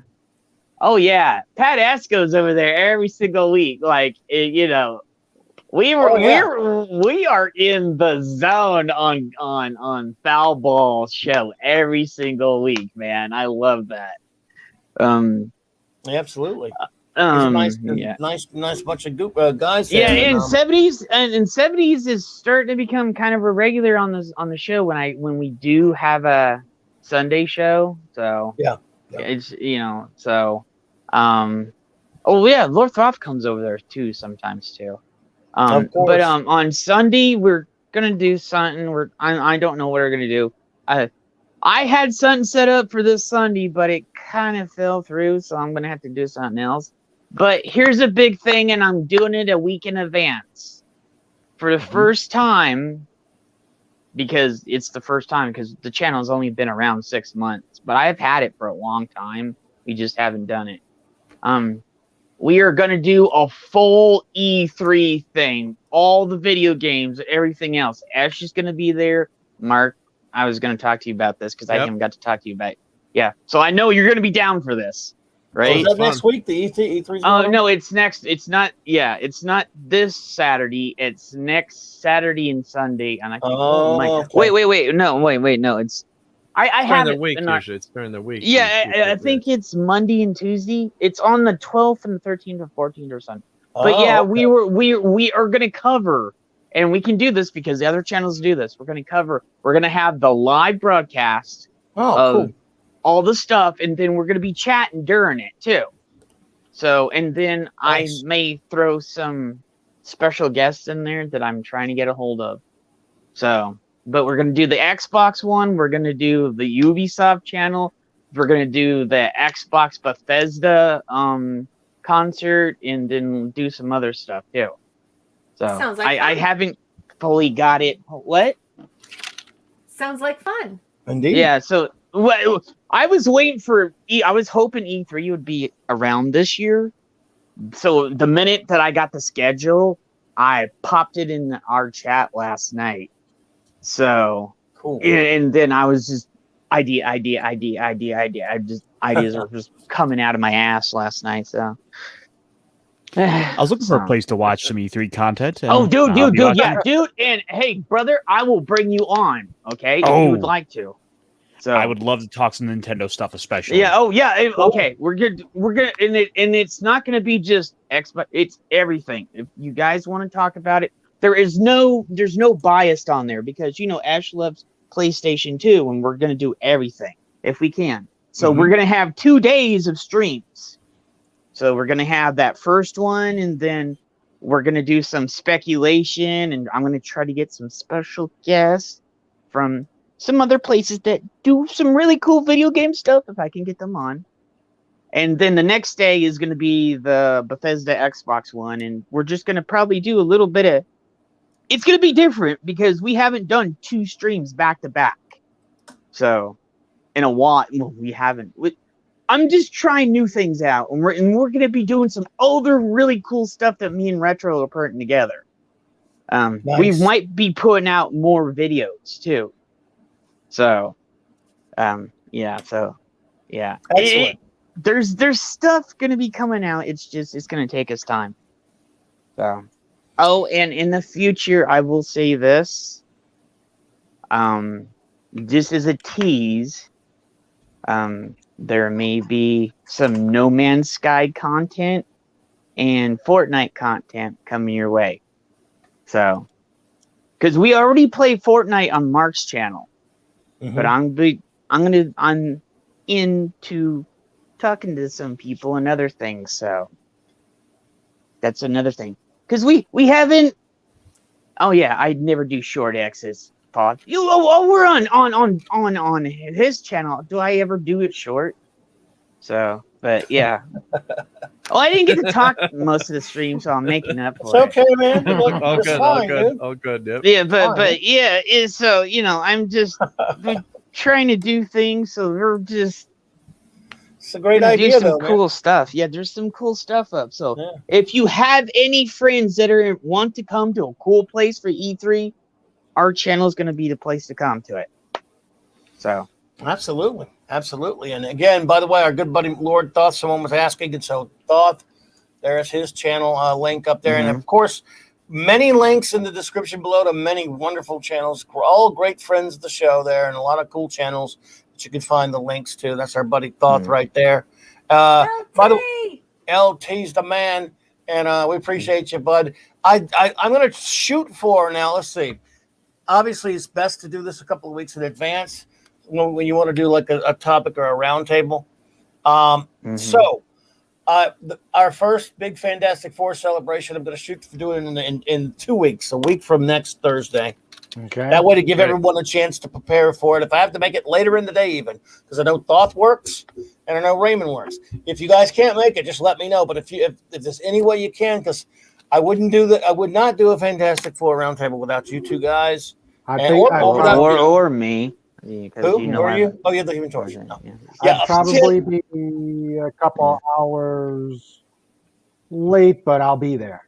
Well, I mean, I can set it down. I can always kick it back an hour or something like that. I mean, it's not a problem. Okay. But we want you to be there. But like I say, we'll work it out. But no, Jed is the Global Geek Gang. It's just two. I should have worded it. You and I would not do an FF show without them. How about that? So yeah. We would not do an FF show without, again, two of our, Mark's also a big fan as well, but without any of you here, of course. I'm just saying, as someone who really is and I got to say that, Darius is over there on Friday night too. So yeah, there's a Oh, lot yeah. of people in the channel that go over foul balls on Friday night here. So Oh, well, yeah. shout out to all the GGG members in Canada. That's right. Well, Yeah. Darius, thank you, brother. Thank you for being here. Thank you, everyone. Darius. Yes, thank you all for being here today. We really appreciate you. I'm going to shoot for that. We don't know yet, but so 2 weeks from today, we're going to try. I'll try to do the Fantastic Four roundtable. One of maybe that'd 2 be fun. Fantastic Four celebrations we'll do this year. Because And then 60th our anniversary. our stuff is doing something over there too. So our Right, channel's doing Jed something, on too. the pop culture activist Yeah. Jed Esh and Retro will also do it because And me too. Yeah, Oh, well, and Mark is gonna be the big part because I know Retro doesn't know, but so me and Mark are probably gonna put that together. So Well, it's a good time Yes. to reread the Yeah. first 100 or Yeah. 103 issues. Yeah, first Get the DVD. Kirby run. Yep. Yeah. Get the CD. But I have Retro the will be a CD with part all of of it them. too. Yeah, Oh, Darius. Yeah, brother. I have that CD with all of them. And Yeah, so, me too. and by the way, Mark D with the C. I skipped you by accident. No, that's okay. No, See, I'll be No. real quick. Jed pretty much covered everything I'll be on, which is awesome. Yeah, no, But, 'cause I'll be on with Ironcaster on Tuesday night, also with Commando, Oh, which really? is one of my all-time Cool. favorite movies. And an inside joke with my buddies is that my dad had an accent and sounded like Arnold Schwarzenegger, so all my buddies would always tease me like, Mark, do some work, and like we always were fixing the house ourselves. So like I'll make this quick, but like a joke, like my friends would show up and my dad would be like, well, we have to move the sheetrock now. So like, my friends would end up moving sheetrock for an hour before we got to watch Star Trek or whatever. But that was the running joke. So and my dad loved puns, so we loved Commando. I'd watch that over and over. And the only hot toy I have is actually of John Matrix, and I have cool. actually an old action figure of when it came out of Commando. So I invited myself onto that panel. I was in the chat. I said, Nick, if you're doing this, I want in on this. So it'll be fun to hang out with Ironcaster and Nick, and I'm sure we'll have a couple other people on that for that. But yeah, watch Commando if you haven't. It's a fun movie. Awesome. And then this weekend, I don't know if I'll be on because my daughter, which was awesome, she graduated from college, so we're having a party this Sunday, so I might only be able to pop in for a few minutes. But Congrats! Thank you. Yeah, so we're all proud of her. And We might have to set things up beforehand. So yeah, but we'll work it out. We'll work it out. But yeah, so looking forward to that, and thanks to everyone in the chat and hanging out with you guys. It's always a huge blast and a great Well, great before time you run and a lot of off, fun. I would also like to say that you can get a hold of Mark D with a C on that URL that Clobby's put up. But I want Yes. you all to know that Mark D with a C is a maker, and he does 3D printing, and he's starting to create some really beautiful things from nerddom and geekdom. And if you would like to learn more about that, it would be great if you would go over to his channel and support him. We buy a lot of these toys from these big corporations, and that's great and stuff. It's really wonderful. But at the same time, Mark is capable of making some things that you can't get in a store. He's capable of making things that could help. Perhaps you've broken something, or you want to make something that no one buys or no one makes or sells. Mark can do that for you. So he's really talented, a really patient, kind, fun, and honest person. So if you're interested in hiring a maker, you want to commission a maker to make a model for you, a stand for one of your models, repair something that you've broken, and so on and so forth, I really hope that you will reach out to Mark D with a C and take advantage of being able to have access to somebody like him. I would love to see him be able to grow this as a business and to be a part of the community in that way, because he's just super talented, and it's wonderful to have creators and artists like Mark around. So Thank you so just much. Thank you so much. Yeah. want to make sure that I said that before he goes, because he's like Clobby. He's not going to toot his own horn. So, I love Mark, so I have to toot his horn. And I also have to toot Clobby's horn, because these guys, they're so modest, they won't. And both really wonderful guys. So, yeah. Thank you so much. Yep. I appreciate that immensely. Yep. Thank you so much, everyone, for being here today. Again, quick show note. As Raquel mentioned, Saturday night, 9 p.m. Central, Saturday Night Star Trek, we'll be reviewing 5 episodes of the animated series. Of course, tomorrow, I don't know where all I'm going to be. I've streamed every day for like 18 days straight now. Some cases 3 streams are in a day. So I think I'll go hang out with Father Miller, though, for sure. I don't know what's going on. By the way, a big shout out to our good buddy Nick Weiser.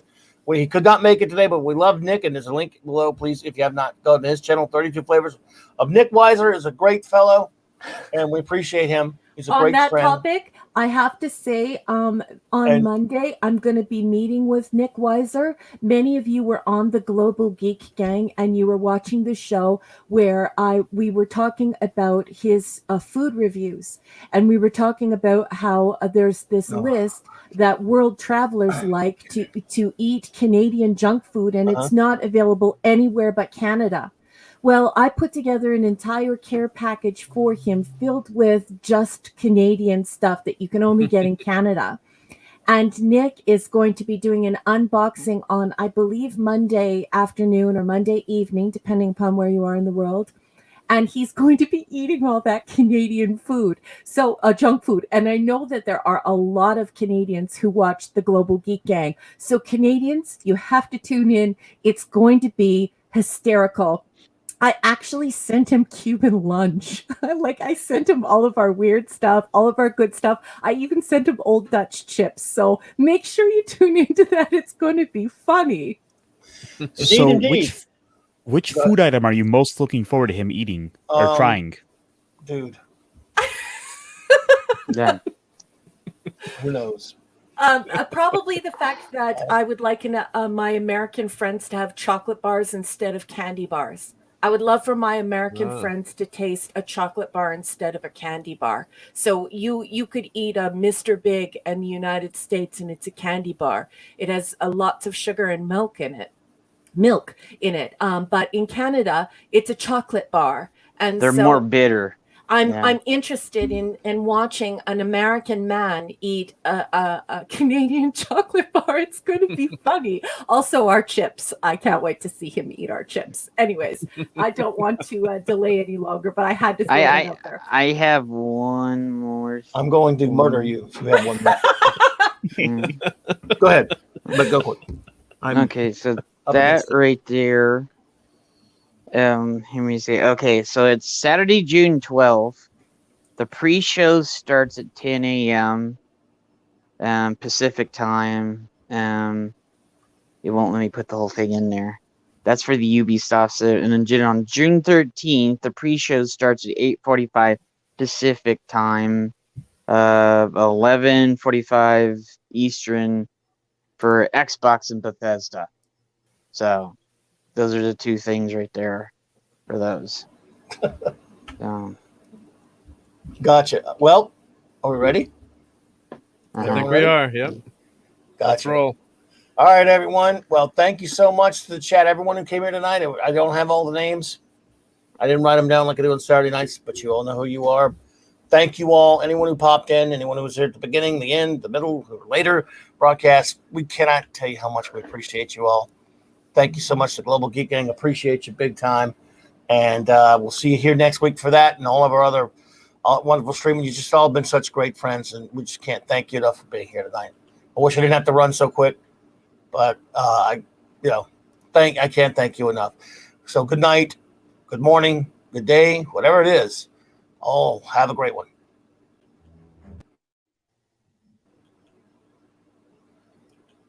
We don't even need an outro.